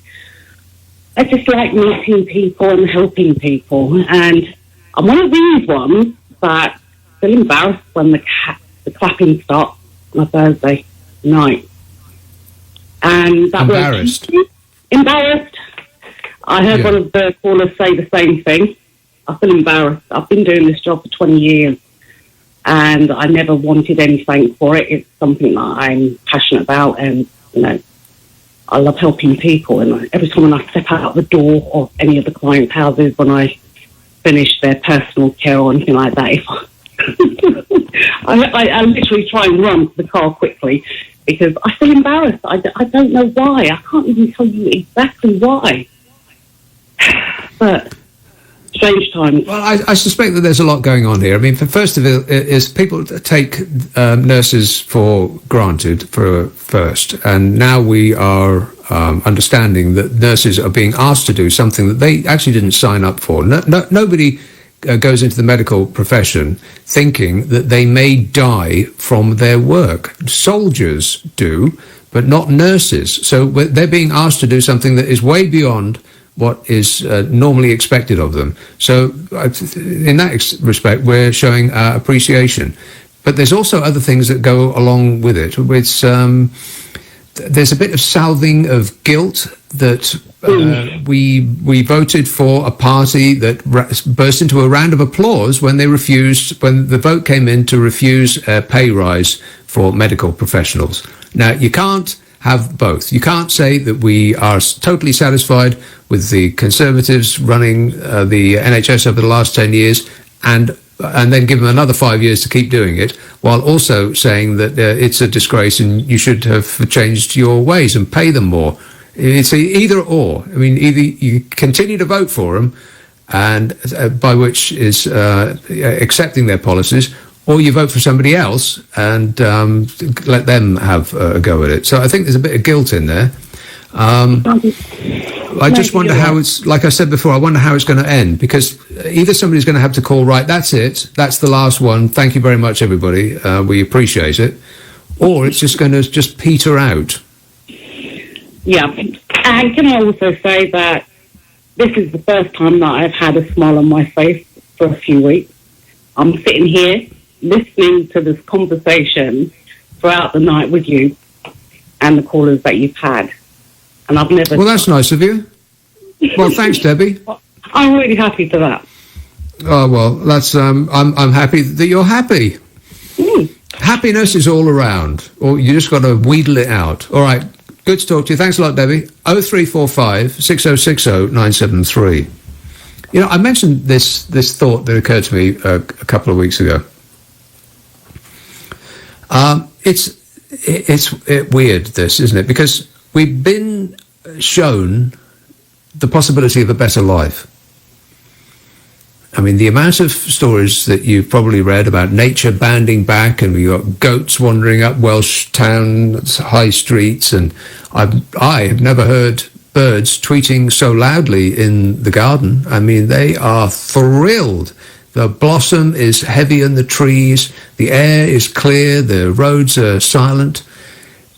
It's better in a lot of ways to the life that we had before this. I mean, I know that on top of that, there is also the misery of, people's hopes and dreams having gone, and businesses and jobs and money and all of that, and deaths and illness, of course. But if we can just cling on to some parts of what we've got now, I think we would emerge the better for it. It's almost as though God has been slumbering for the last 100 years. And we've been crying out about all sorts of things that ail us, and trying to fix them ourselves hasn't worked because we're not that motivated to do so. And God's been asleep. And then he wakes, or she wakes up and starts hearing all these calls about climate change and air pollution and overpopulation and an aging population and the rush hour stress and over-consumerism. And he's thought, well, okay, here you go. Have this tiny invisible thing. That'll sort the lot of it for you. Feltham. Ian. Hello, Nick. Ian. Just listening to your comparisons between us and Sweden. I have a background in illness. I'm a retired nurse, and I did a course for tropical nursing for working abroad in Africa, etc. Now, the thing is, Sweden has a population of 10 million and an area of 176,000 square miles. We've got a population of 68 million and an area of 94,000 square miles. Yes. So that means they can take a different approach. If you do epidemiology, disease control, epidemics, this is why, quite rightly, the two countries have a different approach. Well, not really, because if you take Birmingham and Stockholm, they have almost exactly the same population. So you would assume that if you were right, that Birmingham would have and Stockholm would have a similar death rate and case rate. But are we comparing population density and also styles of living? I mean, in a cold country, you're not going to be going out and mixing a lot as you would in a warmer country, such as the Latin countries that have suffered quite badly with this. Well, we're not comparing with them. Oh, we're comparing us with Sweden. I know, but I'd say that. See, I think because it's unknown and everybody's learning every day on how to deal with this, I think people are going to be making mistakes. People are going to be having successes. But I think there is such a difference between the population density between us and Sweden. I would agree as a country, yes, but most people live in towns and cities, and I think the population density in towns and cities is more or less the same in Sweden as it is here. Oh, well. You've gone quiet. I'm just thinking on that. I mean, I'm not arguing because I didn't look up the population density. I mean, if you go to a restaurant, for instance, then it's the layout inside will be more or less the same in Sweden as it is in Britain. But I understand what you're saying, and you're correct. Apart from the fact that Sweden has more space, but people don't live in that space. People live in towns and cities, and I'd suggest that the population density is probably the same in Stockholm as it is in a place like Birmingham. I mean, it might be more denser in London because land matters more, and people will live on top of each other rather than out flat, as is more the case in Birmingham and probably Stockholm. But I know there's worries about the economy, but I've written to my MP and I've written to the government, and I'm demanding that there are no bailouts for these big corporations, these billionaire corporations, and the banks should be forced to help small businesses, and insurers should be made to pay out to all these people who've had to come back from their holidays or lost their holidays, and these small businesses who've taken out business interruption insurance, and I'm afraid it appears that these people are being stiffed. Well, now, did you get a reply? Not yet, no. No, I wouldn't hold your breath if I were you, Ian. No. But if we're all right, I would expect that, like in America, that the majority of the money will go to those that need it the least. Well, if we all write letters, Nick, if everyone get together and puts a bit of pressure on, because I haven't got a small business, but I do know small business that I shop at, and I know they're suffering. They're really suffering. Yeah. But I wouldn't expect anything along those lines anytime soon. In helping out the little guy, that's not really what we've come to expect of the party that has just been given another 5 years. Yeah, I mean, they'll make a big fist of it, I'm sure. But we are all in Donald Trump's world now, us and the United States, and we're all marching to Donny's tune. And if you look at the amount of money that Donny is pouring all over his millionaire friends, I think, what's the figure? Have I got it up? Wait a minute.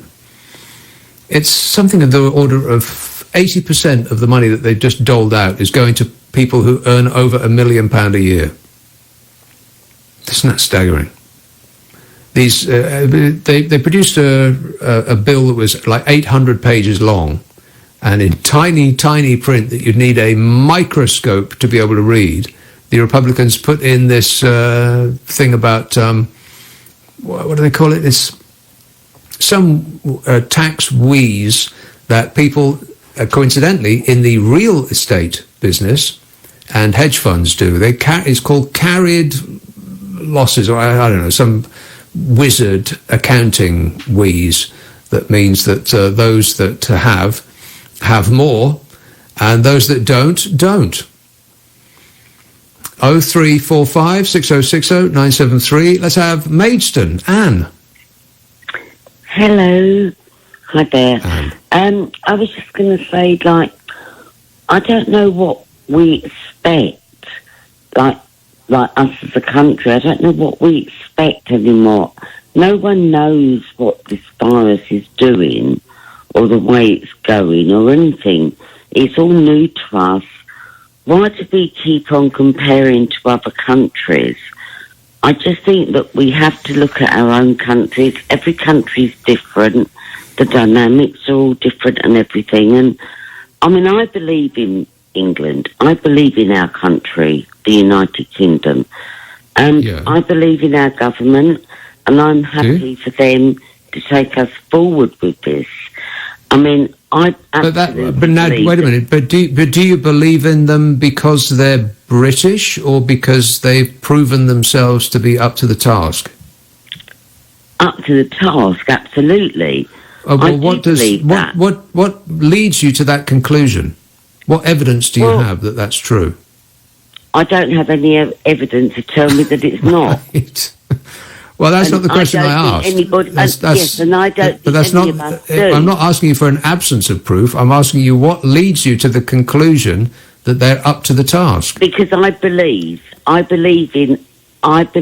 we have an open and honest government, as opposed to yes, I do. As opposed the scientists, the evidence that they are using to formulate their plan is, they say, guided by the science. Now, the science is given to them by a group of people whose names we are not allowed to know, and nor are we allowed to know what the science is that they're basing their advice Their on. science on. Yeah, so it's all secret. Yes. So how can you say that this is an open process? It's the opposite of that. Well, I understand what you're saying, but I also understand that we have to keep some things close to our chest. You know, it's like everything. But I do believe that, I mean, why would anybody want to live in China, for instance? Is that the alternative? The alternative is to live in England. Well, I don't think it's just us. And if you don't like England, you can go and live in China. No, I know, but what I'm saying is, but imagine living in China under these circumstances. Yeah. Well, I'd rather not, if it's okay with you. Yeah, but at least we have the free press, and we can actually speak, and we can talk about these things. They can't. Yeah. And this is where it all stems from. And I just think it's mind-boggling when our own country wants to pick faults in everything that we're doing, when I think, my God, it's a new virus. We do not know where this is going to lead. We do not know. But we can have a fair idea. Experts and epidemiologists do have a fair idea of what a virus breakout like this involves. The government was told in a briefing that they got last year about this exact scenario. Over and over again they were told, and everything that was in the briefing has come true. So they can't hide behind the excuse that nobody knew and it couldn't have been predicted and all this is unprecedented and blah, blah, blah, because they were given the evidence, they were told what to do, and they didn't do anything, and now they're playing catch-up. Now, I understand what you're saying, that in times of great emergency, we go to the flag and we get patriotic and we must support our boys. You know, when we go to war, the sun will be down there waving our boys off, and they'll print the Union Jack on the front of the paper and everyone will feel patriotic pride. But that's not what is happening here. Politicians are making political decisions, be they based on what some scientists say or not, and this is the time for scrutiny. We can't just let them get on with it and hope for the best. These aren't experts, they're politicians, and their primary concern, as we know, was Brexit rather than this virus. They're playing catch-up on this. So now is not the time to just say, okay, well, we're Britain and we'll get through this and we trust our government, and because they've not shown themselves to be trustworthy. And Boris Johnson, in particular, has not shown himself to be trustworthy. So I'm reserving my judgment. Okay. Well, we can leave this then, that we'll agree to disagree. All right. Well, that's a nice way to end. Thanks very much. Yeah. Okay. Thank you. Cheers, my dear. 0345 6060 973. Lisa texts. Lisa says, "If you keep going on about God, you'll have Ken on the phone. Be careful." Nick, have you heard the word of the Lord? Have you allowed Jesus into your life, Nick? That bloke. Susie says, "Do you think Boris is going back to work too early?" No, Susie, because we are led to understand that Boris is going to resume his normal schedule. So presumably he will be announcing he's off on holiday for 2 weeks. Chris texts, "Wow, alcohol sales up 31.4%. Sounds a shock horror headline. But remember, you need to deduct the huge amount of alcohol which used to be consumed in pubs, clubs, restaurants and hotels. So I've no idea whether we as a country are actually drinking more. Personally, I'm doing my best," he says. "Perhaps you could run the numbers and come back to us in the final hour." Absolutely, Chris. But my understanding was that alcohol sales had increased, and it wasn't determined on where the alcohol sales had happened. It was more the overall number. But thinking back, it didn't specifically say that. It was perhaps a badly written article. I should have done my own research. I'm very bad at this job.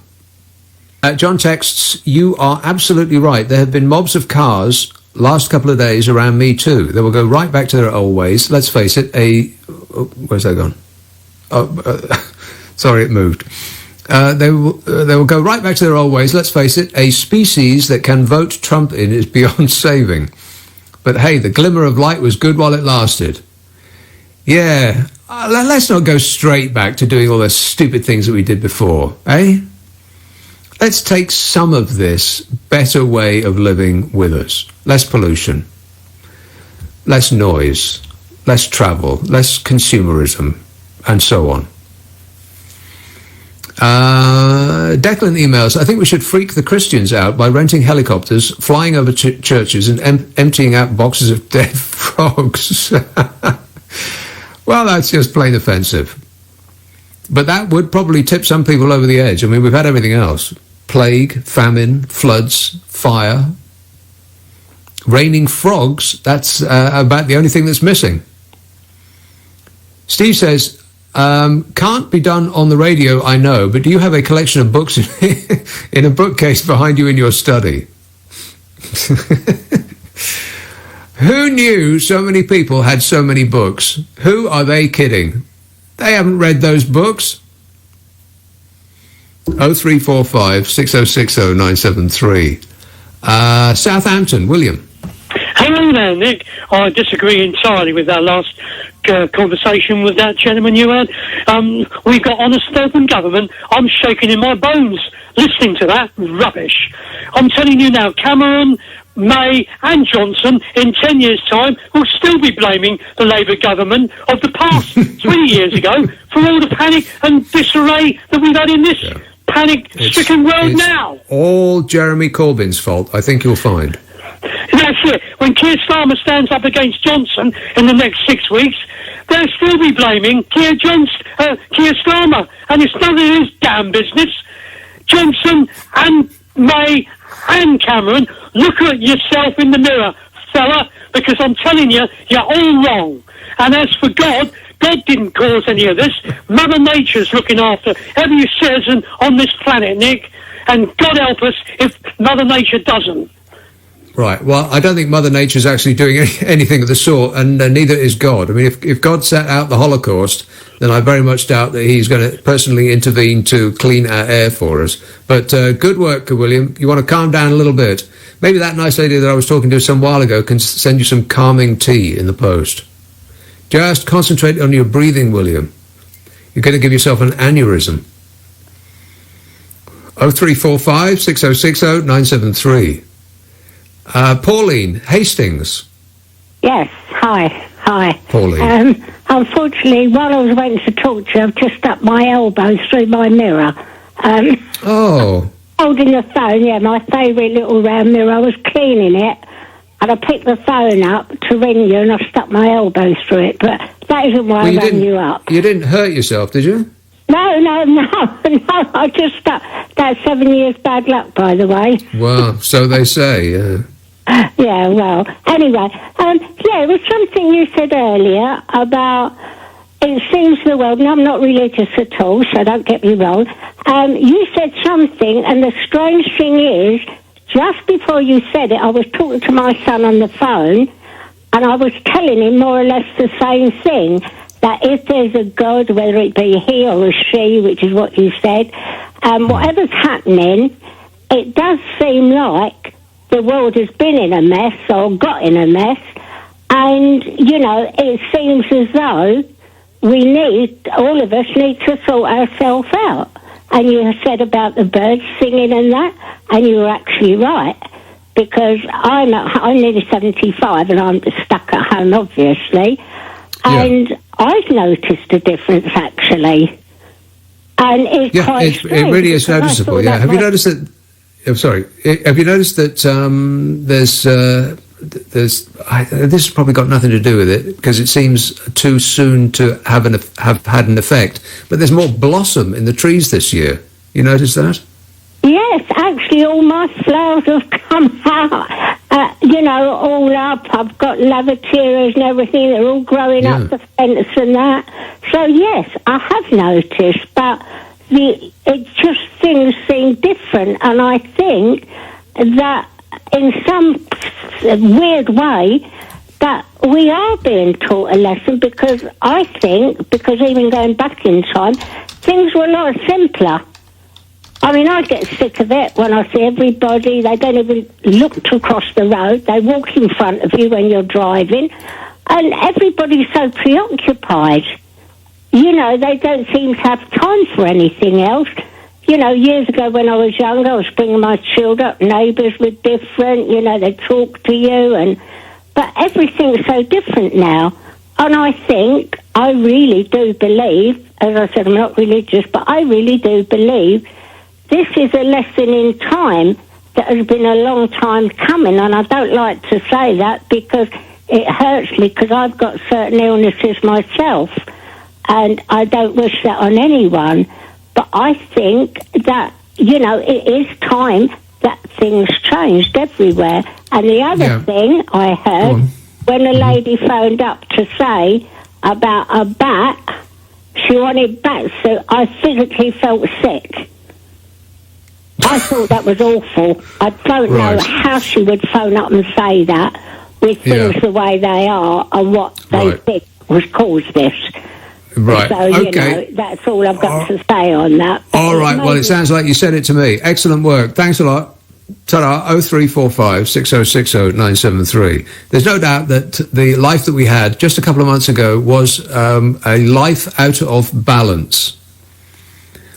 Koyaanisqatsi, as the Hopi Indians would say. Everybody should go and watch that film and thank me later. Well, no, wait, I've changed my mind. You can thank me now. It was a life out of balance. And this is not an original thought, but it did occur to me that there are two things that are spreading all over the world. I'd like to share a revelation that I've had during my time here. It came to me when I tried to classify our species, and I realized that we're not actually mammals. Every mammal on this planet, it instinctively develops a natural equilibrium with the surrounding environment, but humans do not. We move to an area, we multiply and multiply until every natural resource is consumed, and the only way we can survive is to spread to another area. There's another organism on this planet that follows the same pattern. Do you know what it is? A virus. Human beings are a disease, a cancer of this planet. We're a plague, and Agent Smith is the cure. For Matrix fans, let's have Ken in Westminster. I don't think so. Cheam. Sue. Oh, hi, Nick. Sue. I would like to say thank you, because obviously you've been spreading the joy of that is your programme, and I love it. But the reason spreading it about a bit, yeah. Sorry? I'm spreading it about a bit, yes. Thank you. The reason I called was I think I spoke to you some weeks ago, and I said the same things I'm going to say to you now. We could have solved this problem by issuing those face visors to everybody in the country, and the decent mouth mask that's renewable or washable, whatever they call it. And if everybody walked around like that, you wouldn't be spreading it out there, and you wouldn't be receiving it in your face either. And when you consider they issued 38 million gas masks in the Second World War, which were far more complex, and even had a case to come with them. Yes, that's right. Why, this wasn't really rocket science at the end of the day, because not really. You just stop it spreading like that. It's a no-brainer. Correctamundo. I had this thought about a month ago. I said it on the air. All this could have been stopped at source if they'd just given everybody not a face mask, a respirator.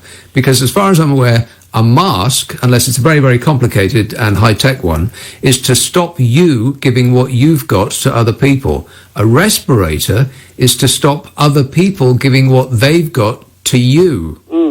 So if a respirator costs £10, which a government could certainly source. If they bought in the kind of bulk that a government buys in, they could source them at £10, and they gave them to every single person in the land. That would cost £650 million, which is a drop in the ocean compared to the amount of money that they're going to spend on dealing with the thing that is the result of not having a mask. I remember you saying it, though. I remember you actually saying those words, which was very wise. Well, if I keep flapping my gums, eventually I'll get something right. Yeah, exactly. But the thing was, I mean, even if what you're saying is true, but even if they did only supply that basic thing that I was talking about, if it's stopping you giving it to somebody else, that means there's somebody else who isn't getting it. So exactly. It's sort of quid pro quo, really. Yeah. And the thing with masks is that they look terrible and they're difficult to find. So I thought, wouldn't it be great if somebody actually designed a mask that people would want to wear? And they have. I retweeted this story from a design magazine called The Zine. There's a designer called Ron Arad, A-R-A-D, and he designs, he's into architecture and furniture and that sort of thing. He's come up with some masks that have designs of Picasso and I think Matisse and some other artists as well. And they look really great. And he's stuck them on a few celebrities to publicise it. And as the moment you see it, you think, hey, you know what? I'd like to wear that mask. Not even necessarily for personal protection, but if I'm going to wear it for personal protection, I'd rather look fantastic while I'm doing it. So at the moment I saw it, I thought, I want one of those, and you probably will too. And I believe that they're going to be on sale, and I don't know how much money, but some, if not all, that's raised is going to go to the NHS. That is my understanding. Don't quote me on that, but I think that's it. So if you might want to look that up. Excellent idea, Ron Arad. All right, thanks a lot, Sue. Bye-bye. Cheers, my dear. Ta-da.